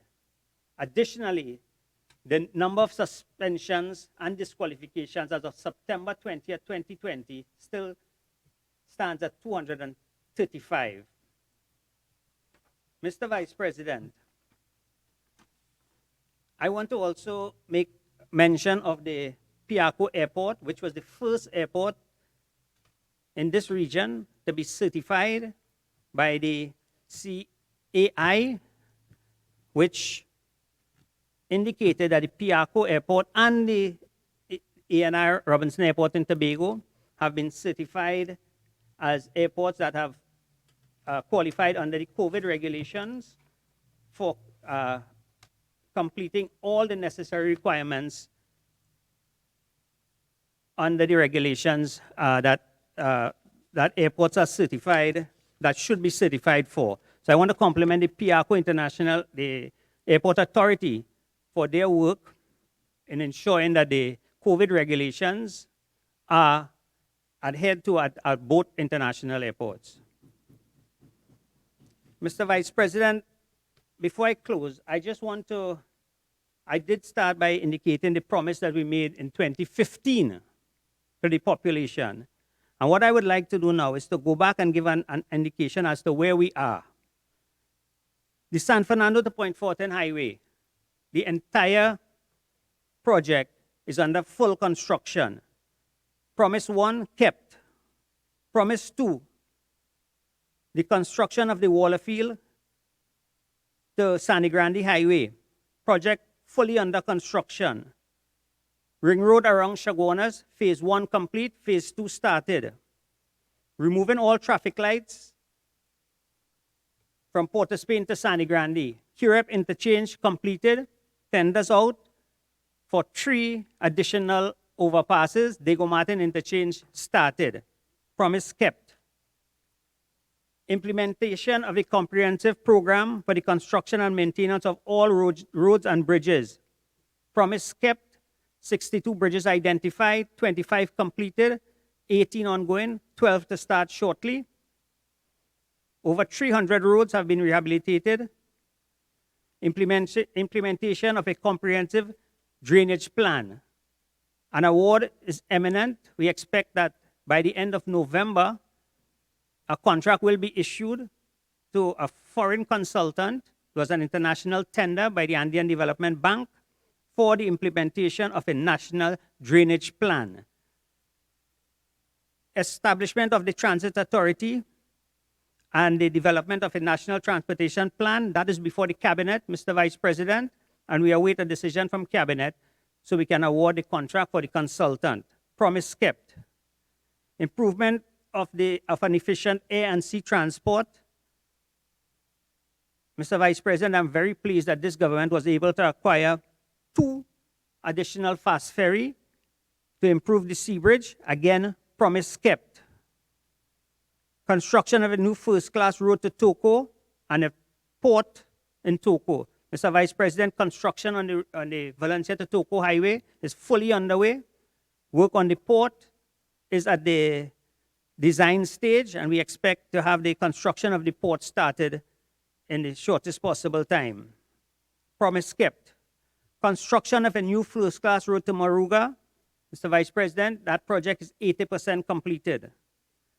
Construction of a new world-class container port in Port of Spain. Mr. Vice President, this government took that decision to have the Port of Port of Spain be at a standard that we can be proud about, that we will have one of the most modern ports in the Caribbean. And the construction of an international airport in Tobago, Mr. Vice President, that contract have already been awarded and work have started on the Tobago International Airport.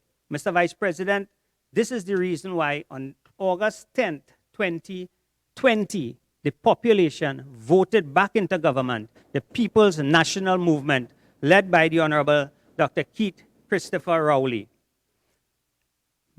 Mr. Vice President,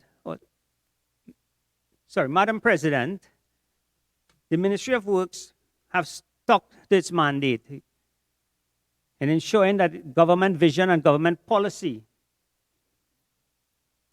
is achieved. We have done so with much fewer resources than our predecessors had. We have done a lot more with a lot less. And I'm happy to say that at the Ministry of Works and Transport, finally, we are at a point where every contract that is awarded would have gone through proper procurement exercise.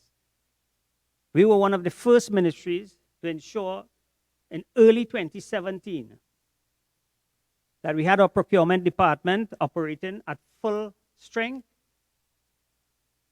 utilizing all the guidelines that were set forth by the procurement department. So we can stand scrutiny going forward that all projects handled by the Ministry of Works and Transport earn this country value for money. And that is why, at the Ministry of Transport, we continue to boast of doing more with less. Madam President, I can go on with several other projects.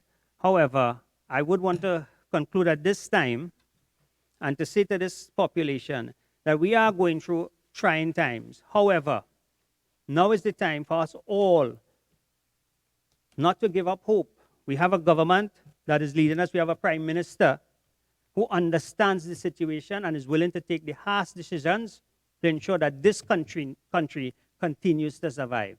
Madam President, with those few words, I say, may God bless our nation. I thank you.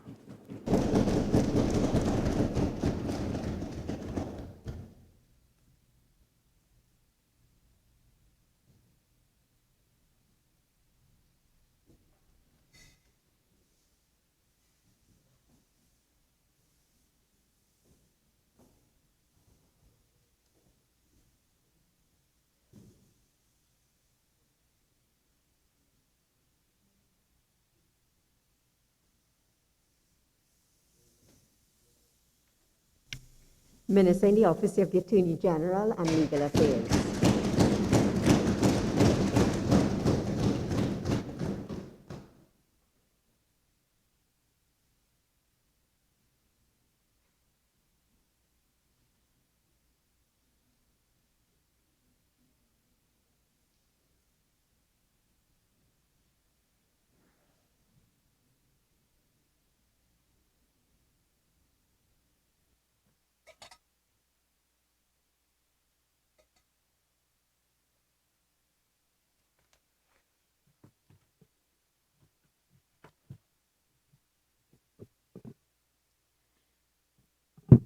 Madam President, as I stand in this most august chamber for the first time, it is with a great sense of pride and humility I stand before you and the people of Trinidad and Tobago to make my contribution not only towards the Appropriation Bill 2020, but towards the development of our great nation, where no doubt, Madam President, every creed and race finds an equal place and there is boundless faith in our destiny.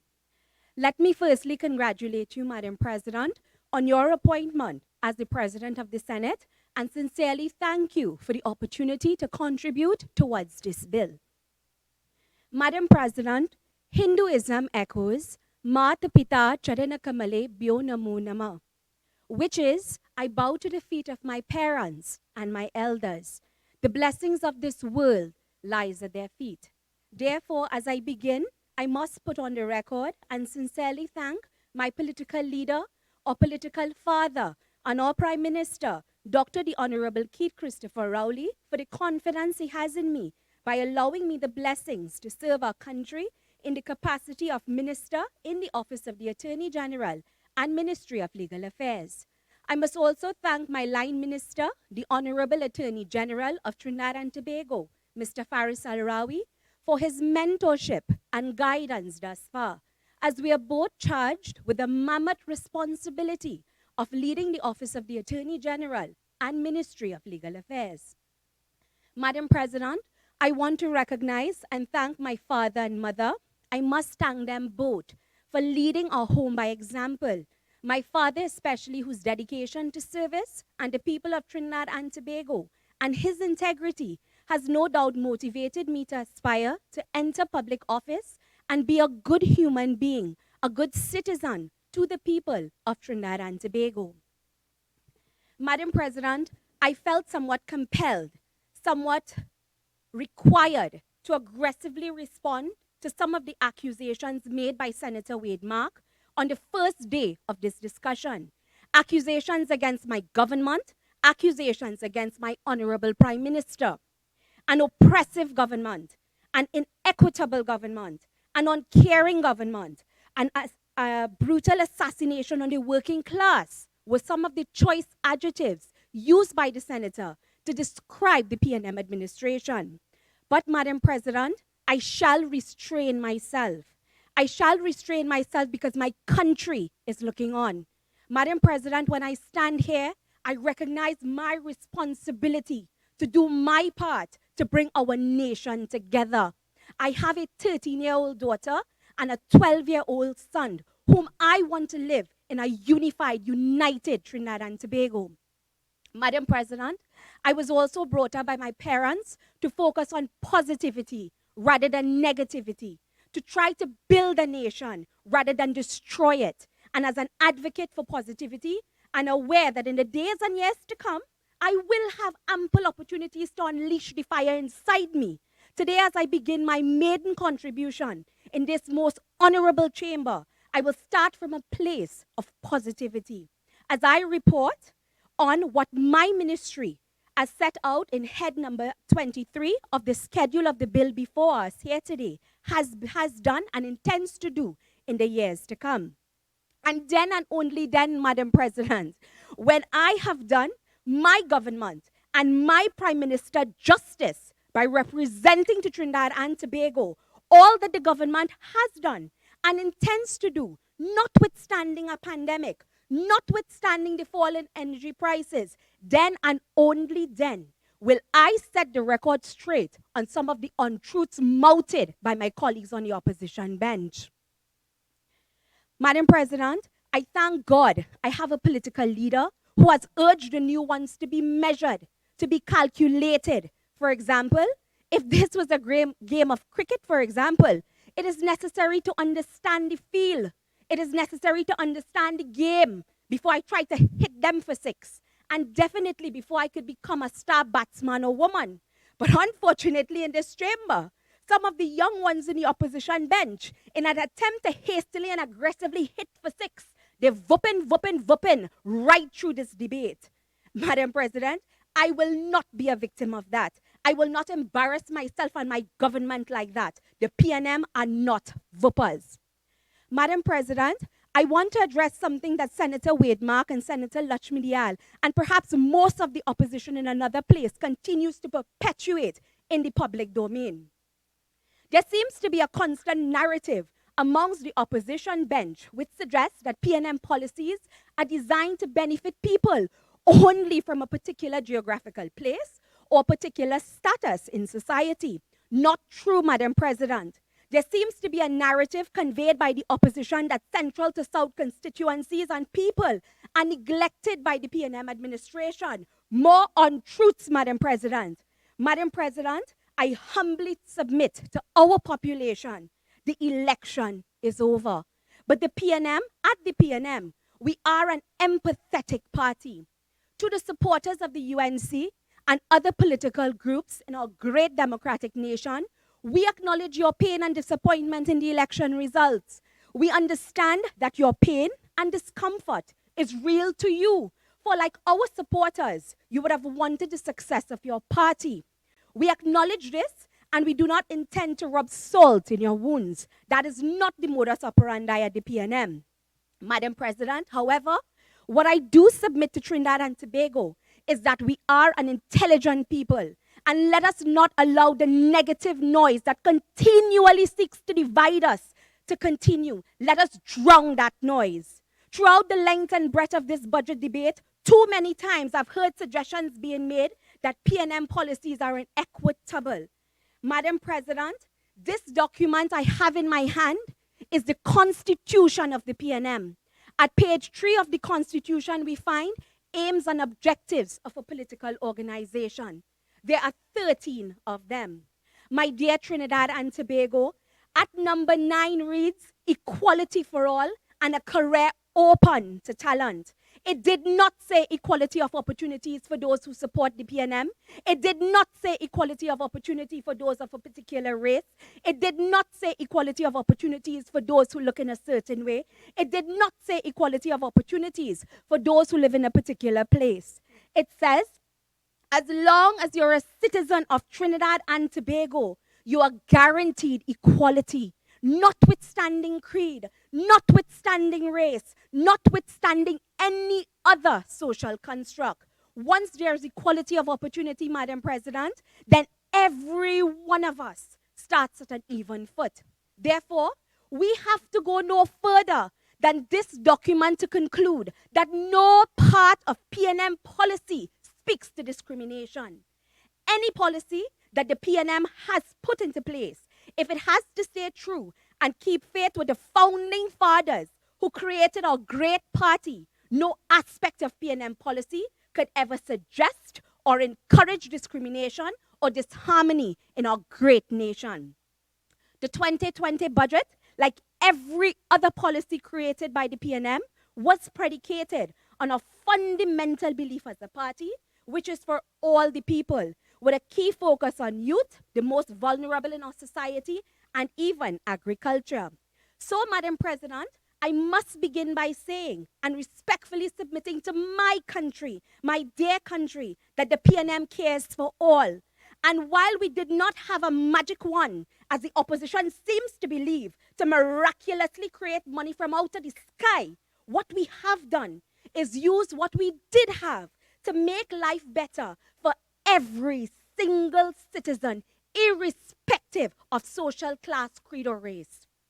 So, as I begin my contribution towards the appropriation bill, I must put on the record my unequivocal support for the national budget and congratulate the Minister of Finance and congratulate him for continuing to do more with less. as he continues to steer the economic trajectory of our nation.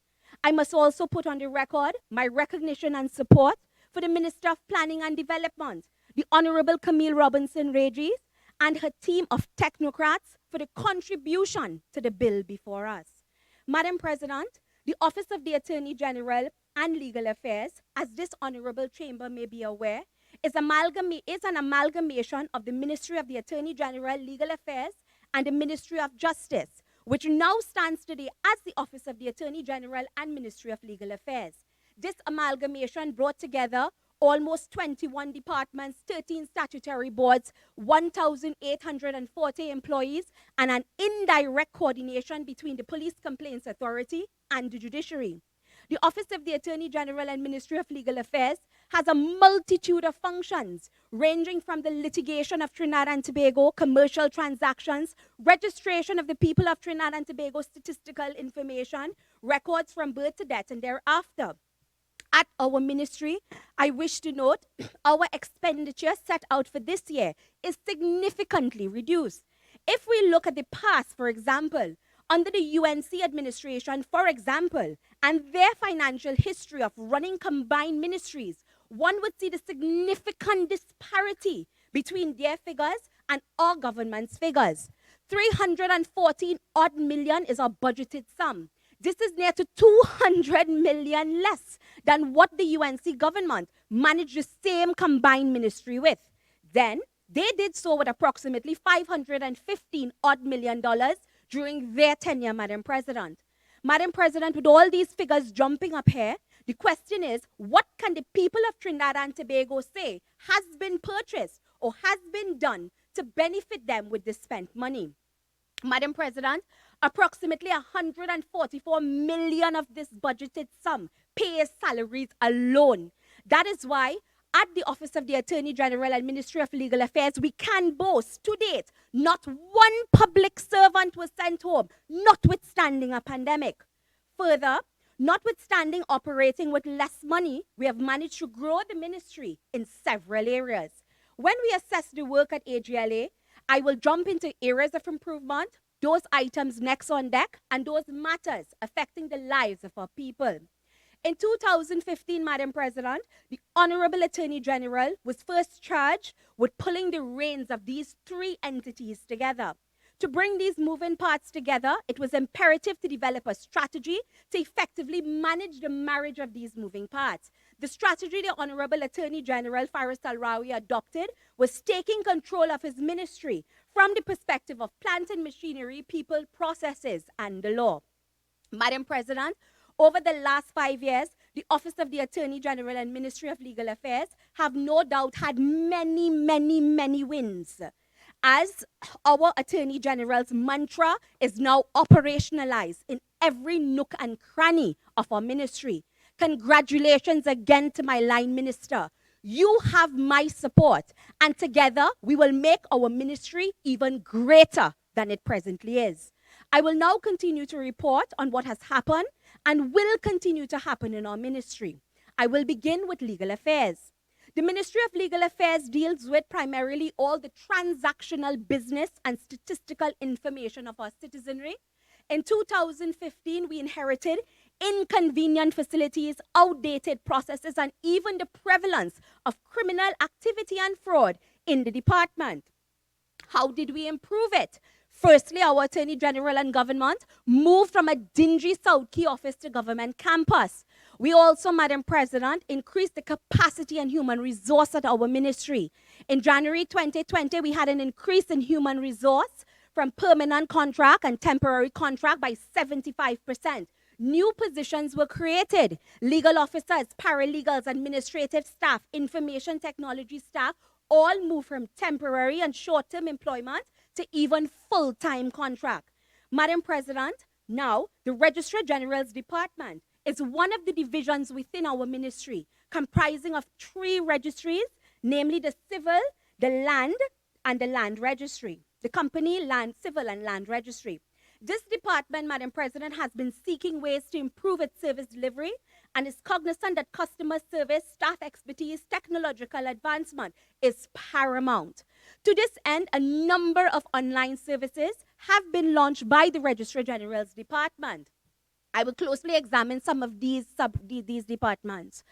For example, in the land registry, there has been significant positive changes in the land registry. In the last fiscal year, the Registrar General's Department registered 126,208 documents in the land registry. We have had a number of online services, for example, a land document e-filing application. This application, Madam President, is a web interface which facilitates the electronic submission of data relative to land records prior to filing at the RG's department. Madam President, what does this do? This gives attorneys the convenience of preliminary submission of data, allowing them for a faster processing time by the time they enter the Registrar General's Department. Madam President, we also continue to take steps towards the improvement of our service delivery. The Land Registry has also launched an e-certified copies application. This new application allows practitioners, lawyers, to apply and pay for their certified copies online and even specify which one of our 4 offices they would want to receive the certified copies, or even indicate an address that they would want these copies to be delivered to.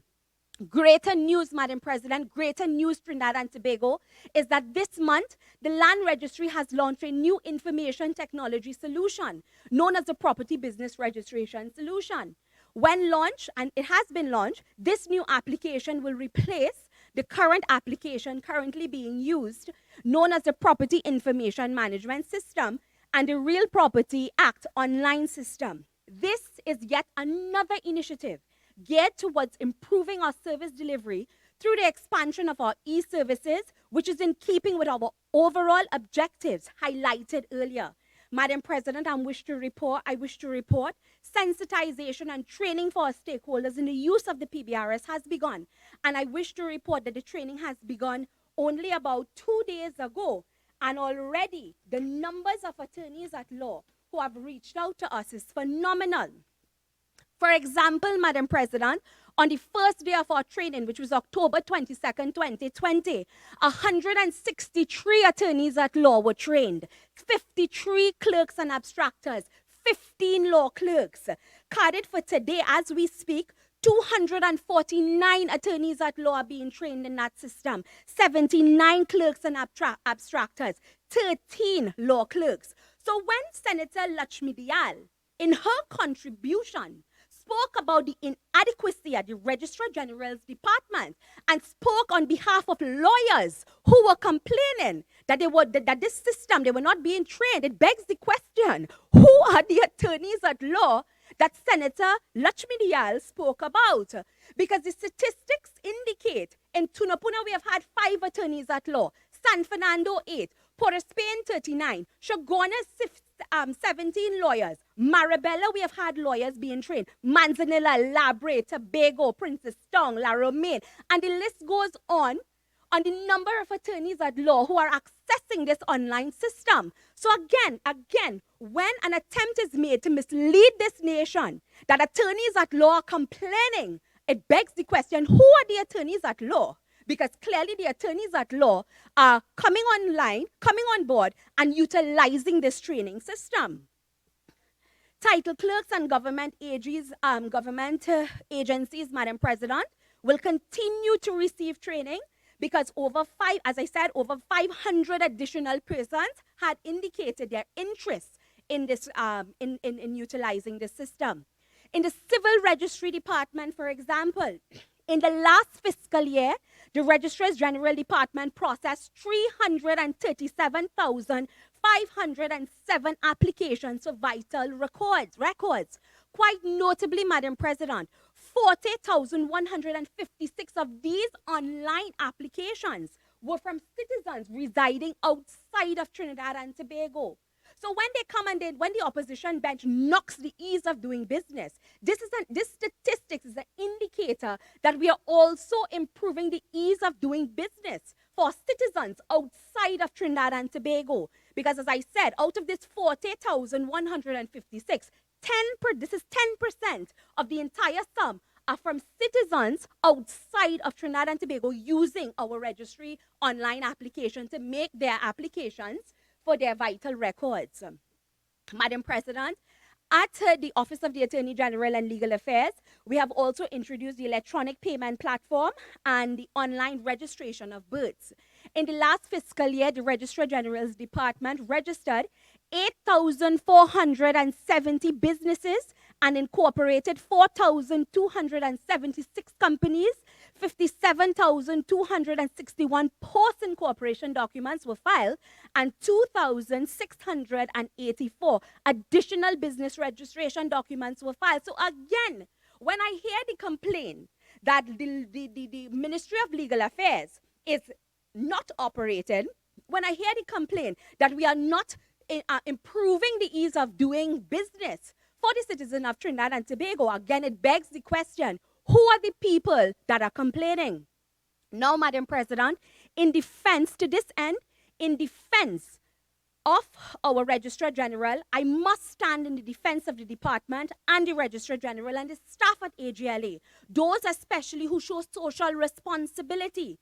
And while working remotely, they continue to work. From our cashiers, who are our frontline workers, to our security guards, who through this pandemic has had to interface with the public, to our cleaners who have constantly kept the place sanitized and clean. On behalf of my Attorney General and myself, I say thank you, thank you, thank you.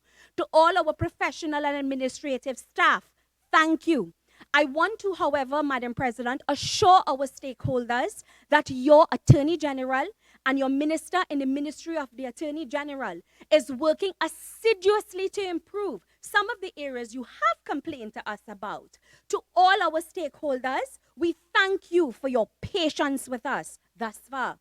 And rest assured that we are doing everything humanly possible to bring resolve to your concerns and areas of improvement you want to see at the Ministry of Legal Affairs. At the same time, though, again, I repeat, I must stand in the defense of my Registrar General and her staff, who are not sitting by idly, but every single day since I have assumed office, I have personally witnessed the department brainstorming and attempting to rectify and find resolve for all of your concerns. Madam President, I wish to report on the Office of the Attorney General. In 2015, we were plagued with some of the following problems: delayed justice system, insufficient courts, no division of courts, insufficient judicial officers, insufficient prosecutions, insufficient defense attorneys, and the list goes on. As a result, again, the Honorable Attorney General strategically addressed these problems using his mantra, plant and machinery, people, processes, and the law. So in an effort to rectify some of these issues, as I mentioned above, we did, or the Attorney General and his then minister did the following. There was significant improvement in the criminal justice system, contrary to what the opposition tries to say to the people of Trinidad and Tobago. We have brought notable improvements to the judiciary, for example. There were increased courts. Madam President, we dedicated resources towards the creation of over 100 new courtrooms throughout the length and breadth of Trinidad and Tobago.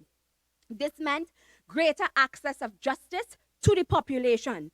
Since access to justice necessitates access to a physical location, that is why we moved on a drive to create courtrooms. In addition, Madam President, as I said, we increased courtrooms for magisterial high court matters. There was a dedicated family court and children court and even virtual court. At the prisons, the government has approved additional accommodation to be outfitted specifically for the conduct of jury trials. The introduction, Madam President, of the virtual courts at the prison, while enabling the conduct of matters during COVID-19, it also bypasses the expenses of physical attendance. What this does, Madam President, is it saves taxpayers thousands, hundreds of thousands of dollars by not having to bring prisoners to court. Madam President, at the Office of the Attorney General, we strengthened the judiciary by passing a spate of legislation which allowed us to increase the judiciary's capacity. Legislation was passed to increase the number of high court judges, for example, from 36 to 64. and the number of court appeal judges from 12 to 15. Legislation was passed to provide for full judicial immunity for magistrates as well, akin to high court judges, which essentially prevents, Madam President, a flood of litigation that would impede the judicial system and promotes greater efficiency, as magistrates would not have to be overcautious or timid in making decisions that could impair their independent and impartial adjudication. Madam President, as it relates to judicial support staff, the government approved the creation of over 1,000 new job positions in the criminal, family, and children divisions of court, which will directly impact on the speed and the productivity at which our courts are able to, and our courts' output. Long before COVID-19, our forward-thinking Attorney General saw the need to bring massive improvement to the court's technology. The digitization of the judiciary, Madam President, allowed for the migration from a document to a content management and initiated customer relations management to improve the quality of justice, access to justice, and public trust and confidence in our institution. Electronic court management saw the creation of such various platforms to improve efficiency and document processing as well. Madam President, I wish to report to our country, we introduced the court order payment system. It's an online system for making and receiving court-ordered payments in and out of court. I recall in a previous incarnation, I would have had clients complaining, for example, when they had to make their maintenance payments and line up in long lines. When these systems were introduced, as practitioners of the law, one would appreciate how this would have benefited our clients significantly from not having to face lines to pay, to make maintenance payments and so on. Madam President, legislatively, we saw the electronic payment, as I said before, in and out of courts through the Act, the payments into and out of court Act 2018. Madam President, we had court mail, which was introduced. It's a secure medium for the electronic creation and certification, signing and transmission of court orders, judgments and notices between the courts and the attorneys, prisons, police and prisons. As a practitioner in a previous incarnation, that was something that I welcomed, and I know my colleagues at the bar welcomed, because it meant that from the comfort of your office, orders of the courts were sent to you. You did not have to wait for an order to be posted to you. And these are digital benefits. These are modernization attempts taken by the Attorney General during his tenure to improve systems. And again, I will beat it, the ease of business, the ease of doing business, at our ministry. We also had the audio digital voice transcription software for making recordings of the court proceedings more efficient. Again, in a previous incarnation, I can say as a practitioner of the law, at the end of a trial, most attorneys at law, you await the transcription evidence to assist you in being able to document your closing submissions. Practitioners of the law will tell you that. And sometimes the line and the queue you have to wait in order to receive this transcription, sometimes you are able to meet with the court's deadline to submit closing submissions. Worse yet, if your clients want to appeal a matter.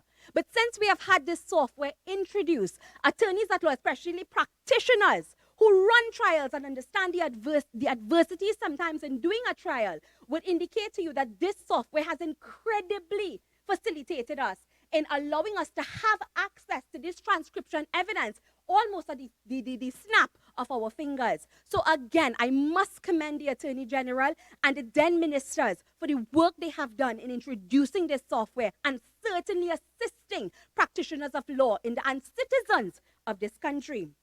Madam President, we created divisions of court, civil, criminal, and family and children courts, supplemented by specialized rules of court. Through legislative mechanisms, specialized court structures we created with accompanying rules aimed at improving efficiency, specialized procedures, staff and judges reducing an exorbitant amount of backlog within the court. Madam President, anchoring exclusive jurisdiction for the areas of law to enhance uniformity of decisions in those areas, thereby contributing, Madam President, to greater predictability and confidence in the courts, and possibly reducing even appeal rates. So, Madam President, certainly at the Office of the Attorney General, a lot has been done. Madam President, Senator Lakshmi Dayal knocked again the government for the DPP being understaffed and having a lack of resources.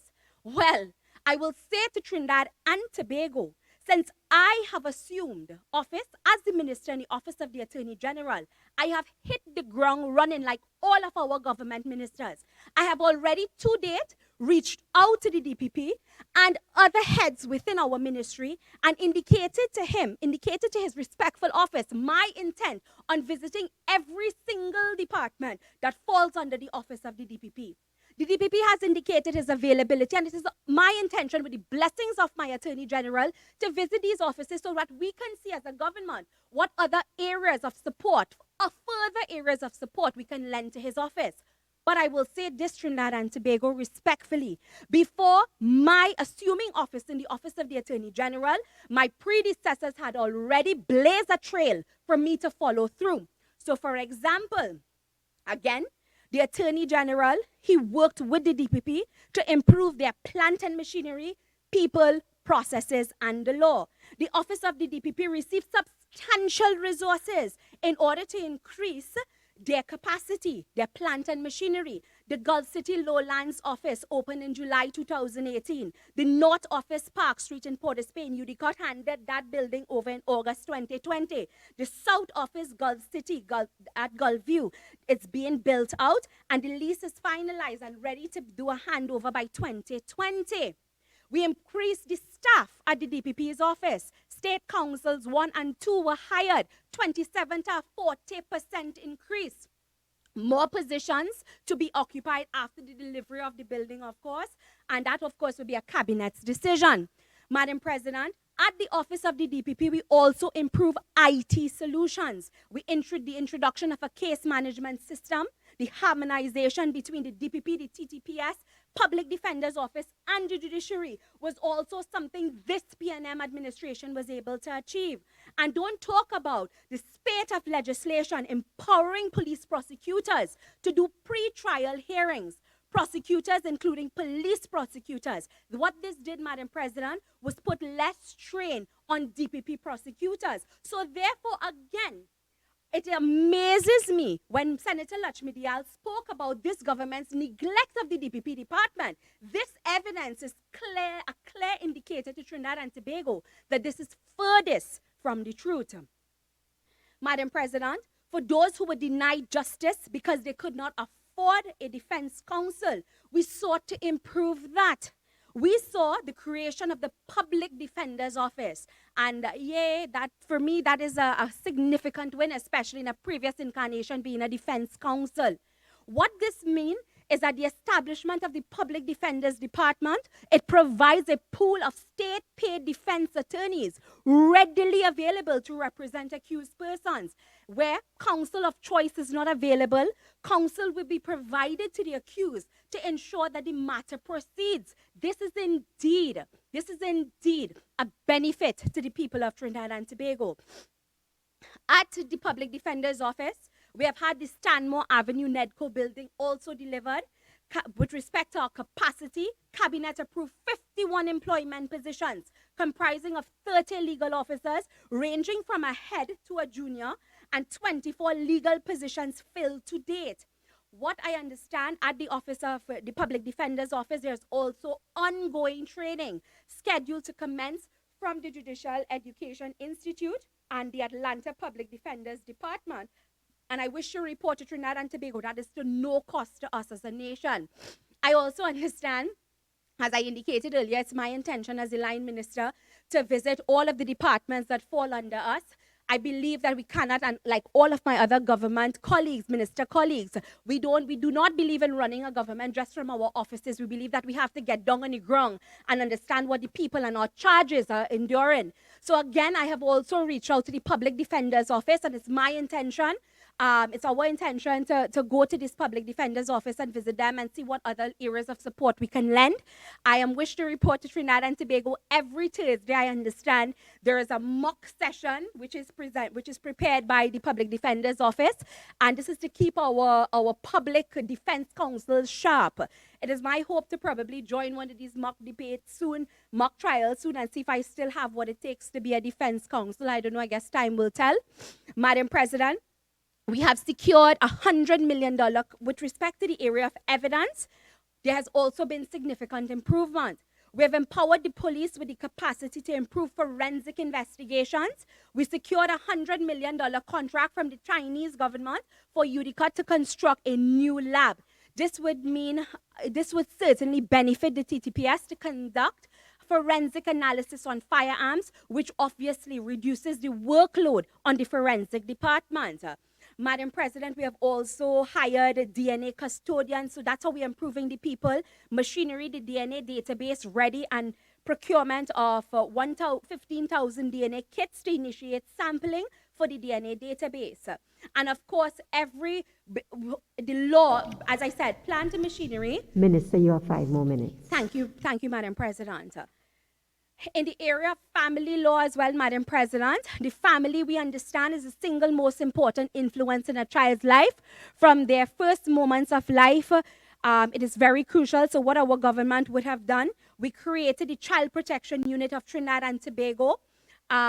This is the CPU unit, Trinidad and Tobago, arm of the Trinidad and Tobago Police Service was established to investigate matters of sexual offense and different types of abuse that our children may face. We created dedicated courts throughout the length and breadth of Trinidad. That's dedicated children's court to assist our young ones, using, of course, a rehabilitative and less punitive approach when it came to our children. Madam President, what we also have, the family court deals with specific family matters at a high and magistrate court level and is less adversarial, and therefore, again, we advocated for the continuation of the family court. Family and Children's Division Act of 2016 also makes jurisdiction for all family matters and children matters exercisable in the division to be heard. So that was yet another improvement for us. Madam President, in the area of domestic violence, on September 30th, I will repeat what my Prime Minister posted. Our Prime Minister stated on a Facebook post, as I am calling on all men of our republic to treat women like the sisters, daughters, and mothers who are deserving of our love and respect. In recognition of the role of women in society, what our government would have also done is bring significant improvements to our domestic violence legislation. And Madam President, this is just to name a few of the things that we have done in our ministry. In some of the earlier contributions to Senator Jearlean John, Senator Lyder, all I can say in their ranting about the government's poor decisions relative to Petrotrin, relative to the port, all I can say in this PNM government, what pass you in the day, you mustn't take flambeau to look for in the night. What you can't see in the day, why take flambeau to look for it in the night? So this PNM government, when we see something is wrong, we will do what is necessary, even if it is making unpopular decisions, because we're not going to take flambeau to look for it in the night. Senator, Madam President, I believe that as we move into another fiscal and with digitization, youth and agriculture being some of the focus of this government, the Office of the Attorney General and Ministry of Legal Affairs, we will continue to digitize. We will continue with our legislative agenda to facilitate the key areas and continue to innovate in an effort to improve the ease of doing business in Trinidad and Tobago, and certainly to improve the lives of all of our people in Trinidad and Tobago. Thank you, Madam President, for the opportunity to contribute. Honorable Senators, before I call on the next speaker, permit me to congratulate the Minister in the Office of the Attorney General and Legal Affairs on her maiden contribution. Senator Thompson-Ahye. Thank you, Madam President, for this opportunity. Madam President, soon after the Senate moved into this Red House, I was walking into this hallowed chamber when I was greeted by the member of the House of Representatives who engineered the budget we are debating here today. He did not say to me, "Good afternoon, Senator," or "How are you today, Senator?" No, he asked me with his characteristic broad and mischievous smile, "Who are you going to harass today?" Madam President, if I were minded to harass anybody in this august chamber, it would not be the Minister of Finance. I come here not to harass, but to praise him for bringing to the Parliament a budget that has received more favorable responses than negative reactions. But beware a sting in the tail. Let me begin with good news. It is evident that the minister listened and took advice, and this budget was a result of extensive consultation, but to a point. There are some good sound bites, but some fury was aroused among importers of second-hand vehicles who feared they would have to close shop with new restrictions placed on them regarding the age of the vehicles they could import, coupled with their perennial struggle to get foreign exchange. The minister will do well to understand that for many, foreign use is the only route to acquiring a vehicle. Government must not be viewed as favoring big business to the detriment of small business. Preparing a budget is a challenge. How to raise revenue and satisfy competing interests in the face of scarce resources. We are not short on ideas, but long on execution. We suffer not only from the consequences of COVID, but from an implementation deficit, say for spectacular edifices, health institutions, flyovers, and walkovers that people walk under. We have little information about some good work taking place in some ministries. Had I not been invited to present a paper virtually at the ComSats, that is the Commission on Science and Technology for Sustainable Development in the South seminar in Pakistan, and had the ministry not briefed me, I would not have known the extent of export expansion engaged in by our Ministry of Trade and Industry. I would have been unaware of the large number of trade agreements and bilateral treaties signed by government, resulting in positive trade balances amounting to millions of dollars with countries like Chile, Colombia, Panama, Cuba, Dominican Republic, and others. The Honorable Madam Minister should let her light shine before men. This should be widely publicized for manufacturers to access the new markets. I was disappointed, though, that the Foreign Affairs Minister did not join me at the seminar, especially as another regional foreign minister was there. But having heard his budget presentation, I understand. He was busy meeting and greeting the marish and the parish. Madam President, workers have welcomed the additional tax exemption of $84,000. We trust property tax will be reasonable. Most people are willing to pay this tax, which we have been paying religiously since 2009. We trust, though, that it will be fairly administered. Years ago, I was at the dinner party at Hilton. Present was a former government minister. The conversation turned to land and building taxes. I discovered, to my horror, that he who was living in an upscale Port of Spain suburb in a property valued over 5 times my humble home was paying less tax than I was. I thought it was very unfair, and I told him so. He said, the mayor dare not change that. I trust that this inequity will be rectified. I must warn, though, that when we pay tax, we expect improvements in utilities, especially the reliable water supply and roads without potholes resembling moon craters. Madam President, we see opportunities for entrepreneurship in the divesting of gas stations. I hope credit unions and other smaller business, Little People's Organization will be able to invest in this venture. There are possibilities for consumer savings in this potentially competitive environment. Whenever I visit my daughter in Florida and she say, Mom, I have to put gas in the car, and I point out a gas station, she say, no, not one, there's a cheaper one down the road. When I protest, it's only a few cents difference, she will counter. Every cent counts, Mom. In the present state of the economy, I have to adopt her words. Every cent counts. I trust we will not later be bawling because gas station owners game up and act against us. We depend on government now to safeguard our interests. Ignore us at your peril. Madam President, I applaud government's plan to establish internet cafes all over the country. I'm equally pleased with its plan to provide good quality of low-cost housing. Waiver of stamp duty on residential properties for first-time owners will surely benefit young people trying to establish their homes. It is sensible to increase predial larceny fines and custodial sentences to produce the agricultural produce, to protect the agricultural produce of our farmers, Too many farmers have the fruits of their hard labor stolen, but without an effective, well-resourced, larceny squad backed up by the police to investigate and arrest these criminals, amending the legislation will be wasting parliamentary time. One morning, I opened my window and saw a young man perched on my fence, a crocus bag in one hand and a rod in the other, picking our Julie mangoes. That's how bold-faced they are. Since we were put under house arrest by Mr. COVID, we started a kitchen garden. We're living the slogan, eat what you grow and grow what you eat. It is rewarding. I have new respect for farmers. I would hate, though, to return home one evening or awake one morning to find someone has reaped what he has not sown. The financial boost for the agricultural sector is most welcome. Achieving food security is one of the sustainable development goals, but farmers must have guaranteed markets and policies that boost their industry. In tandem with production must come the manufacture of food products. Government should review its decision to dismantle Caroni Green Limited. The rapidly growing international market for hot peppers can result in the company becoming a valuable medium to earn much-needed foreign exchange. So I ask you to consider privatization or enter into a joint venture. The theme of the budget speech, putting people first, nurturing our greatest asset, is praiseworthy. It promised social services delivery will be improved to better serve the needs of vulnerable groups. And among the vulnerable groups, I want to focus on the children, the elderly, and domestic violence victims. The children.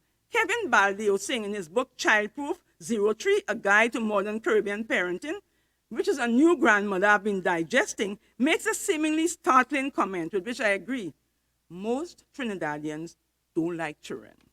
Years ago, I was pained to read some inhumane public comments when a 6-year-old boy who was pictured wearing a heavy gold chain was shot dead.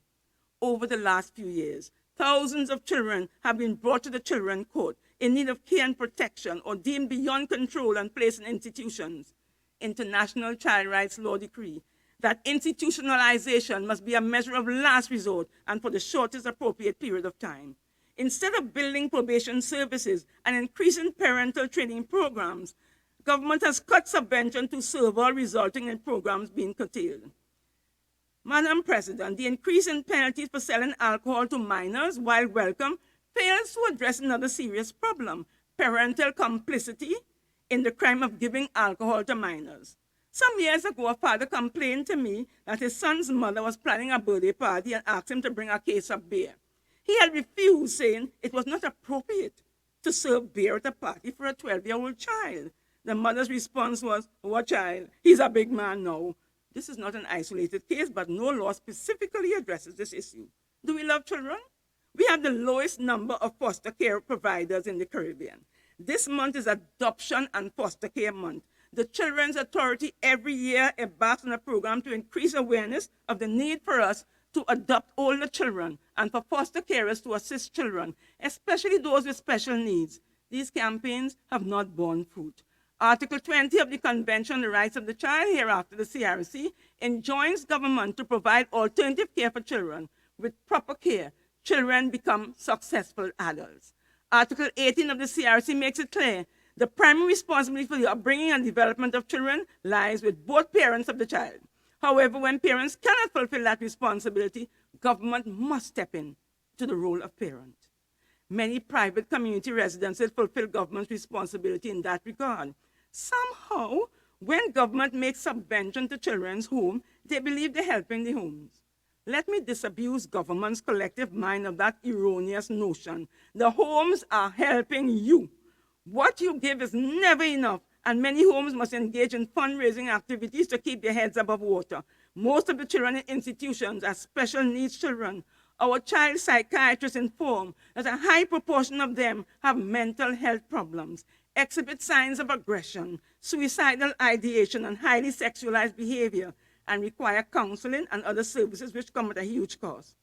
Unlike other homes that have suffered the consequences of COVID, St. Dominic's Home has quarantine facilities. They have moved away from the dormitory-style setting to small homes with close supervision. They provide exceptional service. I'm at a loss, therefore, to rationalize government slashing the sum of $4 million from their annual subvention. The Children's Authority has not escaped the knife as well. They too have had budget cuts for years. Concerns have been expressed about the large portion of the CA's budget being spent annually on rent, millions of dollars that could have been used to buy or even build more than one building. There is not enough political will to stop benefiting landlords. The office of the PM, having vacated the waterfront towers, instead of giving that space to the Children's Authority, the Attorney General proposes to house numerous civil courts there. The 2002 International Legal Practitioner, a publication of the International Bar Association, contains several articles on cyber courts, electronic filing, judicial system, and the internet. 18 years later, we're now getting there. Virtual courts will remain with us when we return to normal, and many of us enjoying the virtual courts. Stay in your office and attend to the matter. So the number of courts needed should be revisited and the space given to the authority. The rent saved can be used for the many unmet needs of the children. We are failing children in many ways. I will not speak today about our disgracefully low age of criminal responsibility. Is it because of our many breaches of child rights that our report to the UN Child Rights Committee is 11 years overdue? Government has finally seen the economic and employment creating potential of creative and cultural industries. I await specifics, which should be arrived at after consultation with stakeholders across all sectors.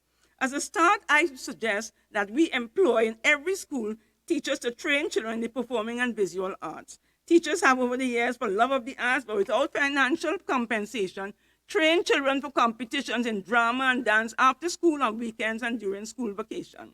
I was envious when our former honorary consul in Bern, Switzerland, took me to his daughter's school, and I saw shiny chrome steel pans, such as I have never seen in any school here. Under Article 29 of the CRC, government agreed that the education of the child shall be directed to the development of the child's personality, talents, and mental and physical abilities to their fullest potential. God gave different talents to his people. Too often, we emphasize the academic and discount the creative. I've seen children who are ridiculed by their peers for having less than academic ability come alive and perform brilliantly on stage and finally earn the respect of their classmates.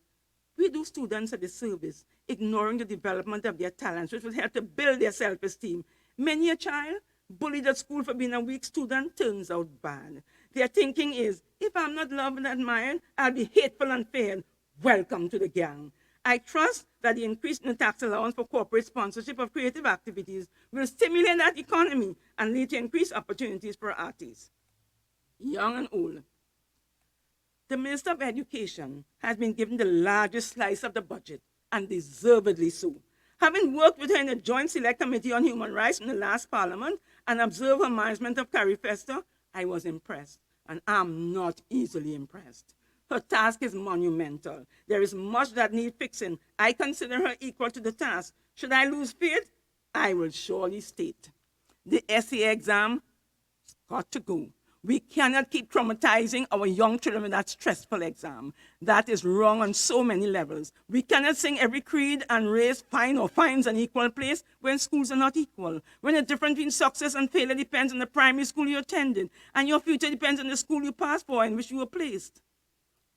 That should not be dictated solely by any of the grounds of discrimination set out in Article 2 of the CRC, be it race, color, sex, language, religion, political or other opinion, national, ethnic, or social origin, property, disability, birth, or other status. All schools must be equally resourced, so no child will be disadvantaged by choice of school. An alternative to the Concordat, which is fair to all, must be found. Nigel Henry's investigation and analysis showed abuse of the Concordat is no longer a sacred cow. Just as parents should care for their children, so too the state, under the doctrine of parens patria, is the guardian of all children and must look after all. Just as the shepherd leaves his flock to go and look for the one in trouble, the state has a responsibility to rescue children who are in need, not only when it involves abuse, neglect, or conflict with the law, but also failure in the education system. The Academic Performance Index Report 2016 identified schools along a range from those that were failing to schools that were excelling. Most of the schools deemed under academic watch were in urban areas populated by children of African descent. In Singapore, when analysis of school performance revealed a particular ethnic group was failing, the government moved to address the issue with good results. If we subscribe to the principle that no child must be left behind, we will follow suit and institute measures to remedy the situation. Absence from school must be investigated. It is a major ingredient in failure. There are children who are fearful of attending school because they must cross turf lines. You are in Nelson Street, you can't go to Beetham. My heart goes out to secondary school students who have been traumatized by startling results. Many years ago, when my younger daughter was given her results in another jurisdiction, she said, Mommy, Dad, they make a mistake with my grades. When I accompanied her to the school to clarify the matter, her class teacher, the vice principal, the principal all maintained the grade she had been given was correct. In all the years, they said their computer had never made an error. My daughter distressed said, Mama, check it over and over. Queen's College wrong. The school found out more than a week later the origin of their error and apologized to her. That error, had it not been corrected, had implications for the amount of university fees we would have had to pay. When facts suggest a systemic error, an organization must take responsibility and fix it. Institutional reputation must not take pride of place. Madam President, our literacy level is an all-time low. We are in a crisis. When you listen to the radio, read a newspaper, or hear people speak, you realize we have a problem. I have taught students from all over the Caribbean at 2 regional law schools. Students from Barbados and Eastern Caribbean, Guyana, and British Virgin Islands generally write better than students from Trinidad and Tobago and the Bahamas. Why? What went wrong? I have been viewing from time to time the online classes, and at times I see errors of grammar and spelling. Public speakers no longer seem to understand the difference in usage between each and every one, other and each other, between and among, less and fewer. In the old days, I taught common entrance students that prepositions govern the objective case, the case, the verb to be take the same case after it or before it. Don't they teach those rules anymore? Madam Minister of Education, you have it to do. As for the would have ban that everyone has joined, Lord, put a hand. I was pleased to see the Chief Parliamentary Council Office has advertised for proofreaders. Newspaper editors should follow suit. Critical thinking is non-existent in the thought processes of many government employees. The private sector, and as I found out recently, employees of commercial banks. I often wish to ask people with whom I interact, does that make sense? Do we love children? When we came to Parliament to debate the amendment to the Public Health Act, I inquired about its implications for children. I didn't get a response, but when the regulations were published, what was highlighted was the fact that children 8 years old could be issued a fixed penalty notice. If we love children, why would we want to traumatize them in that way? Fortunately, police are being sensible. We were supposedly following the UK, but regulations in England provide that no one under age 18 shall be given a fixed penalty notice. In Scotland, it's 16, Ireland, 13. Trinidad. Our lack of caring for children is the reason there is no political will to abolish corporal punishment of children, despite the evidence from psychologists regarding its harmful effects. Our lack of love for children is what prompts us to adopt zero tolerance for school misbehavior, especially disrespect for teachers, and favor suspension and expulsion instead of using restorative practices to build community within the schools. Madam President, I welcome plans for reopening of the youth camps. When I sat on the Child Protection Task Force, we went on a tour of the youth camps. While there, we engaged with the youth sitting around idle on bleachers. The instructors told us of success stories of graduates whom they are trained and who now earn good living as plumbers and other trades. Recently, I needed a plumber. None of the regulars was available. The hardware recommended one. She did an excellent job and owns her own business. Both boys and girls need skills training. Our youth, particularly our young men, are in need of direction. They need men whom they can emulate, men worthy of being their mentors. In our society, there is a dearth of men or a lack of identification of upstanding men whom youth can admire and who can inspire them to become good men, in whose hands we can safely place the reins of leadership. Men who can steer boys on the right road to continue to build the great society that Trinidad and Tobago can be. We recently lost such a man, former government minister, Labre MP Fitzgerald Jeffrey. Honorable Senator Brown, thank you for your kindness. Sometimes all one needs in one's last days is a kind word. Our young boys and youths are crying out, longing for heroes. It is an ache in their hearts that must be filled. At present, gang leaders are fulfilling that need to the detriment of our society. One afternoon years ago in the mid-1990s, I was taking my housekeeper home. She lived in a heavily populated housing settlement along the east-west corridor. Suddenly, I saw a throng of children and youths coming from all directions. There was an air of excitement and urgency as they recklessly rushed along the pavement and in the streets, ignoring the risk to them posed by oncoming cars. I was totally confused at this mass movement of children. I turned to my housekeeper, what's happening? She responded simply, Miss Ahye, that's what happened when they hear Mr. Bacchus visiting someone who lives on my block. I realized I had witnessed a Trini version of the Pied Piper. I have often wondered why we had never engaged the youth to find out what constituted the allure of Mr. Bacchus that brought youth to Mokorapa Road. Instead of an expensive commission of inquiry, it would have been more beneficial to have used restorative practices such as a Truth and Reconciliation Commission held in South Africa after dismantling of apartheid, or in Rwanda following the ethnic war. We should have engaged the major players in discussing 1990 attempted coup to learn what caused disaffection in our youth to propel them in that direction. There are lessons yet to be learned. A few months ago on my way to the Senate, I saw hundreds of youths, male and female, walking into the city. They were being beaten and chased by the police. That mass movement was reminiscent of that surging tide of youths I had witnessed in the housing development so many years ago. I wonder if we are sitting on a powder keg and all that is needed is a leader to harness the restless energy of youths and ignite that fire in their bellies. The vision and capability of that leader can spell disaster or hope for our country. Which will Mr. Hines be? I hope to God the latter. His is a challenge indeed. Will he be the hero for whom the youths yearn? Minister Hines, there are people who are anxious to help you because they are already working with those youths. Young men need men to talk to and interact with. Much as I love to talk to men, I've spoken to men's group in the Anglican and Presbyterian churches in Tanapuna and elsewhere. As a woman, I can't really fulfill that need. I recall feeling quite inadequate when during the 50th anniversary celebration of the probation service, I addressed a group of secondary school students at City Hall on sexual offenses. A teenage boy came to me privately afterwards, looking not at all tranquil as the school shirt he wore. He asked me a question involving sexual intimacy. To this day, I'm not at all satisfied with my response. I wish I could have referred him to a man who could better understand his problem. Today, he's probably a father, and I hope he can answer his son's questions. Parents are resisting sex education of children in school. It is time they get real and government lead on this issue. Children are getting sex education from their peers on the internet. Their use of the internet is not being properly monitored. They are increasingly falling prey to predators whom they meet online and then in person and are being sexually assaulted. The Child Protection Unit and the Children's Authority are kept busy with such crimes. I was happy to hear about plans for daycare centers, using the community centers. For years, the UE Women and Development Studies Group lobbied the administration. Government ministries and private companies should follow suit. The elderly. I read with great interest government's lofty goals for the elderly. In 2011, I wrote a paper entitled Generational Solidarity and the Age in Trinidad and Tobago, a crisis of conscience for a Family Law World Conference in France. I spoke of physical and sexual abuse, accidental deaths, especially in fires, financial abuse and fraud perpetrated against the elderly. I visited home for the aged along the East-West corridor. In one home, elderly men were packed in like sardines in a tin. It was heartbreaking. I couldn't walk between the beds. I also observed where homes are unisex, women enjoy better facilities than men. The Home for Older Persons Act 2007 provides for the licensing, regulation, and control of homes for older persons. It remains in legislative limbo.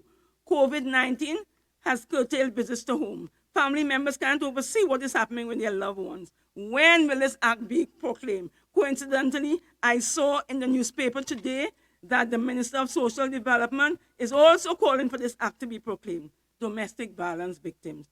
Madam President, one issue on which we all agree is that domestic violence, especially intimate femicide, is a problem which demands our collective and urgent attention. It requires a multifaceted approach. We all have a role to play. The family, neighbors, employers, medical staff, education officials, social workers, psychologists, religion leaders, and the police. Oh, the police. The commissioner shall be told that because there is no record of a domestic violence complaint in a station is not conclusive of the fact such that he can assume no report was made.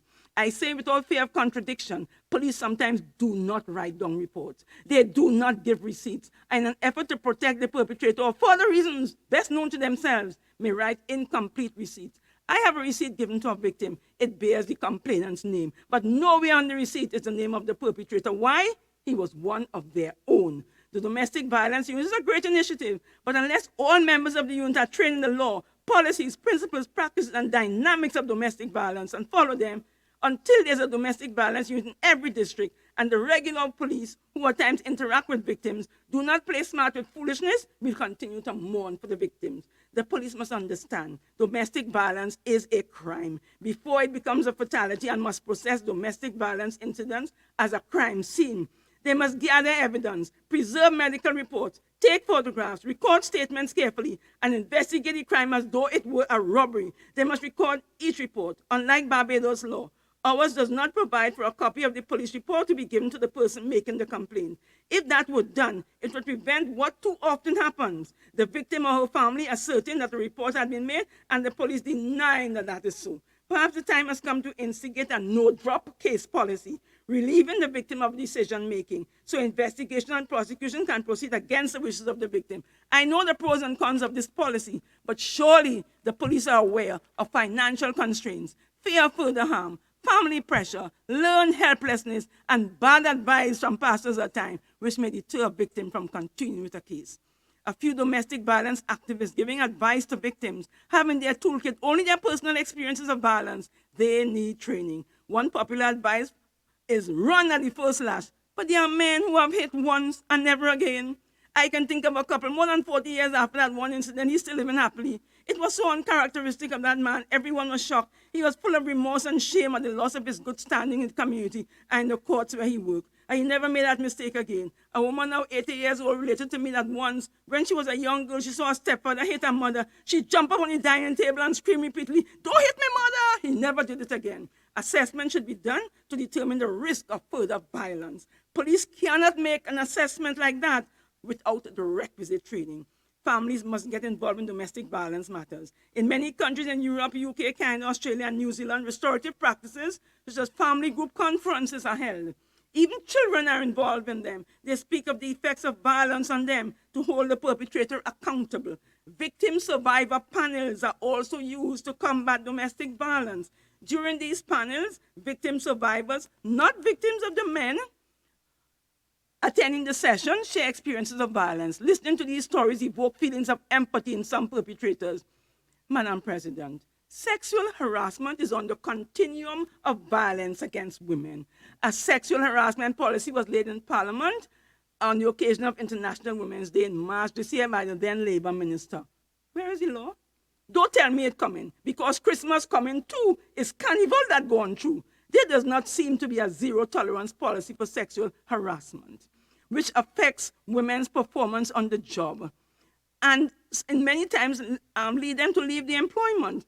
Women in the workplace continue to suffer at the hands, the mouths, and other organs of men. This has occurred, ironically, even in the Office of the Prime Minister, Child and Gender Affairs, and recently, even aboard a ferry. So we had a COVID-19 budget. This virus has cost government millions of dollars as they have sought to relieve the financial distress occasioned to its citizens. COVID-19 has been blamed for a multiplicity of ills, but it's an ill will that blows nobody any good. We haven't saved millions of dollars by not having to transport prisoners to court, provide for their meals when they're at court. We save in having to pay mileage for traveling officers who are not traveling, to buy tickets from people who go on overseas travel frequently, ministers and so on, and senior government personnel. Electricity bills lower because employees are at work fewer hours, schools closed, cancellation of planned celebration of national holidays, Independence, Republic Day, and Diwali will result in substantial savings for government. Thank the Lord for small mercies. There are areas the budget has not touched. Banks are among the untouchables, free to roam the land, seeking ruin of body and soul. Where is their conscience when a widow's mite is eroded month after month because her bank balance is too low? Who protects her from this injustice in the face of indecent profits declared year after year? Whatever the name of the bank, their game is the same. Low interest, high charges. Is the government asleep or just in bed with banks? Strange bedfellows indeed. But when you come to the credit union, the government doesn't give them due respect. I pointed out the provision in the Credit Union Act amended recently, which fails to recognize the wishes of deceased members regarding nominated beneficiaries when shares exceed $50,000. It is wrong and insulting to credit union members to be treated as children, as their nomination is rendered ineffective, unlike persons with unit trust shares. Laws in Jamaica, Grenada, Bahamas, Guyana, Hong Kong, Kenya, and other jurisdictions provide for deceased member's shares to be transferred according to his wishes. In Trinidad, you mustn't then incur the cost of applying for the estate if your shares exceed $50,000. COVID-19 has caused us to dig deep. Many acts of charity have been performed as we try to be our sister's keeper. I apologize to James Ingram, Madam President, as I say, you did your best, or so you think. But I guess your best wasn't good enough. Can't we find a way to finally make it right? We're no good without each other.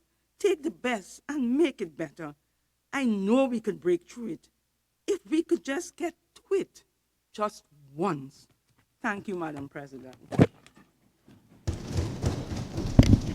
Senator Bethelmy.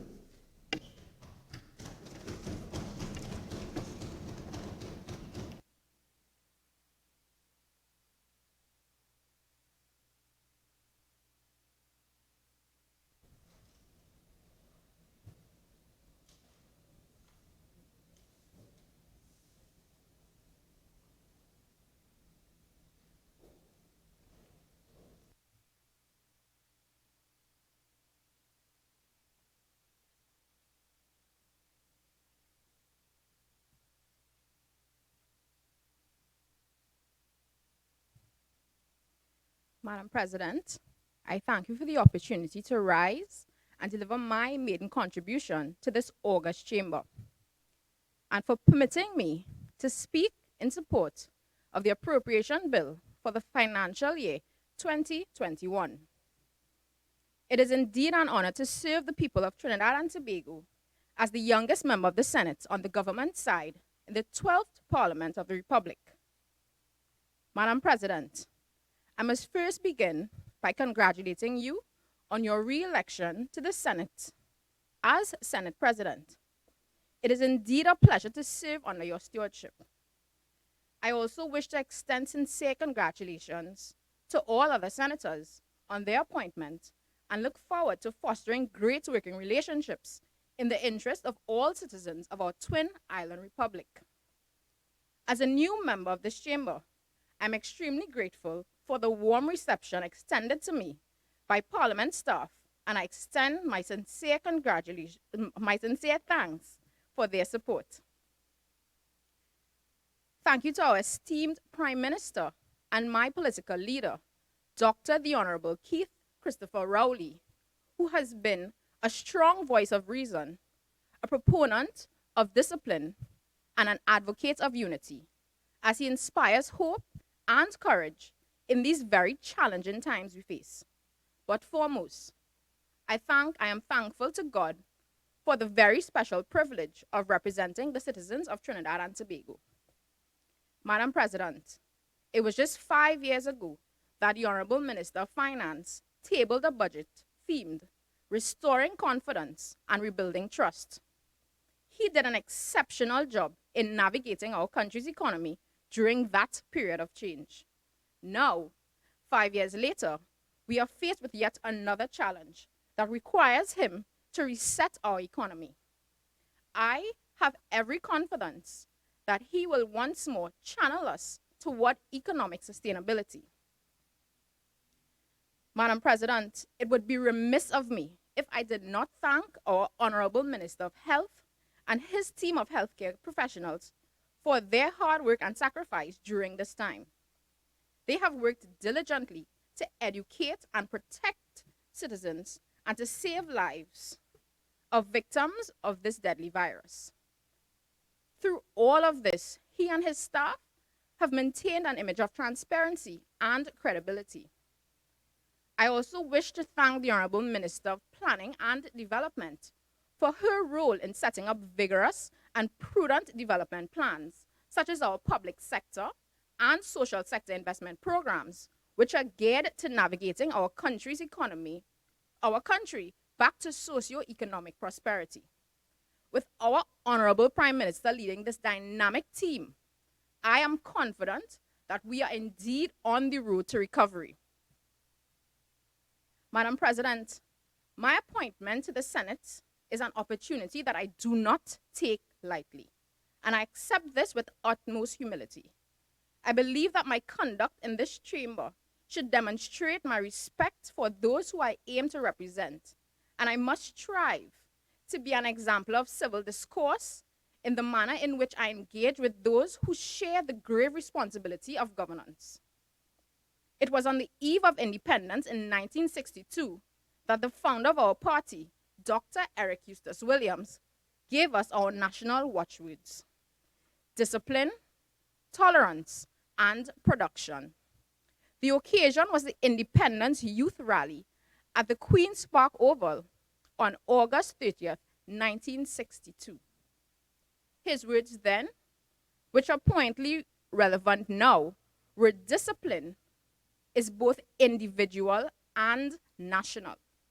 The individual cannot be allowed to seek his personal interests and gratify his personal ambitions at the expense of a nation. We must produce in order to enjoy.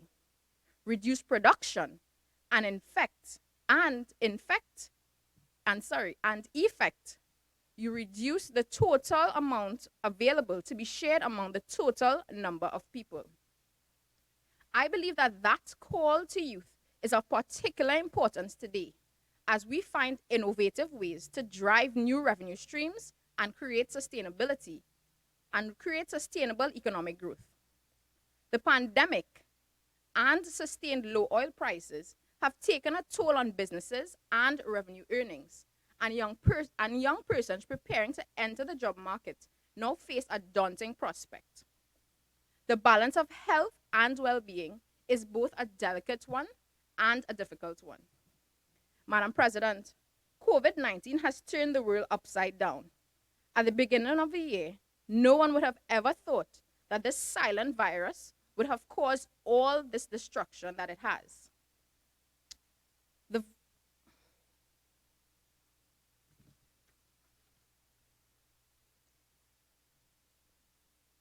The pandemic continues to spread at an alarming rate worldwide, wreaking havoc and pain in families all over the world.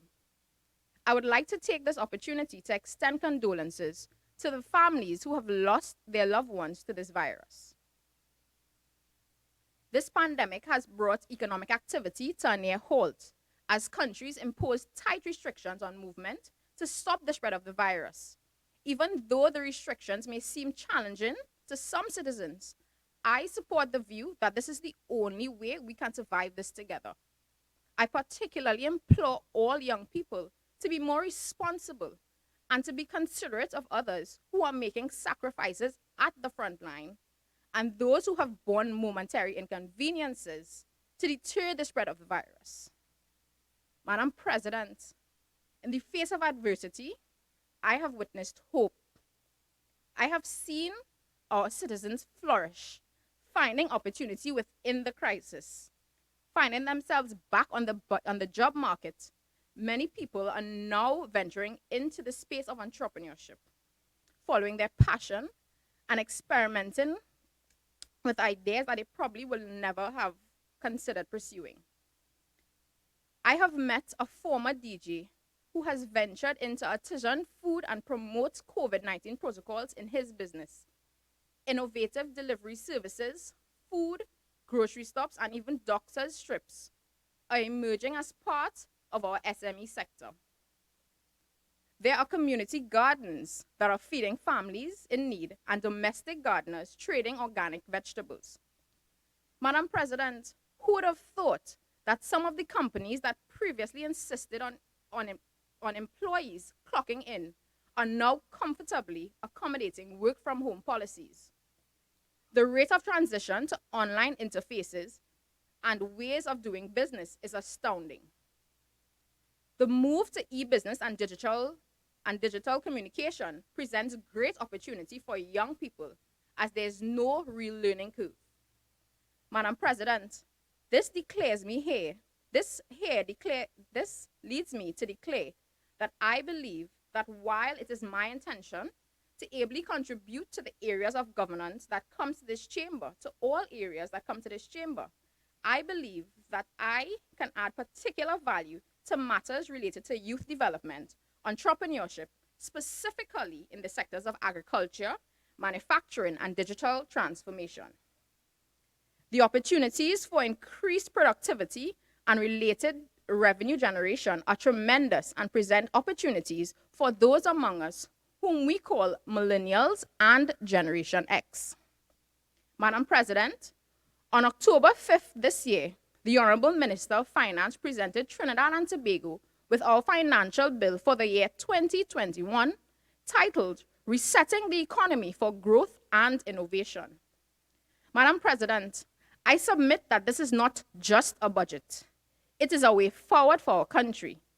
I see a government making the necessary financial adjustments to ensure the recovery and sustainability of our economy. I see the benefits for aspiring entrepreneurs and for young professionals who will become first-time homeowners. I see a digital future that will eliminate long lines, save time, and most importantly, promote accountability. I see continued investment into the empowerment of young people in our society. I see innovation. I see sustainability. Madam President, I see that the government of Trinidad and Tobago has a robust plan to take us forward into 2030.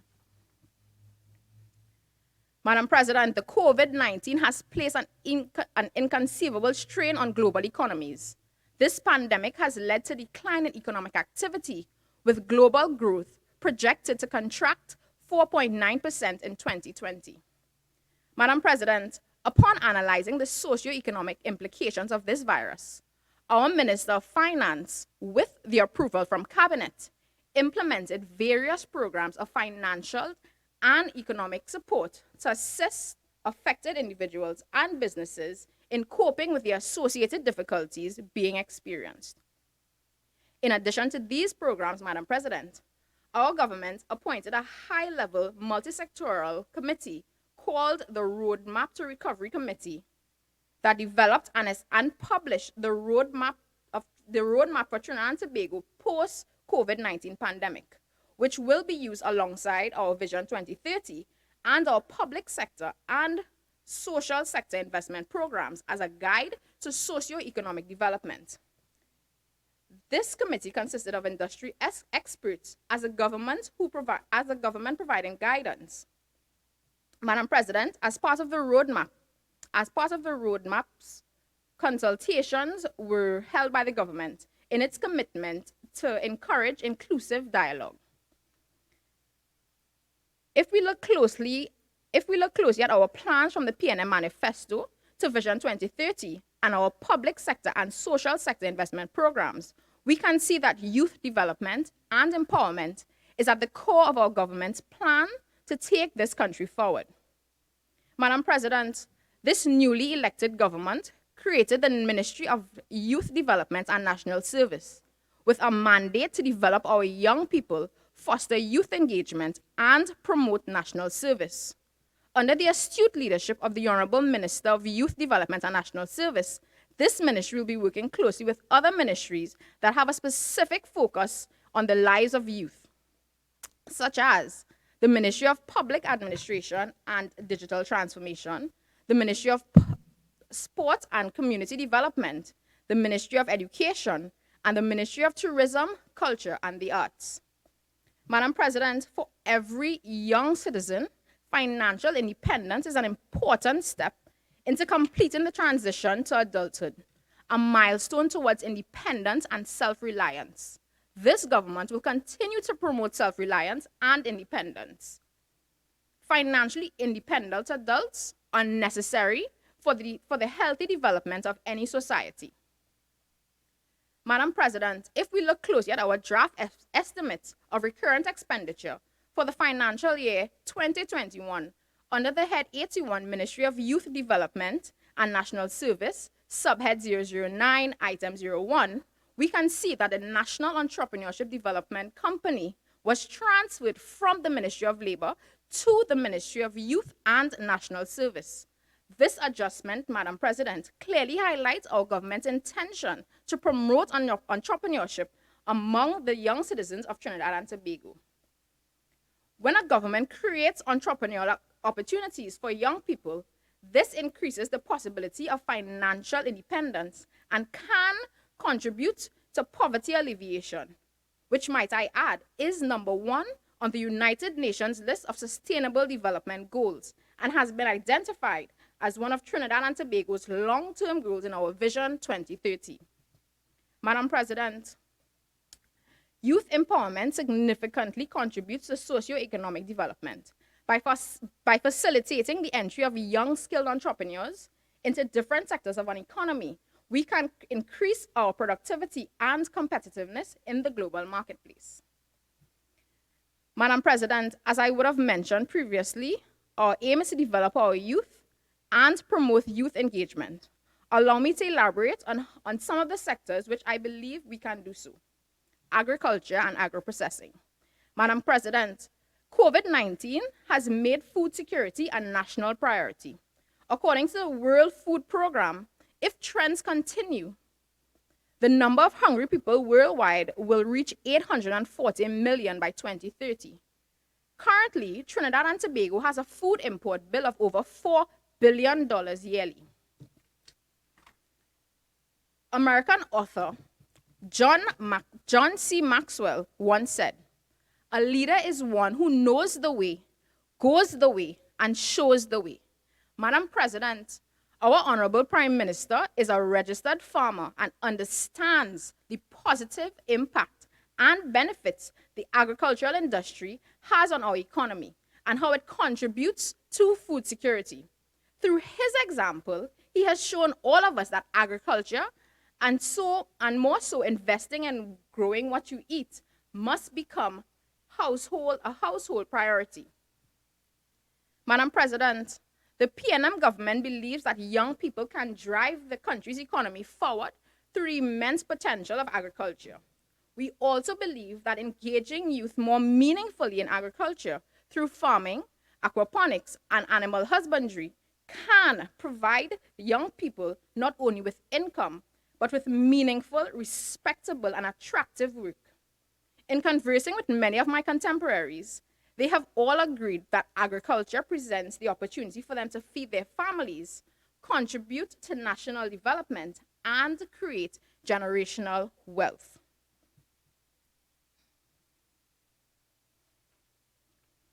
The pandemic has pointed many young people into the agriculture sector and into entrepreneurship. In response to this newfound drive, the Ministry of Agriculture successfully implemented the Grow Trinbago initiative, which provided over 50,000 households with plant seeds to encourage home gardening. The Ministry of Sport and Youth Affairs also facilitated the Grow It Yourself Challenge, which was geared towards engaging youth and stimulating interest in home gardening. Madam Vice President, I know some of my colleagues on the other side may ask the question as to how young people can invest in agriculture if they don't have land. Well, through the Agriculture Homestead Program, young persons will be given the opportunity to apply for a minimum parcel of land of 1 acre. And our Honorable Minister of Agriculture, Land and Fisheries will elaborate more. Madam President, in addition to achieving the Sustainable Development Goal number 2 of ending hunger, the government is resolute in achieving food security, improving nutrition, and promoting sustainable agriculture through youth engagement. This is highlighted as a pillar in our Vision 2030.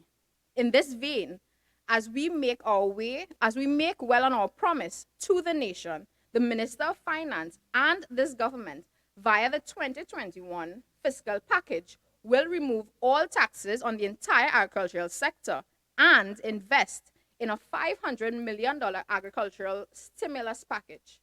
Madam President, the launch of this initiative, as stated in the Roadmap to Recovery report, will encourage the expansion in the producing and marketing of selected high-demand agricultural commodities with short production cycles, such as vegetables, roots, tubers, grains, fruits, and small livestock. Madam President, with these initiatives, our goal is to decrease our food import bill. We understand the role of technology in bringing the agricultural sector into the 21st century if we are to sustain our domestic food supply. The PNM government believes that identifying appropriate entry points for young citizens along the agriculture value chain, such as packaging, transportation, storage, agro-processing, and agrotech, is critical to strengthening the agricultural sector and increasing incomes. Our investment into this sector will have commensurate effects on reducing our country's heavy dependence of revenues from the energy industry. This thrust is equally supported by an investment in the manufacturing industry, which drives productivity, growth, and innovation. Madam President, as you know, our government does not operate in silos.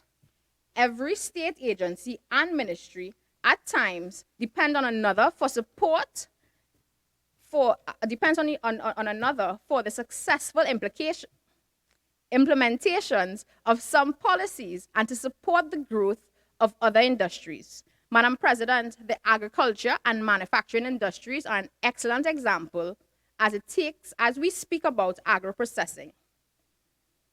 Madam President, as a graduate of the University of Trinidad and Tobago and a holder of a master's in innovation, manufacturing, management, and entrepreneurship, I appreciate the impact manufacturing has on a nation's economy.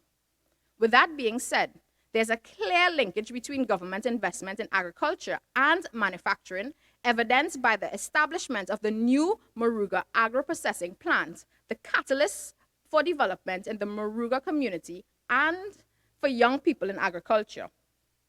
Further to government investment in agriculture and its downstream industries, the Minister of Trade and Industry has elucidated her mandate to exponentially increase exports into new and existing markets. This drive is reflected in the budget's substantial investment into the manufacturing sector, such as the establishment of the new National Special Economic Zone regime.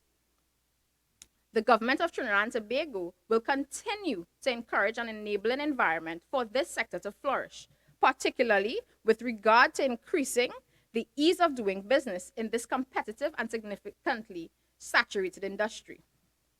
Madam President, as the government invests in manufacturing and other industries, we intend to support our efforts by significant investment into digital transformation and the development of interoperability of the government. The digitalization will facilitate the ease of doing business, particularly for young entrepreneurs through initiatives like utilizing the electronic funds window transfer window, which will allow for electronic payments of the government, such as taxes and custom duties. Madam President, in this year alone, we are witnessing an unprecedented global thrust toward digital solutions. We have seen that development locally in education as schooling is catapulted into the digital age. In manufacturing, as business solutions must now become virtual, and in justice, as our courts have now delved deep into digital operation. With mandates such as social distancing, our government continues to develop and implement new ways of conducting business in the digital environment. Madam President, the world is currently into the fourth industrial revolution, as young people are at the forefront of this wave. We are seeing the fusion of digital, biological, and physical worlds, as well as the growing utilization of new technologies such as artificial intelligence, cloud computing, robotics, 3D, the Internet of Things, and advanced wireless technologies. Madam President, agrotech, fintech, software as a service, social media platforms, e-commerce platforms, and digital marketplaces are disrupting traditional business models and keeping global corporations on their toes. Young startups are unleashing a worldwide revolution with unconventional business ideas, drastically shifting the way business is conceptualized and conducted. New business models and digital trends are leading to a new rapid type of consumption. Madam President, young people are typically the first movers in the digital revolution, and as a government, we have taken note of this.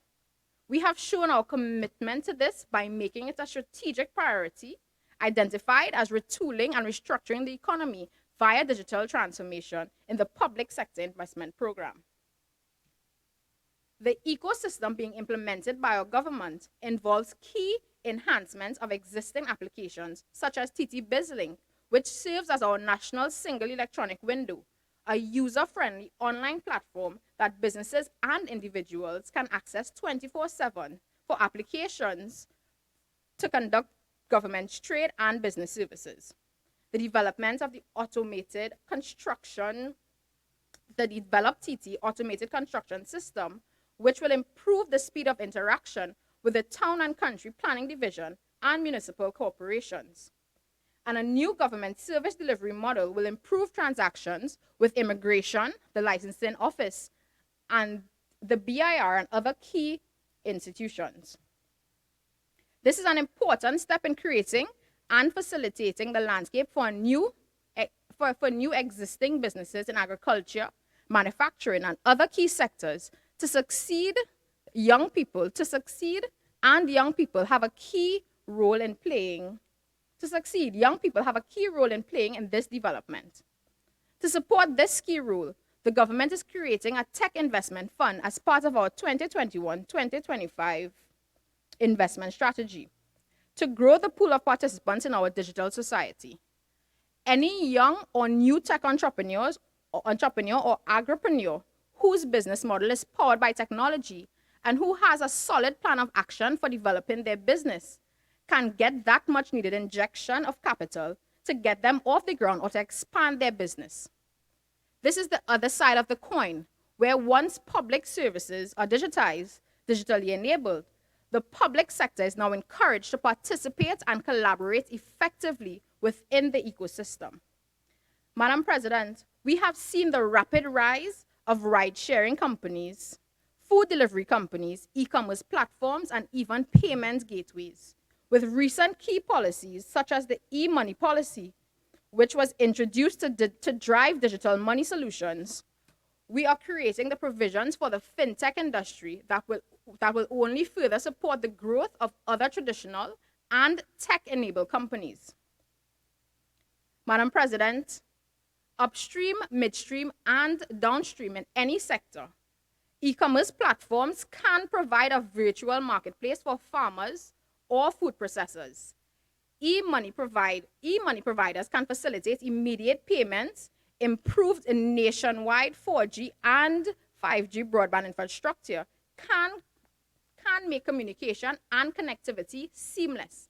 And these are becoming a reality as a result of policy and investments by this government. The PNM's leadership through the COVID-19 pandemic has provided young people once again with a chance to develop solutions and to be a part of pushing our country forward. This is an opportunity to work together with our digital skills and know-how to improve processes, reduce inefficiency, optimize outputs, and provide a better quality of life for all of Trinidad and Tobago. Madam President, entrepreneurs provide job opportunities, and our digital entrepreneurs will not only provide opportunities for their counterparts and enhance the quality of life for the nation, but they will also play a key role in reshaping how Trinidad and Tobago conducts its business globally after the COVID-19 pandemic. This pandemic has accelerated the process of digital transformation across all sectors, including education, and the government of Trinidad and Tobago has had the vision to invest in this system-wide digitization. That vision, Madam President, is already coming to fruition. Before I conclude my contribution, I would like to take this opportunity to congratulate the Minister in the Ministry of Public Administration and Digital Transformation, Senator the Honorable Hassell Bacchus, and our Minister of Education, Dr. the Honorable Nyan Gabsby Dolly, who 3 days ago, on Friday, 23rd October 2020, signed a Memorandum of Understanding with the Telecommunications Authority of Trinidad and Tobago, which will allow for the supply of 10,000 ICT-enabled devices and 10,000 SIM cards with 3-month internet packages to public schools in Trinidad and Tobago. Both the Telecommunications Services Limited and Digicel Trinidad will procure and provide these devices. Madam President, I want to congratulate the Trinidad and Tobago government for having the vision to understand that simply providing ICT devices will not have a meaningful impact on the lives of our students unless accompanied by the needed framework. This MOU supports the government of Trinidad and Tobago's commitment to ensuring impartial, accessible, and quality education for all students. That is PNM vision, Madam President. That is PNM delivery. That is PNM support. That is PNM performance, beating all talk every time. Madam President, in conclusion, my contribution has directed to those sectors and strategies where I believe my knowledge and experience can be of particular benefit. So, it is appropriate at this juncture. I remind all young people that the ball is now in your court. We must rise up and make it happen. Yes, we are all in this together, and we can do this together.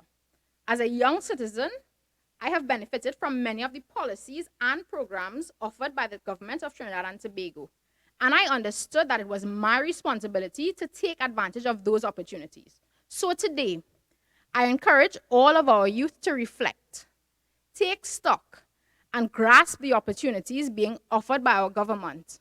And 5 years from now, I promise you, you will be in a better place.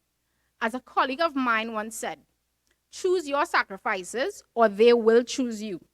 In other words, make your sacrifices intentional.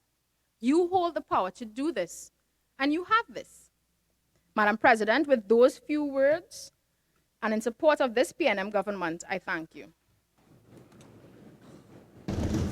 Honorable Senators, I'd like to congratulate Senator Bethelmy on her maiden contribution. Senator Welch.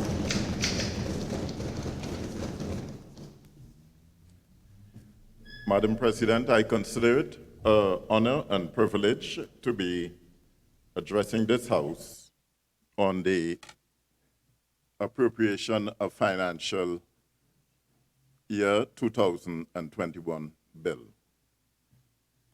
Madam President, during my maiden contribution on the 29th of August, I actually ran out of time.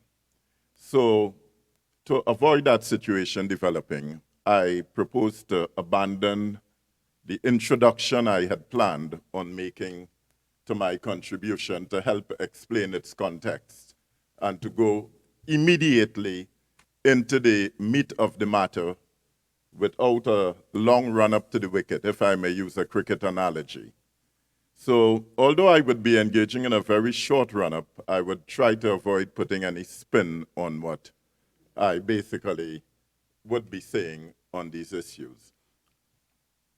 And if I would like to start with the fiscal measures identified by the Honorable Minister of Finance in his budget presentation, as well as the budget document. Madam President, to put what I have to say about the fiscal measures in context, it is my view that when one is dealing with a budget, one cannot approach it like one does with a company or how a bank or a firm or an entity in the private sector would approach it. They are concerned with profitability. They are concerned with reconciliation of figures. They are concerned with ensuring that revenue always exceeds expenses. However, when one is dealing with a budget, a national budget, one is dealing with the population of a country, the citizenry, to ensure their livelihoods. And sometimes deficits are necessary if one is to achieve that objective. One has to abandon the notion of reconciliation, and one has to sometimes sacrifice revenue in favor of expenditure and take the position that in the long run, things will take care of itself. So that is why it is often said, the word economy doesn't appear by itself, but you quite often see the socio-economic impact as opposed to economic impact only. So a level of sensitivity has to be shown in the drafting and presentation of a budget and the fiscal measures which are to be associated with it. Having said that, Madam President, I would wish to commend the Honorable Minister of Finance for some of the measures which have been identified under fiscal measures, because they show in my view, the appropriate level of sensitivity to the population at this time, especially in these times where the COVID pandemic has had such an economic impact. Persons have lost their income, persons have lost their ability to sustain themselves and their livelihoods at the standards they used to and are accustomed to. And therefore it is important, any measure which takes account of that fact is indeed commendable. One such measure is the waiver of stamp duty, for instance, on first-time home owners, which has been increased from 1.5 million to 2 million. So that persons, first-time homeowners who are purchasing a home value 2 million does not have to pay any stamp duty. The minister, whose figures, of course, I cannot question because his technocrats would have calculated this, anticipates that that would result in a loss of revenue of something in the vicinity of 28 million. But as I pointed out, one cannot always be concerned with loss of revenue when one is dealing with such matters. Because, for instance, first-time homeowners have a number of expenses with which to deal. Legal expenses, closing expenses to be paid to the bank, deposits of 10%, and also a first installment which would be coming very soon after closing. So in those circumstances, any measure which reduces the burden on them, even though it may involve a sacrifice of government revenue, is to be commended. And I see that the estimate by the Honorable Minister of Finance is that there would be something in the vicinity of 28 million in tax revenues being sacrificed by this measure. The same has to be said, Madam President, with respect to the personal income tax and increasing the chargeable amount from 72,000 to 84,000, which is the equivalent of 6,000 per month to $7,000 per month. It means that persons in that category, and I believe the majority of our population falls within that sort of category, would now have an additional $250 per month in their pockets. $250 may not be much to some of us, but to a low-income person, it would mean a lot. And with their ability to be frugal and to manage their own domestic households, it will be a significant savings. And I see again here, I say it shows the appropriate level of sensitivity because the estimated amount, according to the budget document and the budget presentation, is that it would result in a loss of some 750 million in terms of government revenue annually.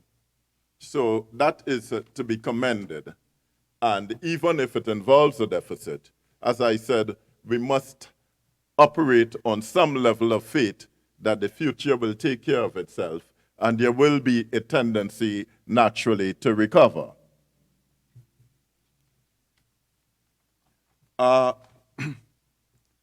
Opposite to that effect, however, I come to what I would describe as the thorny issue of property tax. And as we attorneys sometimes say in court about the attorneys appearing on the other side, you cannot blow hot and cold. If, when you speak of raising the threshold from 72,000 to $84,000, you identify $250 as a significant savings to persons because they have an additional $250 in their pocket.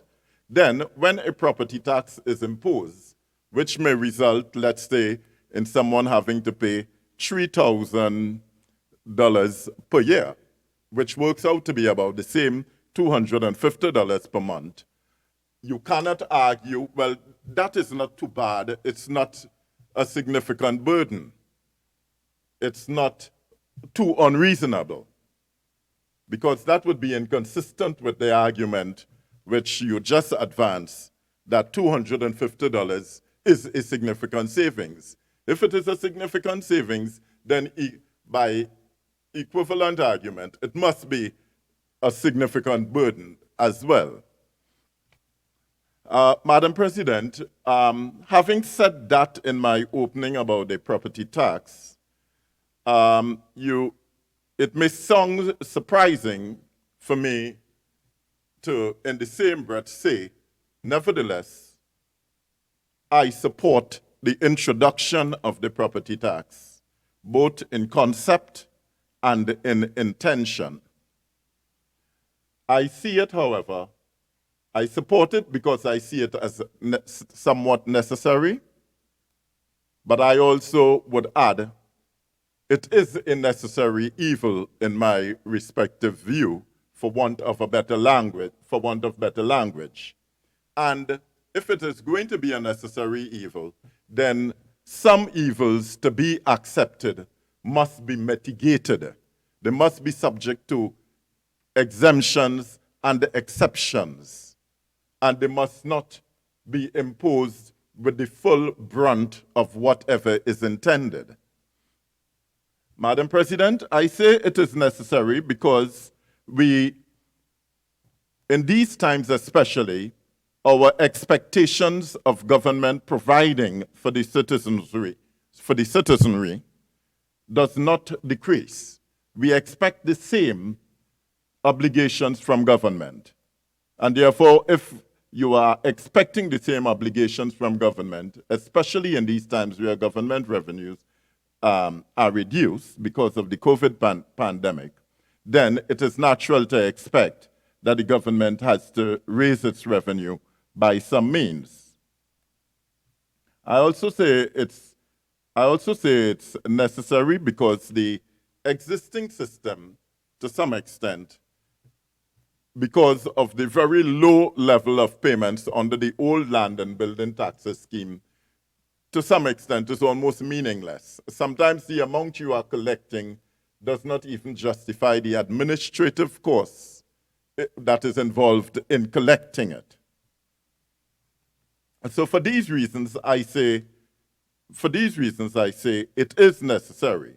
However, I think message is important. And I think in the imposition and the institution of this measure, it lacks certain message. What I have heard so far is that from the Honorable Minister of Finance in reading the documents and of hearing him speak both in the media and at pre-budget conferences, is that property tax is coming. Prepare for it. It will be here. However, the philosophy behind it was lacking. And sometimes if you are imposing a burden on the population, it is best to try and secure their cooperation, their compliance, by communicating the philosophy and an understanding behind it so that they will feel comfortable and cooperate, so to speak. For instance, I make this point because I've had the recent example of speaking to someone who resides in the United States and who was saying to me that, Madam President, that this property tax is killing me and this school in the district is making it even worse. So I asked, what did the school in the district have to do with the level of property tax you are paying? And I was given the explanation that the school in the district is a public school and the property tax is used to meet local expenses, such as the financing of the school. The first time I've ever heard that explanation was not from within our country, but from outside.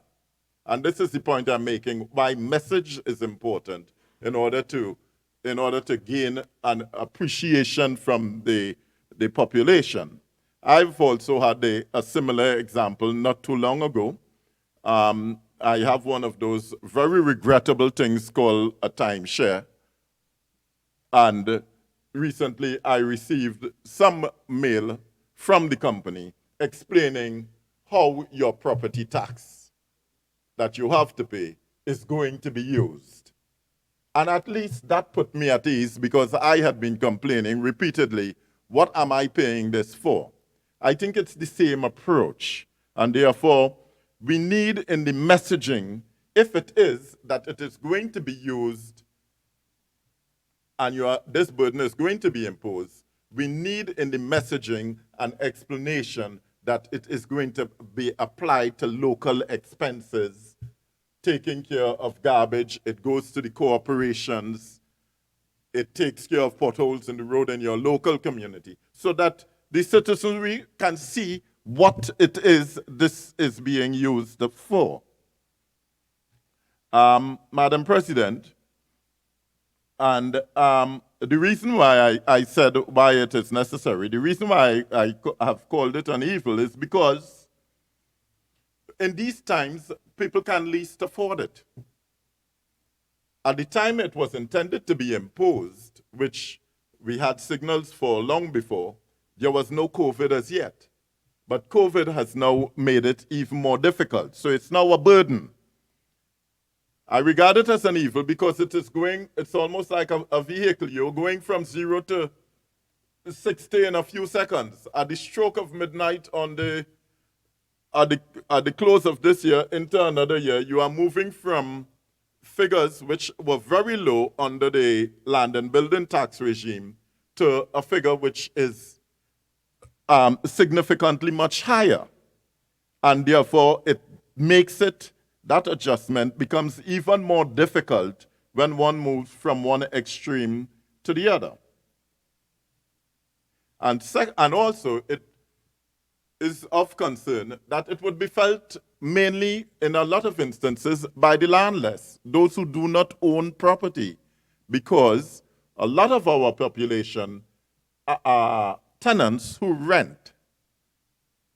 And it is believed and it is anticipated, a lot of landlords at the expiration of a year's lease or a year's tenancy is going to pass on that burden to their tenants. So you may find a situation where the landless is paying for a liability which belongs to owners of property. So for these reasons, I say, because it should be mitigated in some way. If it is that it is 3% of the annual value that it is intended, the annual rental value, I suggest it be mitigated and reduce that amount to 2%. If there is any suggestion of retroactivity in it, as I've heard the Honorable Leader of the Opposition suggest, that it may be imposed from 2017, I suggest that one gets rid of that notion of retroactivity. I suggest exceptions be made for persons who may own property but who are unemployed or otherwise incapacitated, be it physically or mentally. And because it is coming so soon after COVID, it may be a very useful suggestion to perhaps delay it by a further year, during which interim time we might be in a position to be recovering as opposed to coming so immediately after. Another measure which has been addressed is the thorny issue of the motor car industry and the restrictions which are intended to be imposed on it.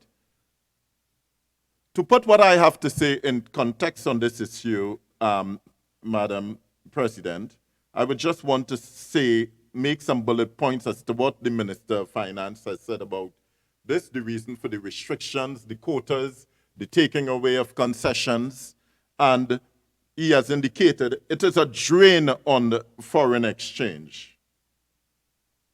It's resulting in a leak of foreign exchange, 25,000 cars a year being imported, I believe he said. There are simply too many cars on the road, and the philosophy is to try and suppress demand because of the drain that it is on foreign exchange.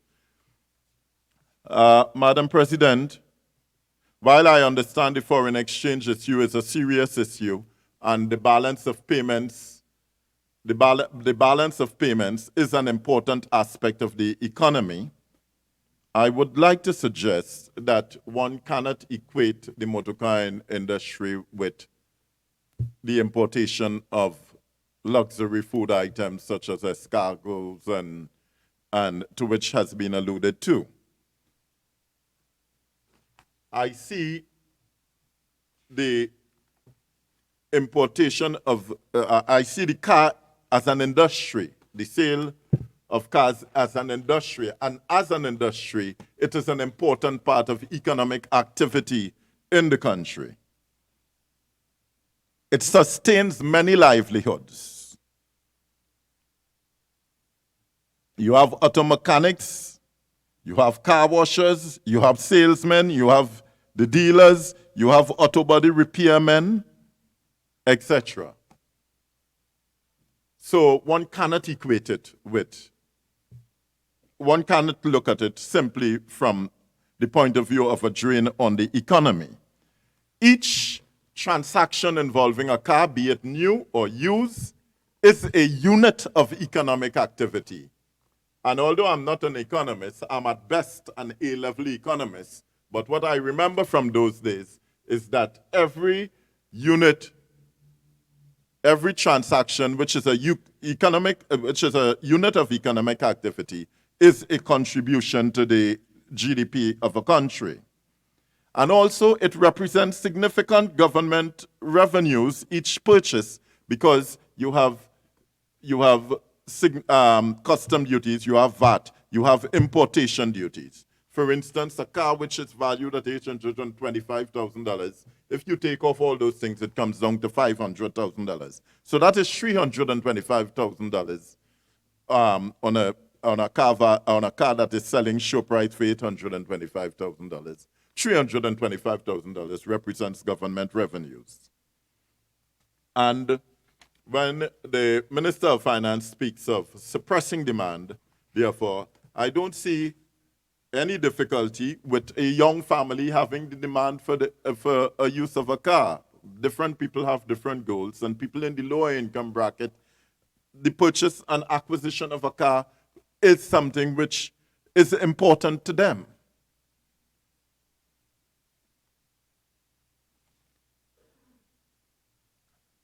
And I think persons in the industry are entitled to argue, for instance, that they have paid their dues over the years because several conditions have been imposed over the years, one after the other. Madam President, I also, on the last point I would wish to make on this, is that I would also find it very difficult to reconcile the concept of suppressing demand with the fact of the right of us as parliamentarians to have exemptions which allow us to purchase cars which use far more foreign currency than what the ordinary young individual or young family would use in the purchase of a car. I am not suggesting that these privileges be taken away from us as parliamentarians, but what I am saying, however, is while they exist, we ought not to be putting any further restrictions on the motor car industry on the basis of suppressing demand while we continue to satisfy our demands with cars which use far more foreign exchange in their purchase.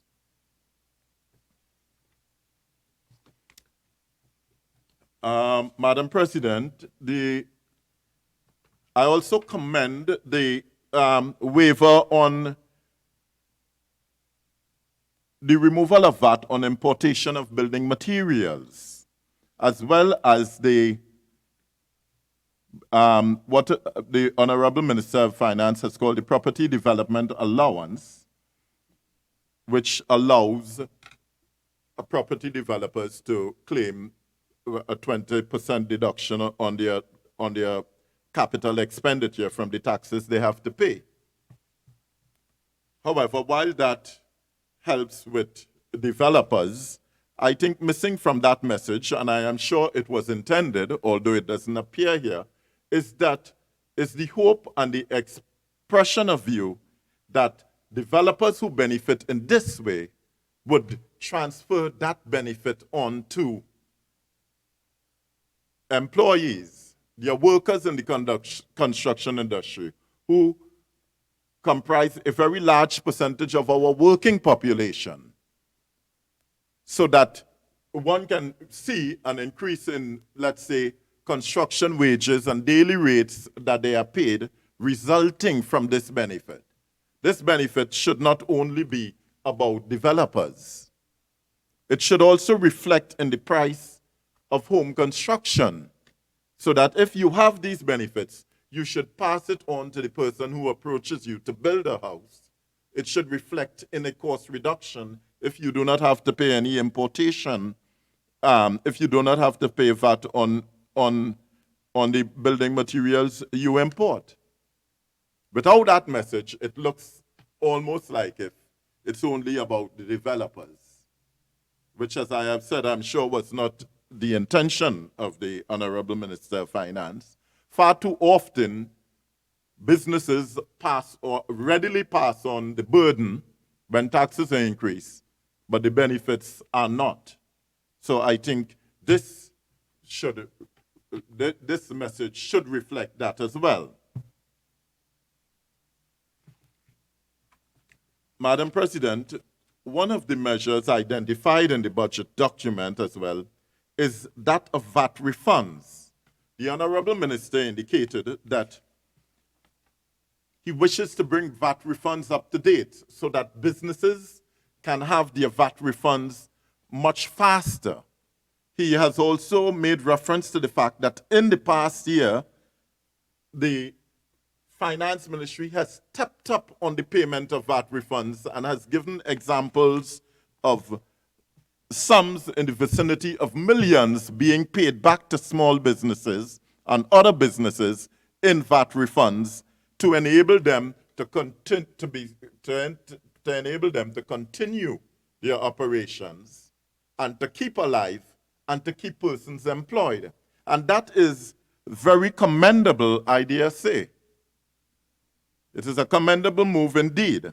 However, it needs to be pointed out, and it is a matter of public record, that there is need for caution in the enthusiasm with which such refunds are paid. There needs to be caution and supervision and scrutiny, because I can tell you, Madam President, that as a matter of public record, there are several convictions before the magistrate's court for fraud involving VAT refunds and VAT schemes.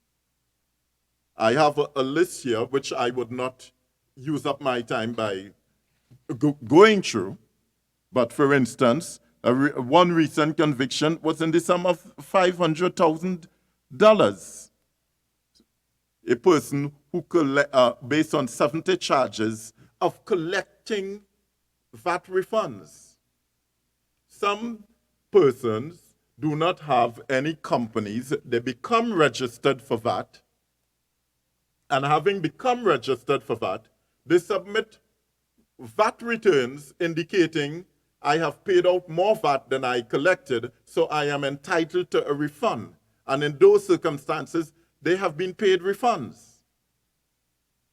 And I'm talking, and I want to emphasize that I'm talking only of convictions.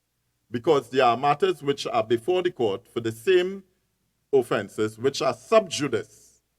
And those persons are entitled to the presumption of innocence, and the burden is to prove, on the prosecution, to prove their case beyond reasonable doubt. So I am not referring to those at all. Those persons are to be treated as innocent. I'm talking about the convictions which have occurred. And the convictions which have occurred demonstrate that persons are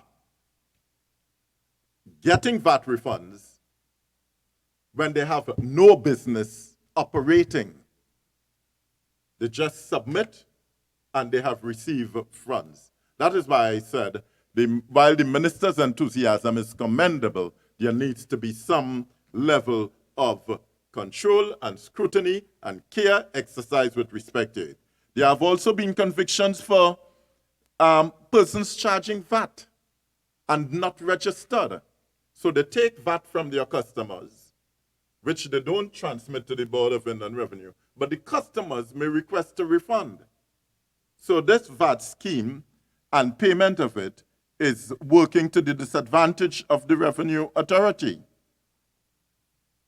And there are persons who are registering companies as well, simply not because they intend to operate a business, but because they intend to pretend to be operating a business in order to claim VAT refunds. And let me say, Madam President, at this stage, the reasons why all these matters are before the court is there is a unit of the Board of Inland Revenue, the Criminal Tax Investigation Unit, which is to be commended for unearthing these fraudulent schemes and bringing such persons before the court and having them convicted.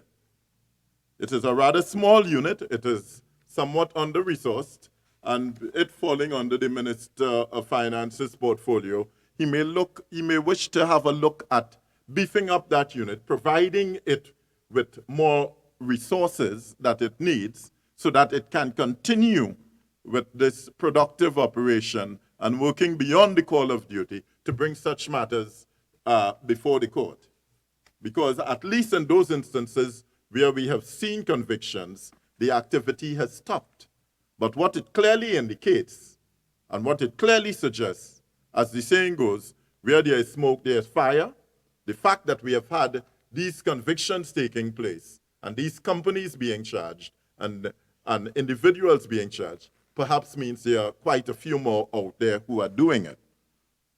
And it also reflects on the fact that we see, if this is news to anyone, it reflects on the fact that we see when the young man pulls a gun and robs somebody, but when white-collar crime occurs, it does not register on us in the same way. However, as condemnatory as the actions of a young man is in pulling a gun and robbing someone, I'm not minimizing it. It's very bad and it's a wrong act. But whereas he is maybe stealing from an individual, these companies and individuals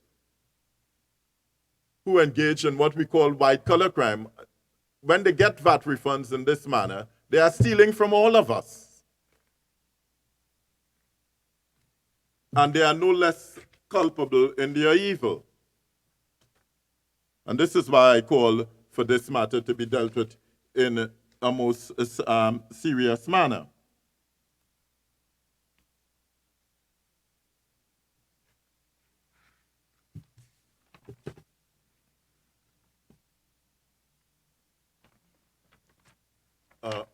Madam President, may I just inquire how much more time do I have?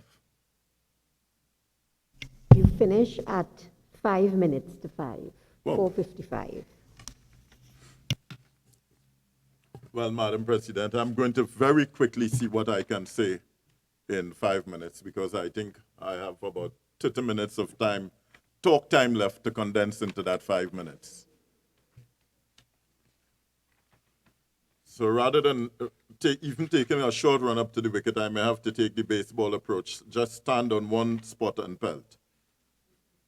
Madam President, let me say very quickly, I commend the Ministry of Health for the manner in which it has been handling the COVID issue and for the daily updates, etc., and for the technocrats associated with that daily update, the CMO and the other persons employed under him.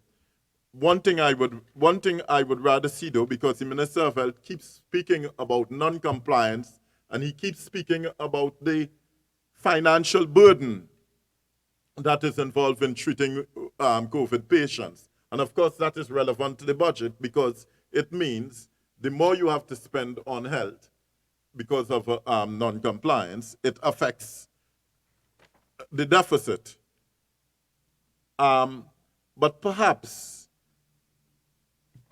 he may wish to change the message to some extent, because I have observed on every occasion when a death is reported, there is the usual mantra that follows the report of a death. Someone new has died today. It is an elderly person with comorbidities. I do not understand the purpose or the necessity of attaching that mantra, because what the population at large, the younger population, could misinterpret it to mean is that we don't have any reason to worry. We don't have any reason to worry, and that is why on a Friday and a Saturday you often see many of them with their mask under their chin, their mask over their head, or no mask at all. I am not against a general indication to persons at some point in time, well, it affects the elderly population more. But to be attaching that to every announcement is, in my view, Madam President, to send the wrong message. So that's all I would say on that. Madam President, when it comes to... Senator Welch, you have 5 more minutes. 5 more minutes.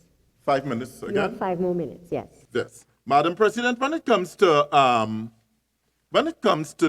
the question of Wi-Fi and children in schools, I fully agree. Because we are going digital, in order to maximize your education, they need support with provision of laptops, provision of Wi-Fi, provision of internet cafes, and so on. What I find missing from the message, though, is that as educational as the internet can be, it can be as potentially damaging as well. Misuse of it. So if we are going to have internet cafes, perhaps, especially sponsored by government, perhaps there is need for supervision to ensure how it is used. If we're going to have distribution of laptops and devices to such persons, perhaps it can have something incorporated into it which can ban young persons from certain websites, because it can be as educational as it could be dangerous.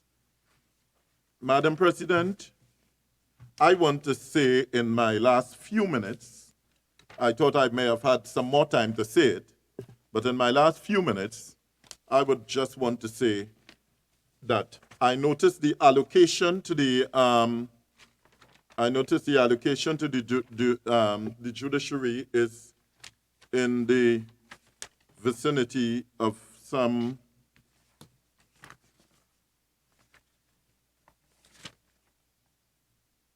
$446 million, etc.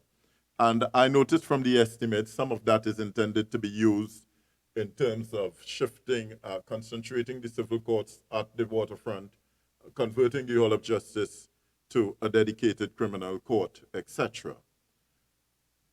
Madam President, the number one problem associated with the judiciary is the backlog of criminal cases. And I'm only talking about the higher judiciary now, the High Court. And you cannot spend your way out of that problem. You cannot deficit your way out of that problem. What that needs at this stage, the statistics indicate the volume is far too much.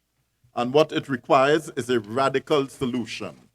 A radical solution which is nevertheless consistent with the interests of justice. For instance, from the recent reports, the tit for tat, so to speak, between the heads, the stakeholders, who, in my view, rather than knocking each other in the media, should be knocking their heads together so that some ideas can fall out from it. 1,706 matters in the High Court awaiting trial. Presently, there are 5 criminal judges. 960 of the matters in the High Court are more than 10 years old. Many of these are for non-bailable offenses. Persons are in custody for more than 15 years awaiting trial for serious crimes.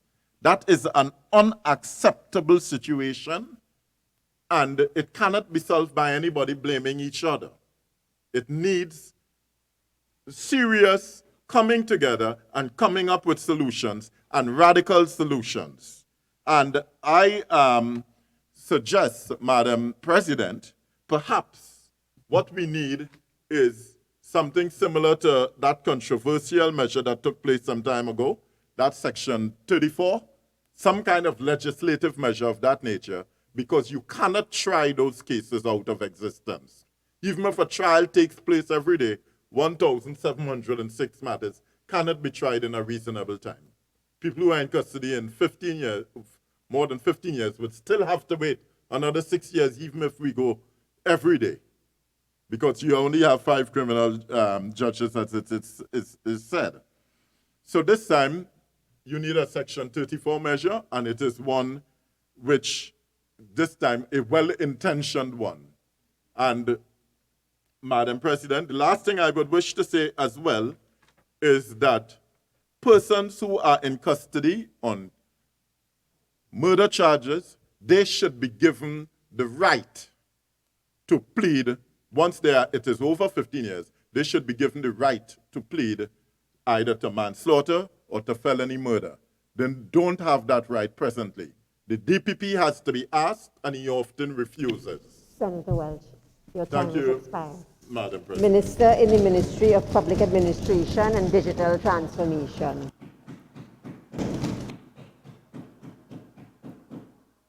Madam President, I thank you for the opportunity to join this debate. My first debate, be that as well, on the Act to Provide a Service for the Trinidad and Tobago for the financial year ending September 30th, 20. You hearing me? Madam President, you hearing me?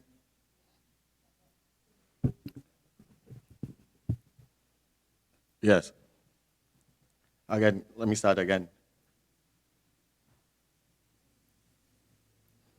Yes, so let me thank you for being given the opportunity, Madam President, to join this debate on an act to provide for the service Trinidad and Tobago for the financial year ending September 30th, 2021. This also being my first opportunity, I want to congratulate you on your election as Senate President. Also, the Honorable Senator De Freitas, Senate Vice President as well. I want to thank the Honorable Prime Minister for the opportunity to serve and also to contribute to national development. I further want to thank the parliamentary staff for the warm welcome that I got on my entry into Parliament and the continued support that they give to me as we go ahead. I want to use my time to discuss matters as it relates to the transformation aspect of what is happening within the Ministry of Public Admin and Digital Transformation, as well as what is happening within the government at large. I'm going to try to demystify, if I could use the appropriate word, what is happening in that space, and specifically dealing with digital government. My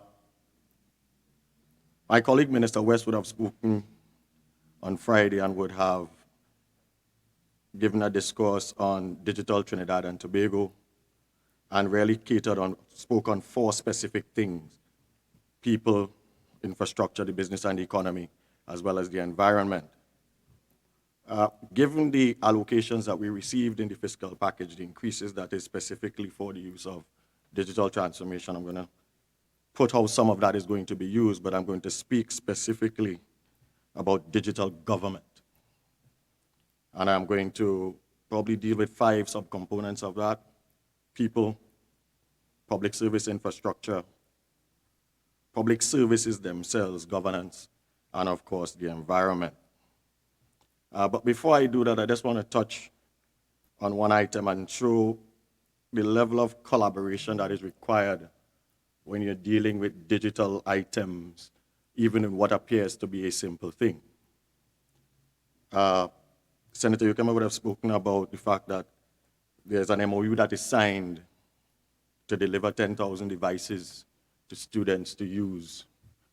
That MOU was signed between the Telecommunications Authority and the Ministry of Education. And while the output of that seems simple, the things that makes this doable, the outcome of having services provided on a wireless network to 10,000 people, that didn't happen on Friday. It didn't happen the month before that. It didn't even happen in July. And I want to show how this works together so people get an understanding of the collaborative nature of what we're trying to do when we're talking about transformation. So way back in March, and the Telecommunication Authority of Trinidad and Tobago should be complimented for this, they got together with the service providers, identifying the issues that would arise as a result of the restrictions of COVID, and said, look, how can we help you be able to manage what is obviously going to come at you and your networks? And through that collaborative process, they came up with what they thought was a reasonable solution, with TAT providing spectral resources to them free of charge on an interim basis to allow them to expand their networks to be able to cater for what was coming. Had that decision not been made, then we could have gotten 5 million devices. They would not have worked because the networks on which they ride, the infrastructure on which they depend to connect, would not have been suitably sized to allow for them to work. The outcome of this MOU is not 10,000 devices. It's not the SIM cards, and it's not the fact that there is contractually free service for a duration of time. The outcome of this is the fact that 10,000, at least 10,000 students, and these devices are shared, so it could be a multiple of that, will have access to the actual communication medium that is required for them to be able to do the work that they have to do. That is the outcome. And so when we look at the devices, we look at it, all of this is done because of a collaborative effort that was done between one set of people and the other. And you ended up in the end with an outcome that is scalable, that allows for the addition of devices to go onto it and for things to work. So I just thought it was worthy to mention that, and the Telecommunication Authority and the service providers, as the two entrants in this place, should be commended for what they've done. Digital transformation as it relates to digital government and the creation of a digital nation. So the digital government is really a subset of a larger group called a digital nation. Well, all of this transformation and digital stuff is not new. It's really accelerated because of COVID, and that is happening worldwide. Really, digital government represents a shift in the way governments around the world, and Trinidad and Tobago is no different, is going about embracing their mission. It really involves the leveraging of power, the power of information technologies to transform the ways in which things happen. If you look at how nations are doing this, what are they getting out of it? Well, it allows them to set measurable administrative goals to improve the public service delivery. It allows for the making of data-driven decisions because you have information at your disposal. It allows for evidence-based policies because you're dealing in the empirical. You have the actual thing itself. Greater accountability and transparency within the government. and of course, the building of greater public trust. Madam President, trust is the one piece of transformation and use of it, particularly in government, that we have to guard very zealously. I speak a lot at different places, and even when I observe things, you find people still walking into places to pay for things in person that they could online. Yes, some of it is about people just wanting to commune with other people, but a lot of it is simply because they don't trust the mechanism that they're using to pay. Yet those same people would buy devices and items on Amazon because they trust them, but they would not trust using a local service in Trinidad and Tobago. Trust is of absolute importance in what we're trying to do. Madam President, how will we know, once we started on this digital journey, whether we're making progress or not? How could the casual observer look and say, well, wait, now, these guys set out to do this. Are they really doing anything that is progressing for us? Well, there are a couple ways you could do it. And within the government, this is how you will see it. The ubiquitous use of technology by public officers in their everyday transactions. So the natural thing to do now, the culture of the public service becomes the fact that you're using technology. The existence of the correct, the adequate, the right fit, robust, cutting edge, but yet secure technology across the whole government being supplied and managed by a thriving technology sector. A government that has adapted modern technology in the efficient delivery of goods and services. And of course, a government that is open, trustworthy, and accountable. If we're on this journey, and these things are visible and tangible to the public, then you can know that we're on the correct journey. So,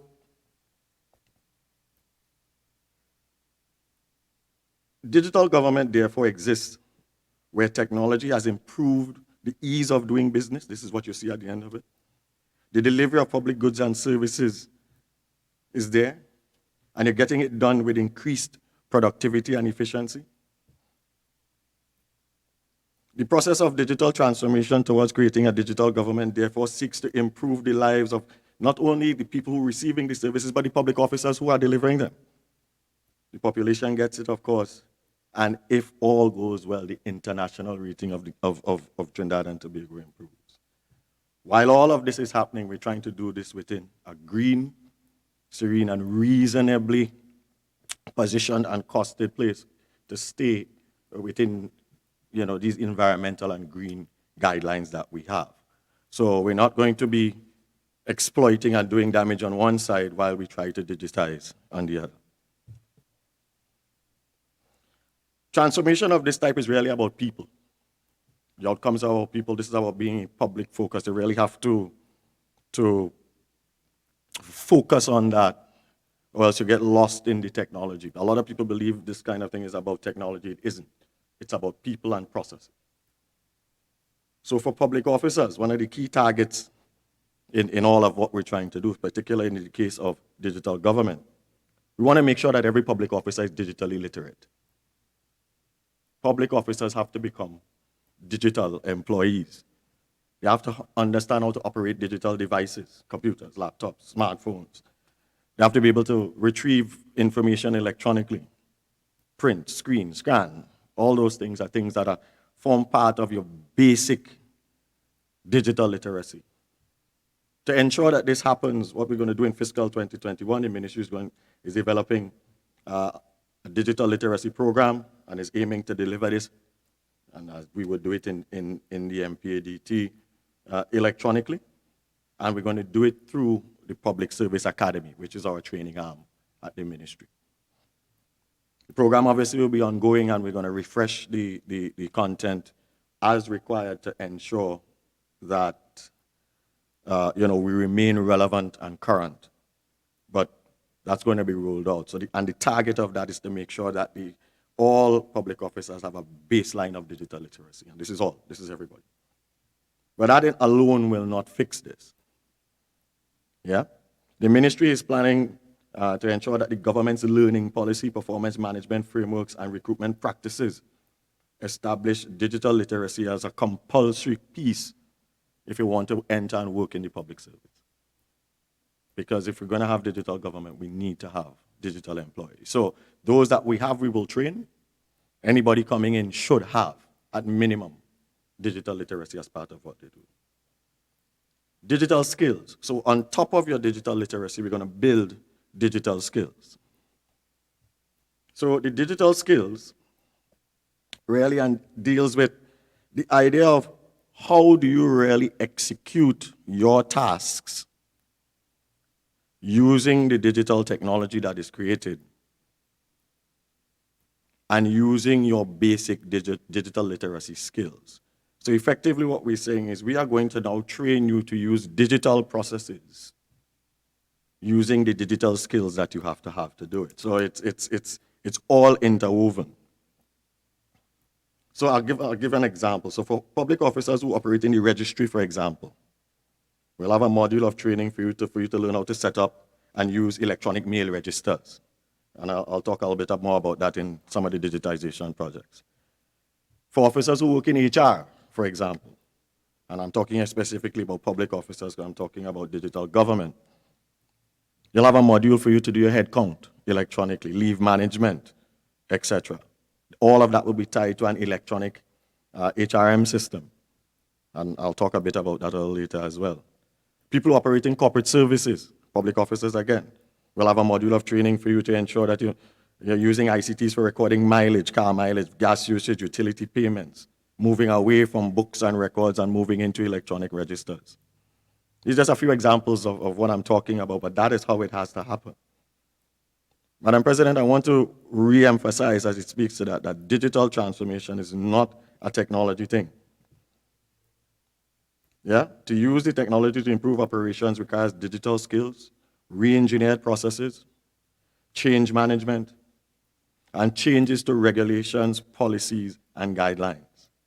So it may look simple on the outside, but all of that has to happen in concert for this to be successful.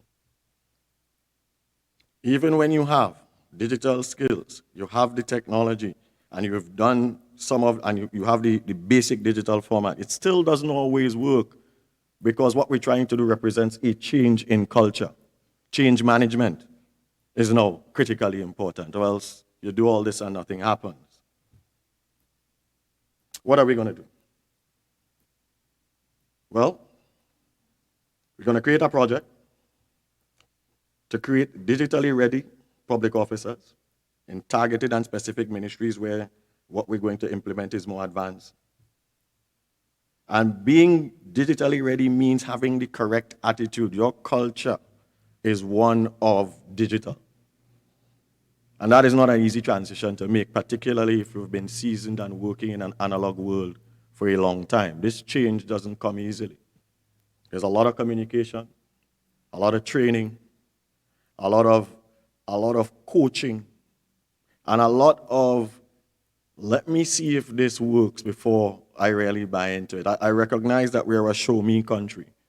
People like to be shown and things have to work for them to understand it, but I like to use examples to define how that works.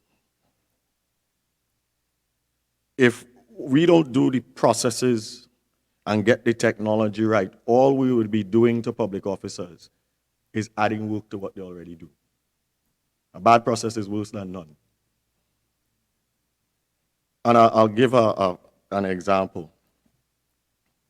If you go into any public office to transact a business, any kind of business that you'd like to do, and the person that you meet, the public officer you meet, we have, quote unquote, digitized what he does. We didn't change the process. We didn't fully digitalize the whole thing. He wasn't sensitized to what he needed to do. He wasn't trained with the right skills. And you walk in. When you get in there, what is going to happen to you is that the person sitting behind the desk, being the public officer, now views what we've asked him to do as an additional piece of work. Before somebody would make up the form, you give him the form, he photocopies the form, and he hands it somewhere. Now you're asking him to get the information from the form, sit at a computer, enter the data, and then continue with the same process he was doing before, which is take the form and give it somewhere else. All you've done is added one step to what he was doing before. That is not digital government. That is not digital transformation. That is not digitalization. Digitalization in that case would be, one, the person doesn't have to appear, they could enter the data online. Two, the process will be automated all the way through to where it needs to go. And three, human intervention in that will be involve analysis, vetting, etc., etc. You're not adding work, you're making the public officers' work easier. Transformation also, like I said, involves not just changing how you do your job, but it also changes in some aspects what your job is. So all of that has to be taken in mind when we look at what we're doing.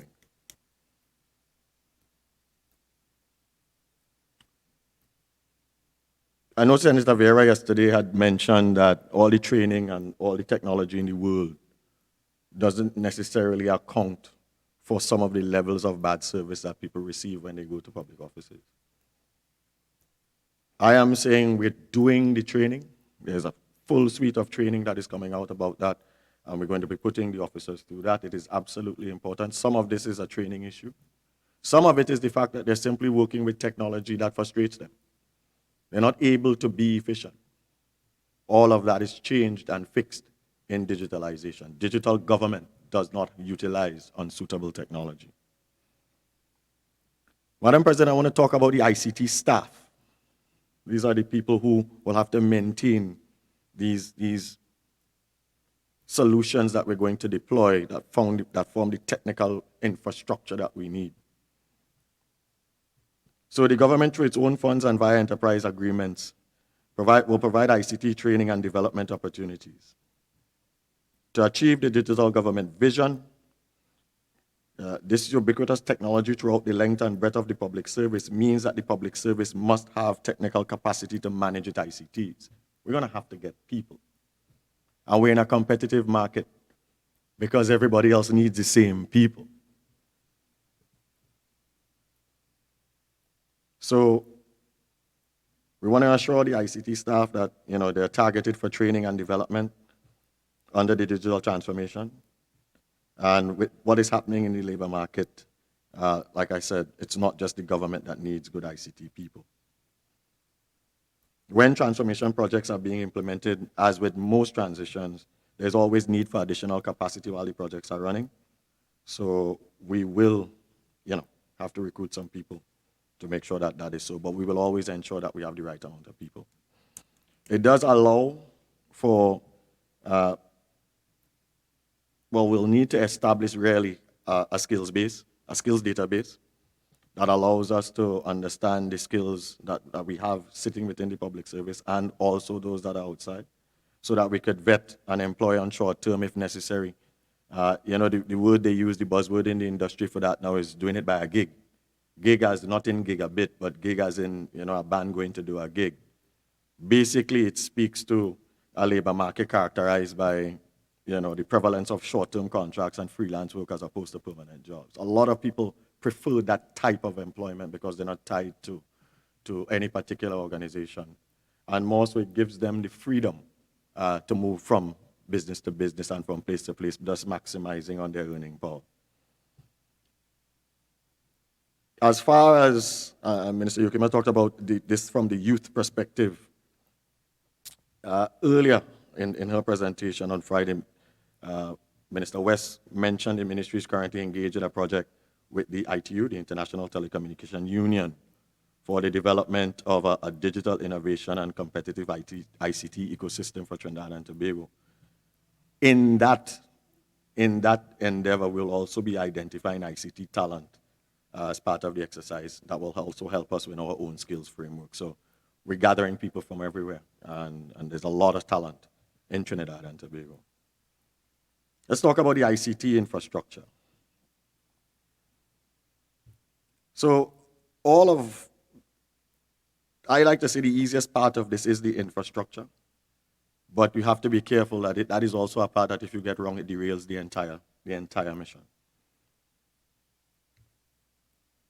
We drafted at the ministry a governance policy, an ICT government policy that will soon submit to Cabinet for approval.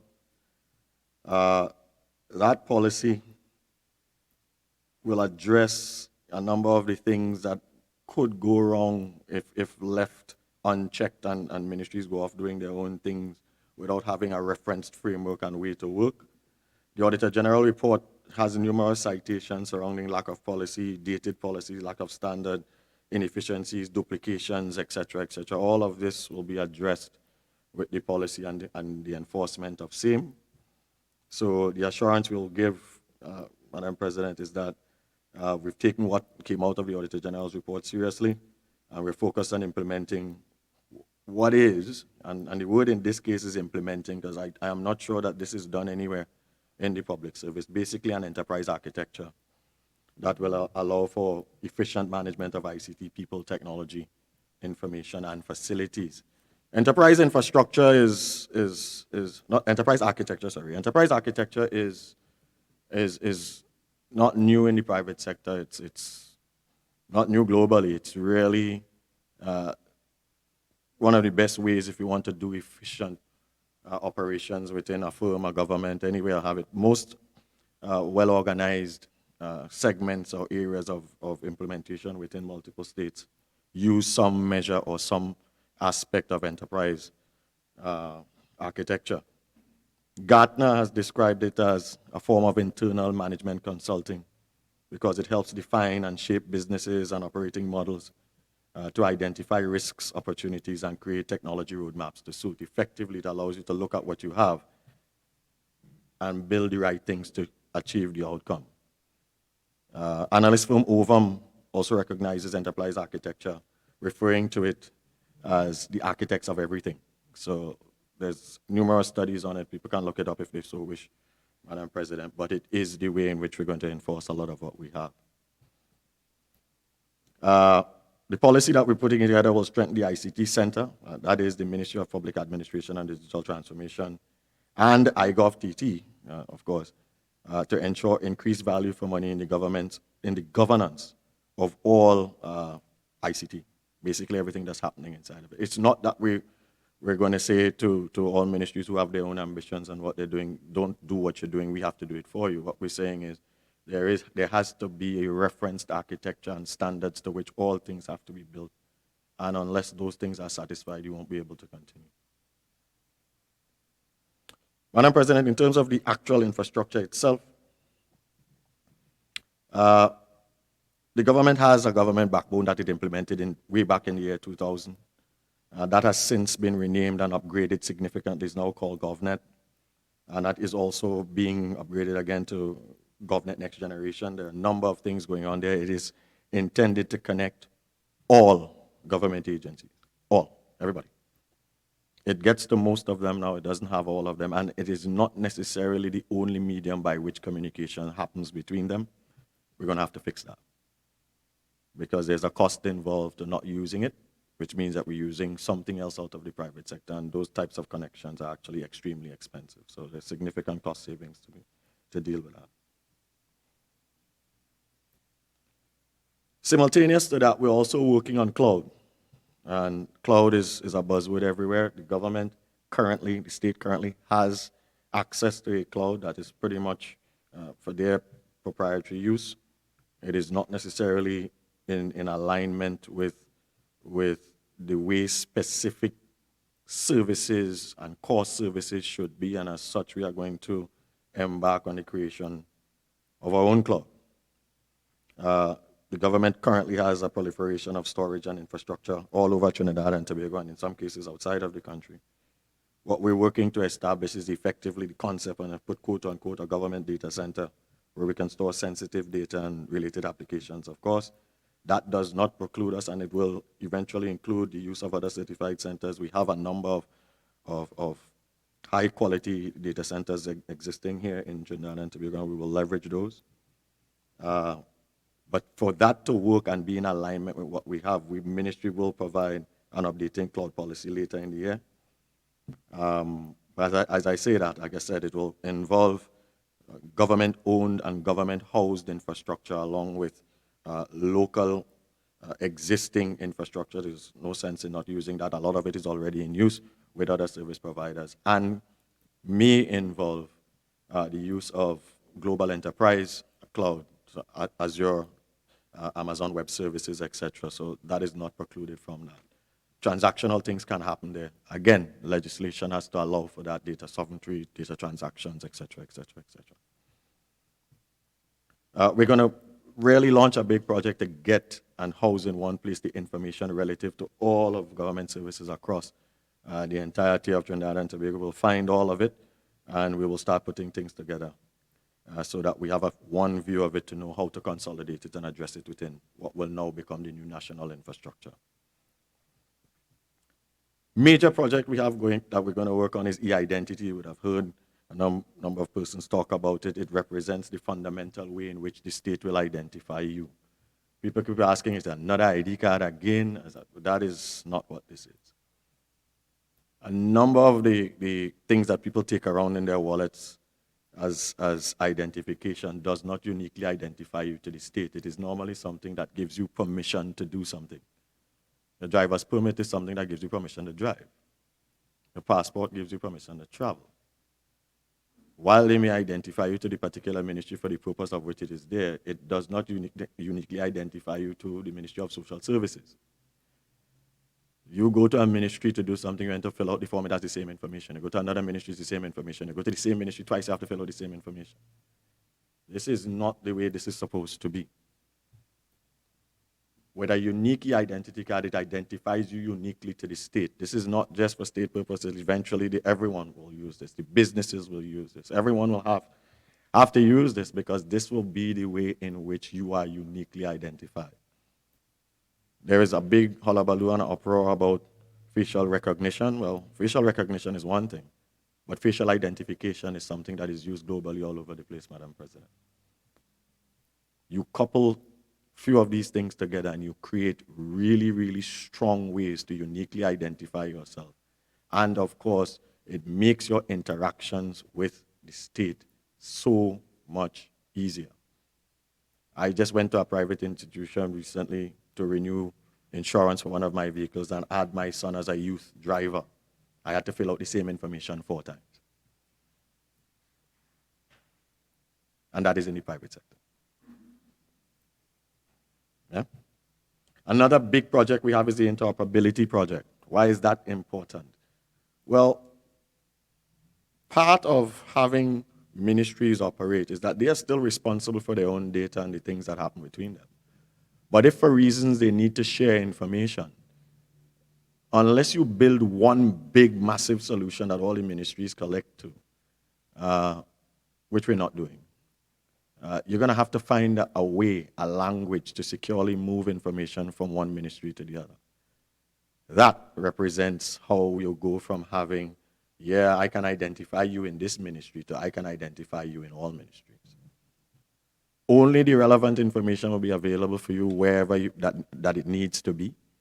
So in other words, if you're conducting a transaction at the license office, they won't have your medical record, for example. But ministries need to find a way to securely, efficiently, and in a very robust manner communicate with one another. There's a massive project on for us to do that. That is being done concurrently with the e-identity program. So we're going to work on that. Why is that important? Well, if we just build the e-identity program by itself, it doesn't do anything other than identify you to the state. It needs to become valuable to the ministries, the Ministry of Social Services, for example.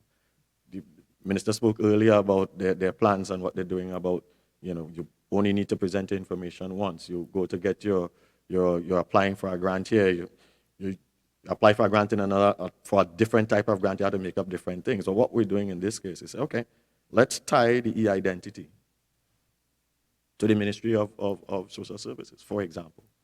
So you present your identity and you say, okay, we know who you are. What grant are you looking to apply? Oh, by the way, you actually did apply for a grant before. Oh, yes, we have all your information.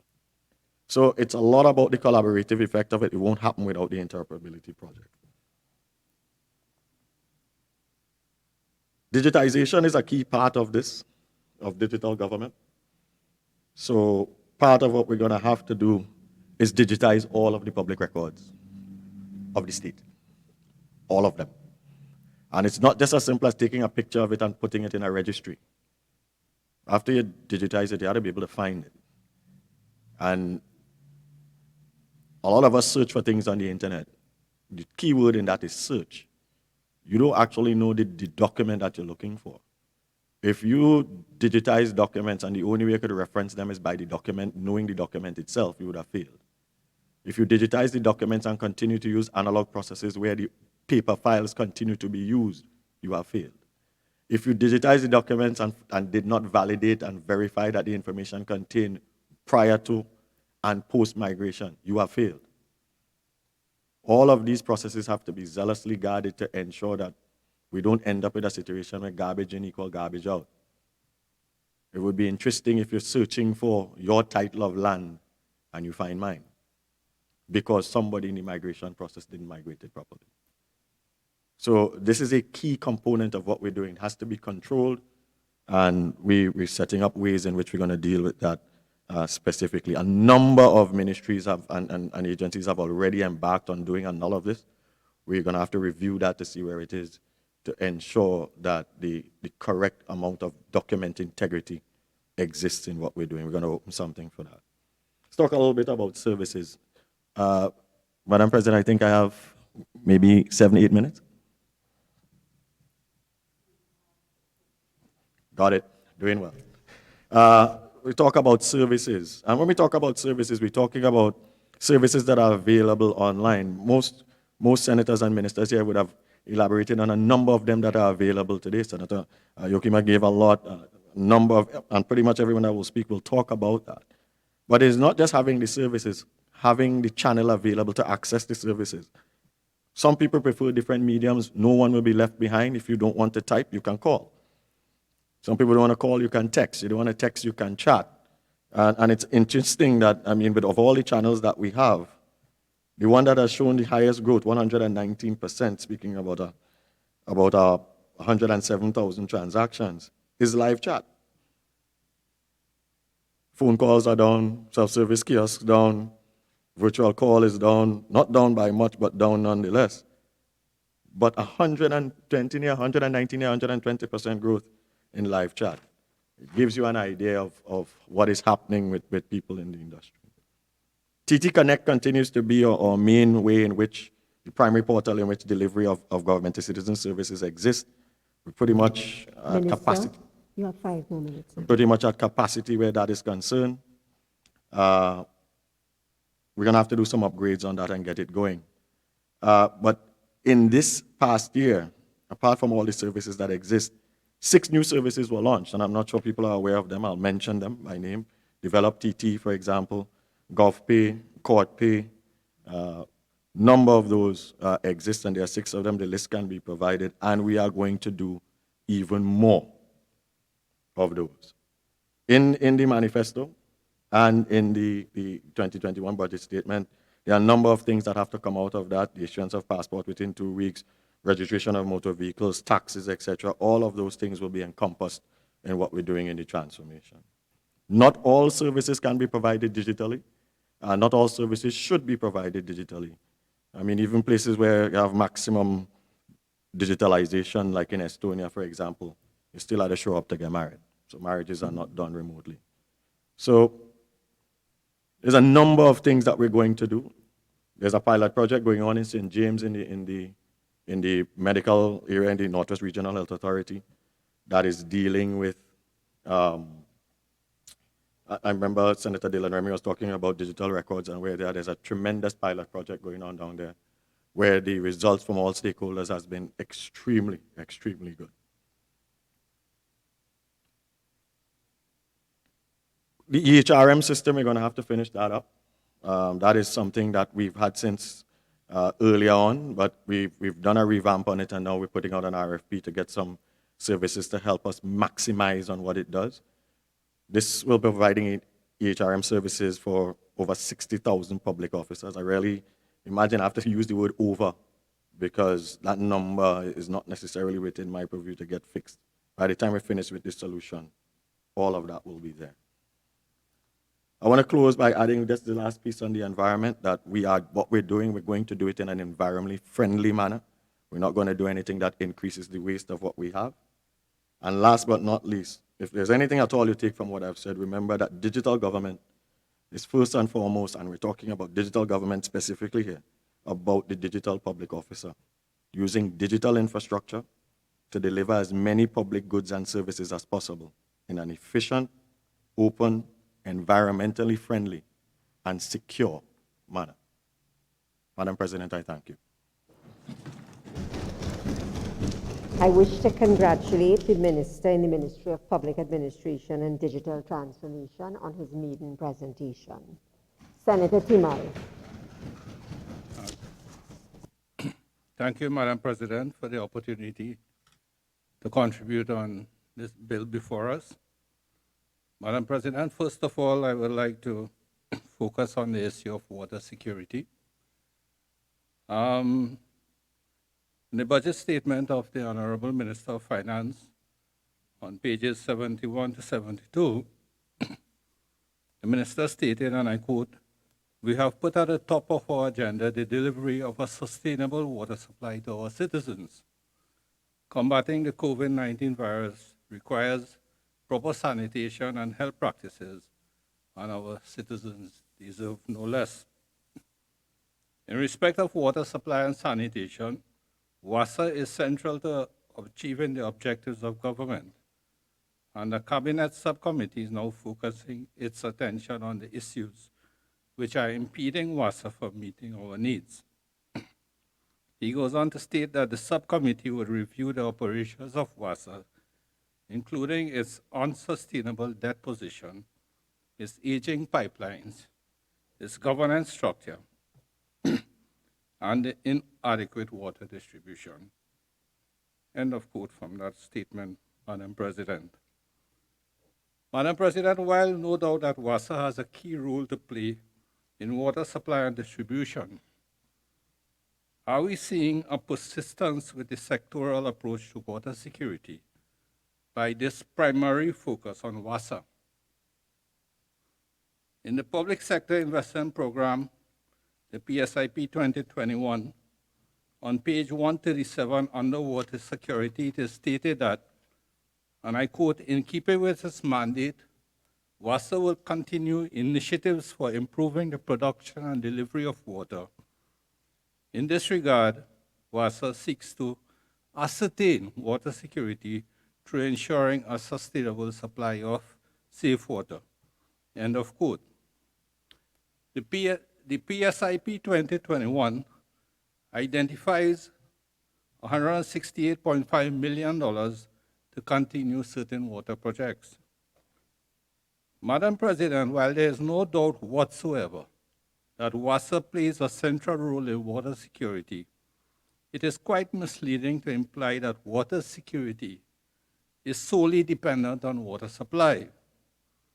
In the overall context of water security and a sustainable approach to ensuring this water security for the nation, we still have not been able to come up with a national water policy for Trinidad and Tobago that would ensure a sustainable approach to our water woes. Madam President, the draft estimates of Development Program Expenditure 2021, page 92, item 055, under the heading Adopt and Implement Integrated Water Resources Management, indicate that no monies were spent on this item in 2019 and also 2020, and a rather minuscule amount of $500,000 have been allocated for fiscal 2021. Madam President, I really hope that this is not an indication of that the government is placing the implementation of this policy, which is vital to the pursuance of water security, on the back burner. And so I strongly urge the government to reconsider the funding and the position on this seemingly lack of implementation of this policy. Integrated Water Resource Management, or IWRM, Madam President, promotes the coordinated development and management of water, land, and related resources in order to maximize economic and social welfare in an equitable manner without compromising the sustainability of vital ecosystems. IWRM is based on 3 pillars, namely enabling environment of policies and legislation, institutional framework to give effect to policy strategies, legislation, and third, management instruments that include water allocation, assessments, and economic tools, which involves full stakeholder participation. Madam President, IWRM has been conceptualized as providing a framework for strengthening water governance and adaptation, and by doing so, fostering good decision-making.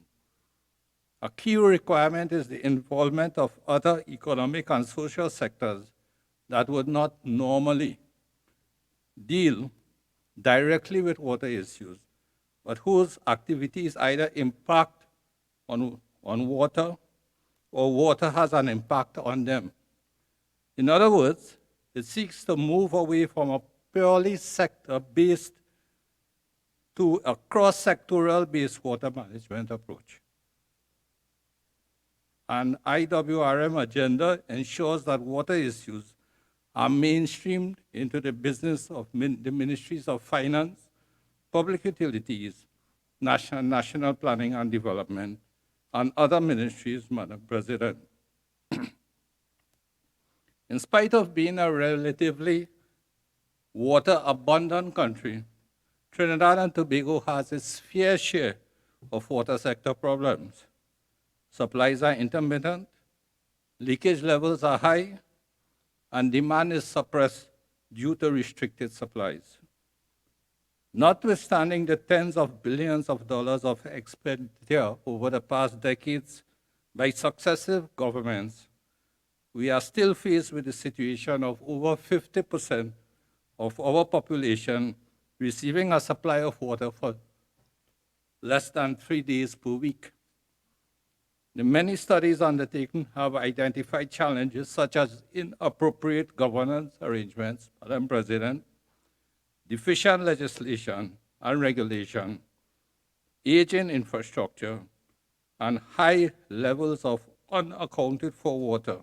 Madam President, almost 40%.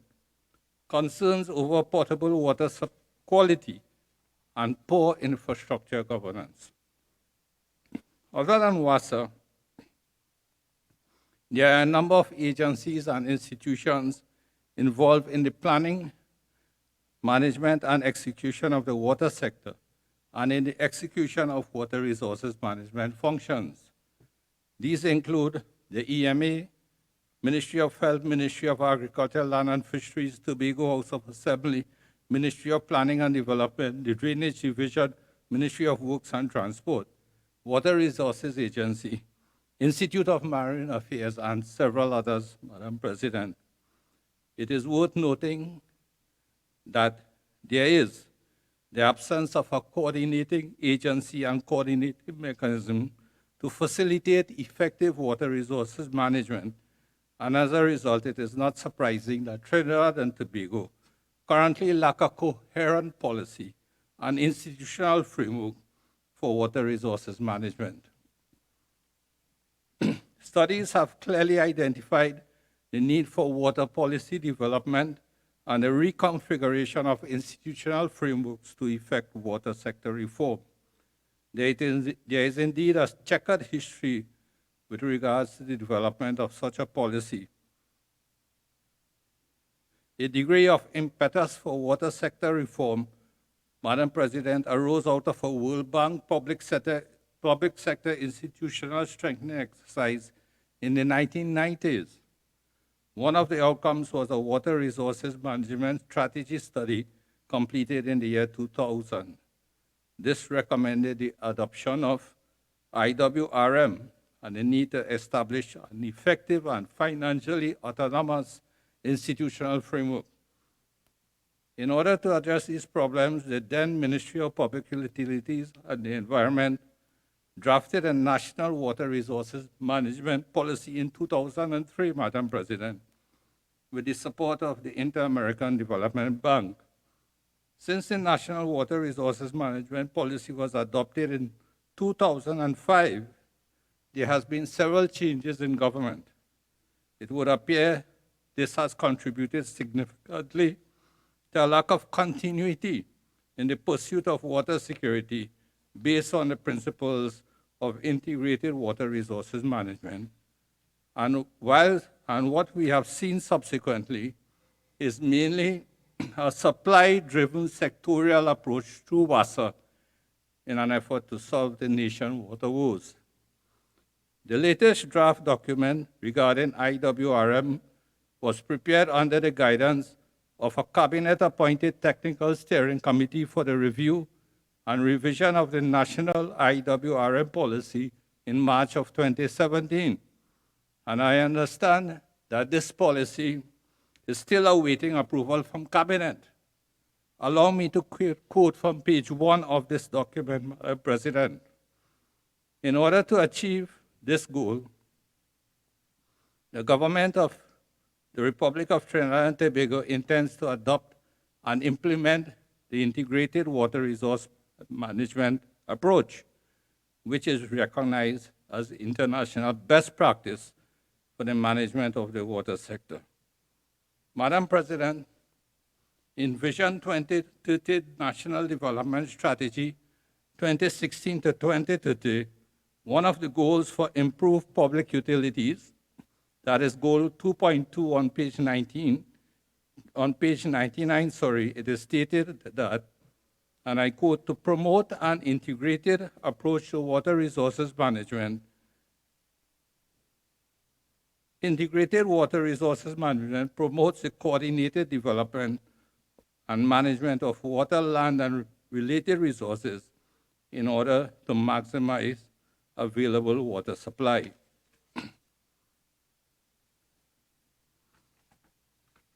Madam President, in the context of all that I have said thus far, and in relation to one, the absence of any spending on the implementation of this policy for the past years, and two, the small amount of $500,000 allocated in the estimated expenditure. I repeat that I really hope that this is not an indication that the government is placing the implementation of this policy, which is vital to the pursuance of water security, on the back burner. Whilst we continue to expend huge amounts of capital on WASA, there is a need for political courage, commitment, and will to advance the implementation of an IWRM agenda, as it offers the best sustainable approach for ensuring water security in the long term, and as such, the initial stages of implementation cannot be abandoned or postponed in the short and medium term. I therefore urge the government to provide increased funding under this allocation, which is necessary for the initial stages of the implementation of this policy, in order that a well-resourced, dedicated IWRM unit within the Ministry of Public Utilities is established.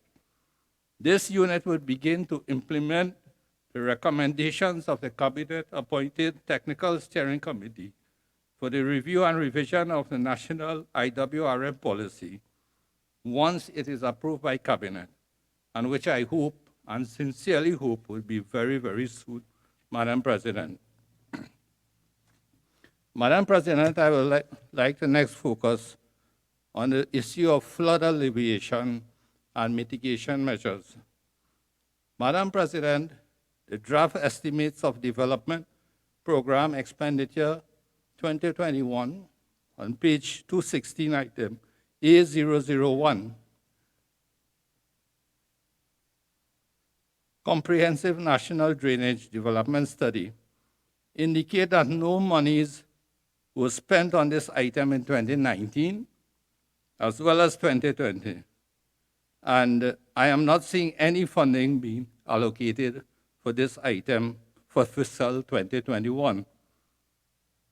Madam President, in his contribution, the Minister of Works did indicate that his ministry would be awarding a contract in November for this item of work. And I am kindly seeking clarification. If there are no allocations for this item in the draft estimates, where have funds been allocated for this item of work? Notwithstanding the declaration by the Minister of Works, Madam President, please allow me to offer some comments regarding this comprehensive national drainage development study. In the Vision 2030 National Development Strategy, 2016 to 2030, one of the goals for improved public utilities, that is goal 3.2 on page 101, the intention to adopt an integrated planning approach to flood mitigation is stated, and I quote, "The piecemeal and localized approach in addressing flooding is uneconomical and unsustainable. Through the development and implementation of an integrated flood management plan, strategies to maintain or augment the productivity of floodplains while providing protective measures against losses due to flooding will be adopted." End of quote.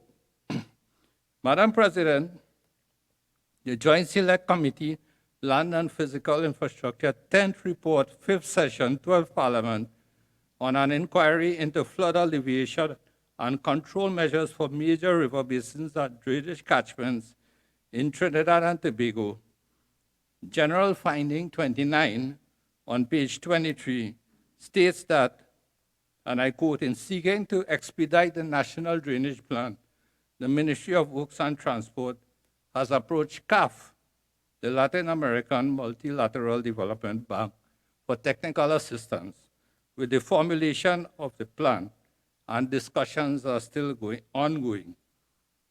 Page 126 of the Public Sector Investment Program 2021, under the section on drainage, it is stated that the work is being undertaken to develop a comprehensive national drainage plan with the aim of improving drainage planning and management throughout the country. With regard to all that I have outlined thus far, Madam President, I would again request some clarification about what seems to be a lack of allocated funding for the completion of this vital plan, and which the Minister of Works and Transport has advised would be awarded in November. Against this backdrop of an integrated flood development plan, in the draft estimates of development program expenditure 2021, Madam President, we see allocations of approximately $63 million for drainage works, such as river clearing, upgrade of existing drainage pumps and sluice gates, upgrade of river channels, embankment repair and erosion control. Madam President, no doubt that these are very important works needed to minimize flooding. However, with the exception of the allocation for the upgrade of existing pumps and gates and embankment rehabilitation, it seems that we are prepared to continue with the clearing water courses and the silting sewer approach to solving our flooding problems. This approach has been quite a popular run from successful governments over decades, consuming hundreds of millions of dollars, and seems to be now entrenched, Madam President, in our drainage culture. Madam President, I ask a question. In light of the continuous desilting programs and its considerable expenditure to date, what has been done to effectively prevent, manage, and/or control the occurrence of erosion and siltation through effective legislation, enforcement, and watershed management? Madam President, the development and implementation of an integrated flood management plan would effectively address the reduction of this considerable recurrent expenditure and address other issues as it is intrinsically linked with the integrated water resources management policy, of which I earlier spoke. And again, I ask for the funding, commitment, and will to complete these plans expeditiously so that they can contribute to the sustainable development goals which have been established. Madam President, I would like to just address some issues regarding planning approvals. Under diversification, in the budget statement on page 54, reference is made to the ease of doing business.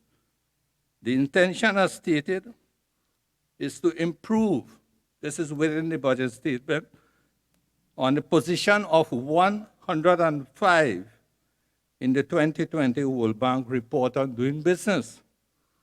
The minister also indicated here that every effort is being made on improving the existing measurable benchmarks, many of which are totally unacceptable. According to him, the Honorable Minister, one of the benchmarks being identified as 254 days for receiving construction permits. Madam President, I agree with the Honorable Minister of Finance here, but I think his words totally unacceptable is rather mild, based on reality. But I hesitate to add my words since it would definitely not be appropriate in this Honorable Senate, Madam President. Madam President, an actual experience that I have, because I'm engaged in this industry, for a single residence approval, pre-COVID, town and country planning 5 months, Chaguanas Borough Corporation 3 months, and post-COVID, at the beginning of the COVID period, WASA New Services Department, 9 months and counting, still not approved. Despite the COVID restrictions, Madam President, WASA New Services Department continue to be one of the worst and inefficient departments when it comes to approvals for new development. 9 months and counting, as I said. For decades, Madam President, if we add up that 5 and 3 and 9, just waiting for an approval, it's a year and 2 months, and still it's not fully available. For decades, the issue of statutory approvals have been discussed ad nauseum and several solutions identified. But after decades, we have still failed to bring about desired change in this crucial aspect of national development. Each of the many statutory stakeholders continue to be a law unto themselves, Madam President, and seem to be accountable to no one but themselves. What we have is a corrupt and inefficient system that costs citizens and developers no end of heartache, headache, stress, and financial losses. Building inspectors in the regional corporations have morphed into architects. They have morphed into engineers as they provide a service to potential home builders and developers for private fees and making private arrangements outside of the job that they are supposed to conduct. Madam President, the Honorable Minister identified a period of 254 days to obtain a construction permit. However, it should be noted that this does not include the inordinately long time it also takes to obtain a completion certificate after the building is completed from the regional corporations. This could add another 3 to 6 to 9 months to the overall process, at a time when interest on bridging loans is at its peak, and homeowners and developers have to continue paying this peak interest for such prolonged periods of time, often leading to bankruptcy for developers or total loss of profit for developers on their projects. And don't talk about homeowners and the impact that extended period of interest has on their finances. Madam President, under diversification, in the budget statement, page 54, the Honorable Minister of Finance states, and I quote, "We are expediting progress on improving the ease of doing business by reducing the time for obtaining approvals from statutory agencies to build or to develop property." End of quote. Against this pronouncement, Madam President, I see no allocations or mention made for proclamation of the Planning and Facilitation of Development Act 2014.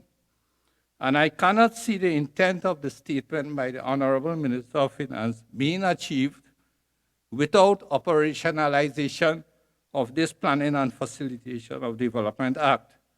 The Act calls for the establishment of a national planning authority that will have as a standing committee a development control committee comprising of representatives of all statutory stakeholders, and which would, as one of its major responsibilities, coordinate the approval process.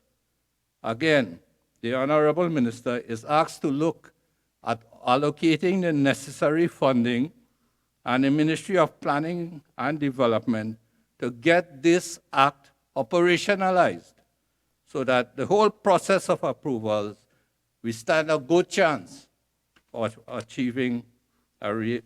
finally achieving an efficient and non-corrupt system. Madam President, I would like to just spend a little time on the issue of climate change. Madam President, I would like to bring attention to the adoption of mitigating measures to combat climate change. I would like to bring attention to the National Climate Change Policy done in 2011.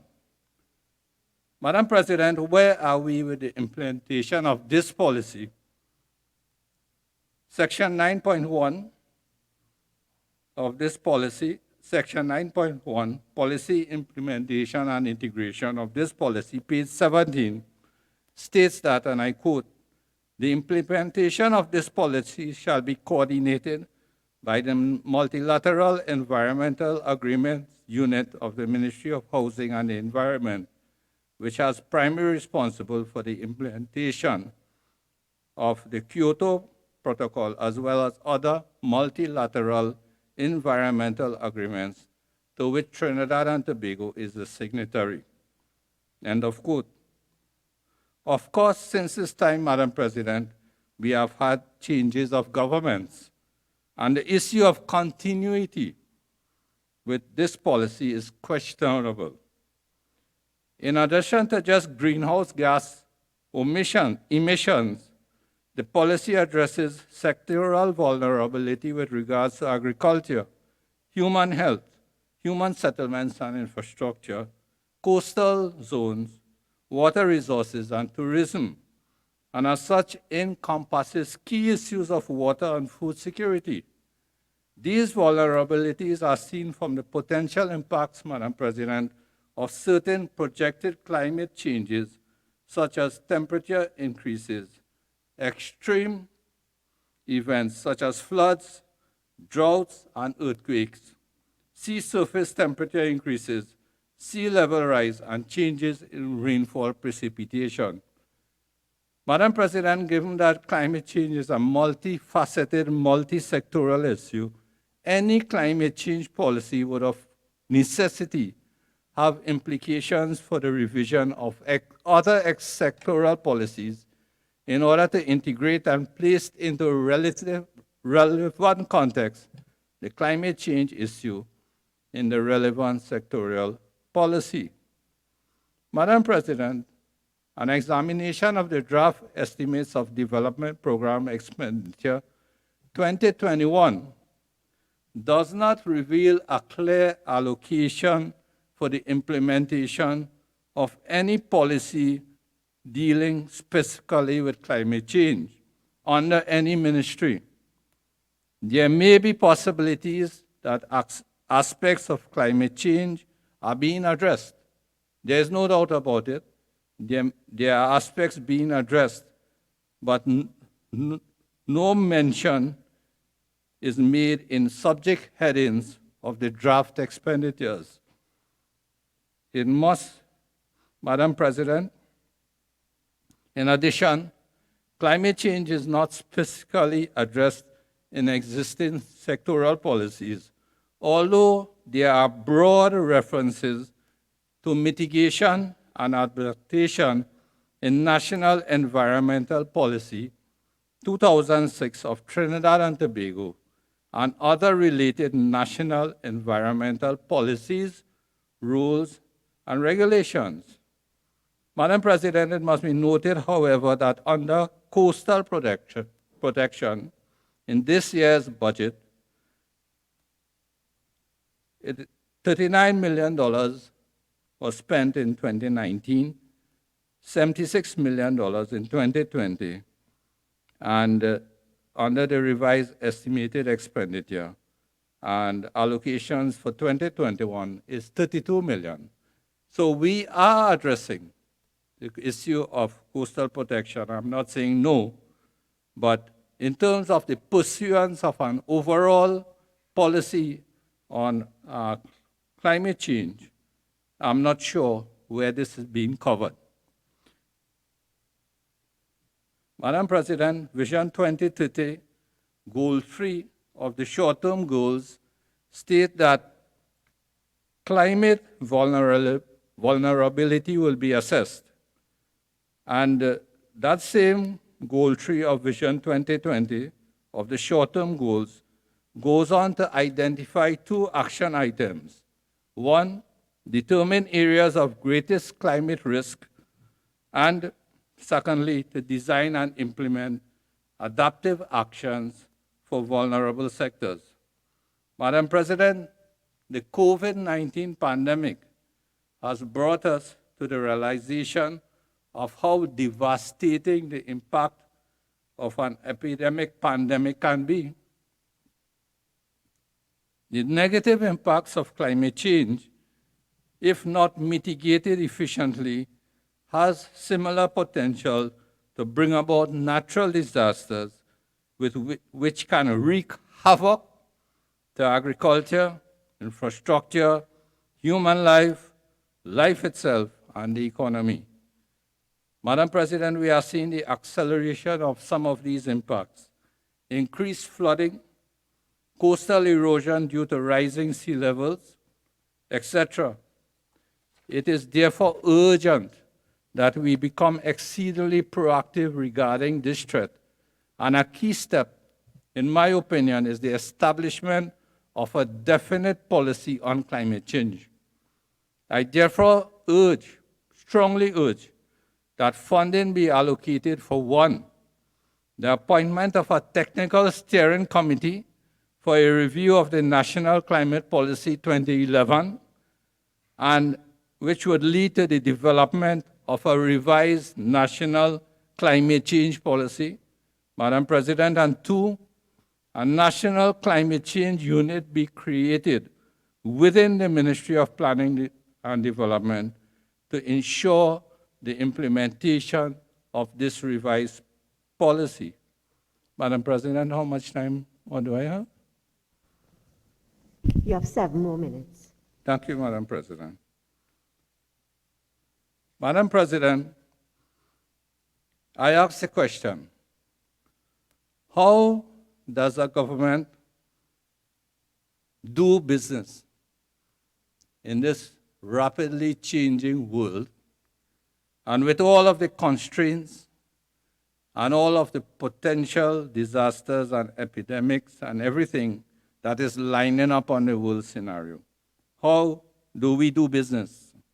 In the context of sustainable development, Madam President, and the challenges of water security, food security, and other aspects of integrated national development, Madam President, the sectoral approach has its limitations.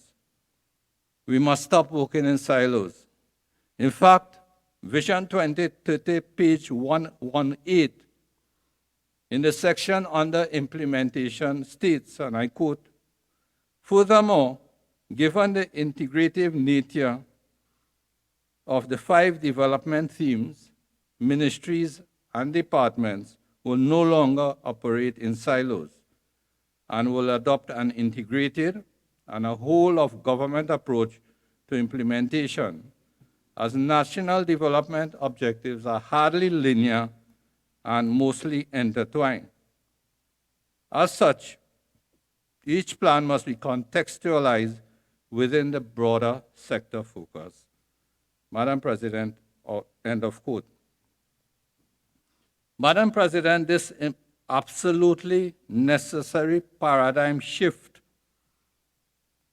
demands political courage and the will to ensure that adequate funding must be made available in a timely manner for the establishment and implementation of the policies and plans aimed at bringing about the necessary legislative and institutional frameworks that will stitch the respective sectoral inputs together to achieve desired objectives and avoid, very importantly, Madam President, avoid duplication of efforts. I remember when the Joint Select Committee on Land and Physical Infrastructure was conducting that inquiry into flood alleviation. What we found out was that flood mapping was being done. And flood mapping was being done by several stakeholders: the Met Office, Ministry of Planning and Development, Drainage Division. They were all doing their own flood mapping, separate from each other, without that intersectoral cooperation. And this duplication of effort that I'm referring to. Madam President, on page 52 of the budget statement by the Honorable Minister of Finance, it is stated that the construction program will be anchored on several key pillars, including, and I quote, "Smart growth would be scored and rewarded by assessing and rating incoming applications for development, as well as by other government agencies and the private sector. The utilization of a smart growth scorecard made up of key performance indicators would measure the adherence of development projects to the desired planning and design principles and ensure that the country transits from the status quo of purely shovel-ready projects towards shovel-worthy projects." Madam President, I like how the Minister of Finance, the Honorable Minister of Finance, have stated it in terms of purely shovel-ready projects and a shift towards shovel-worthy projects. For this statement infers timely and appropriate integrated planning for all projects undertaken by the government of Trinidad and Tobago. As we continue to see billions being spent on mega projects spawned by the water, transport, housing, and other sectors, Madam President, I would like to ask the question, are we giving the necessary priority and funding to advance and complete comprehensive integrated plans and policies and ensure their implementation? Madam President, the gap between pronouncements and actualization has to be narrowed significantly.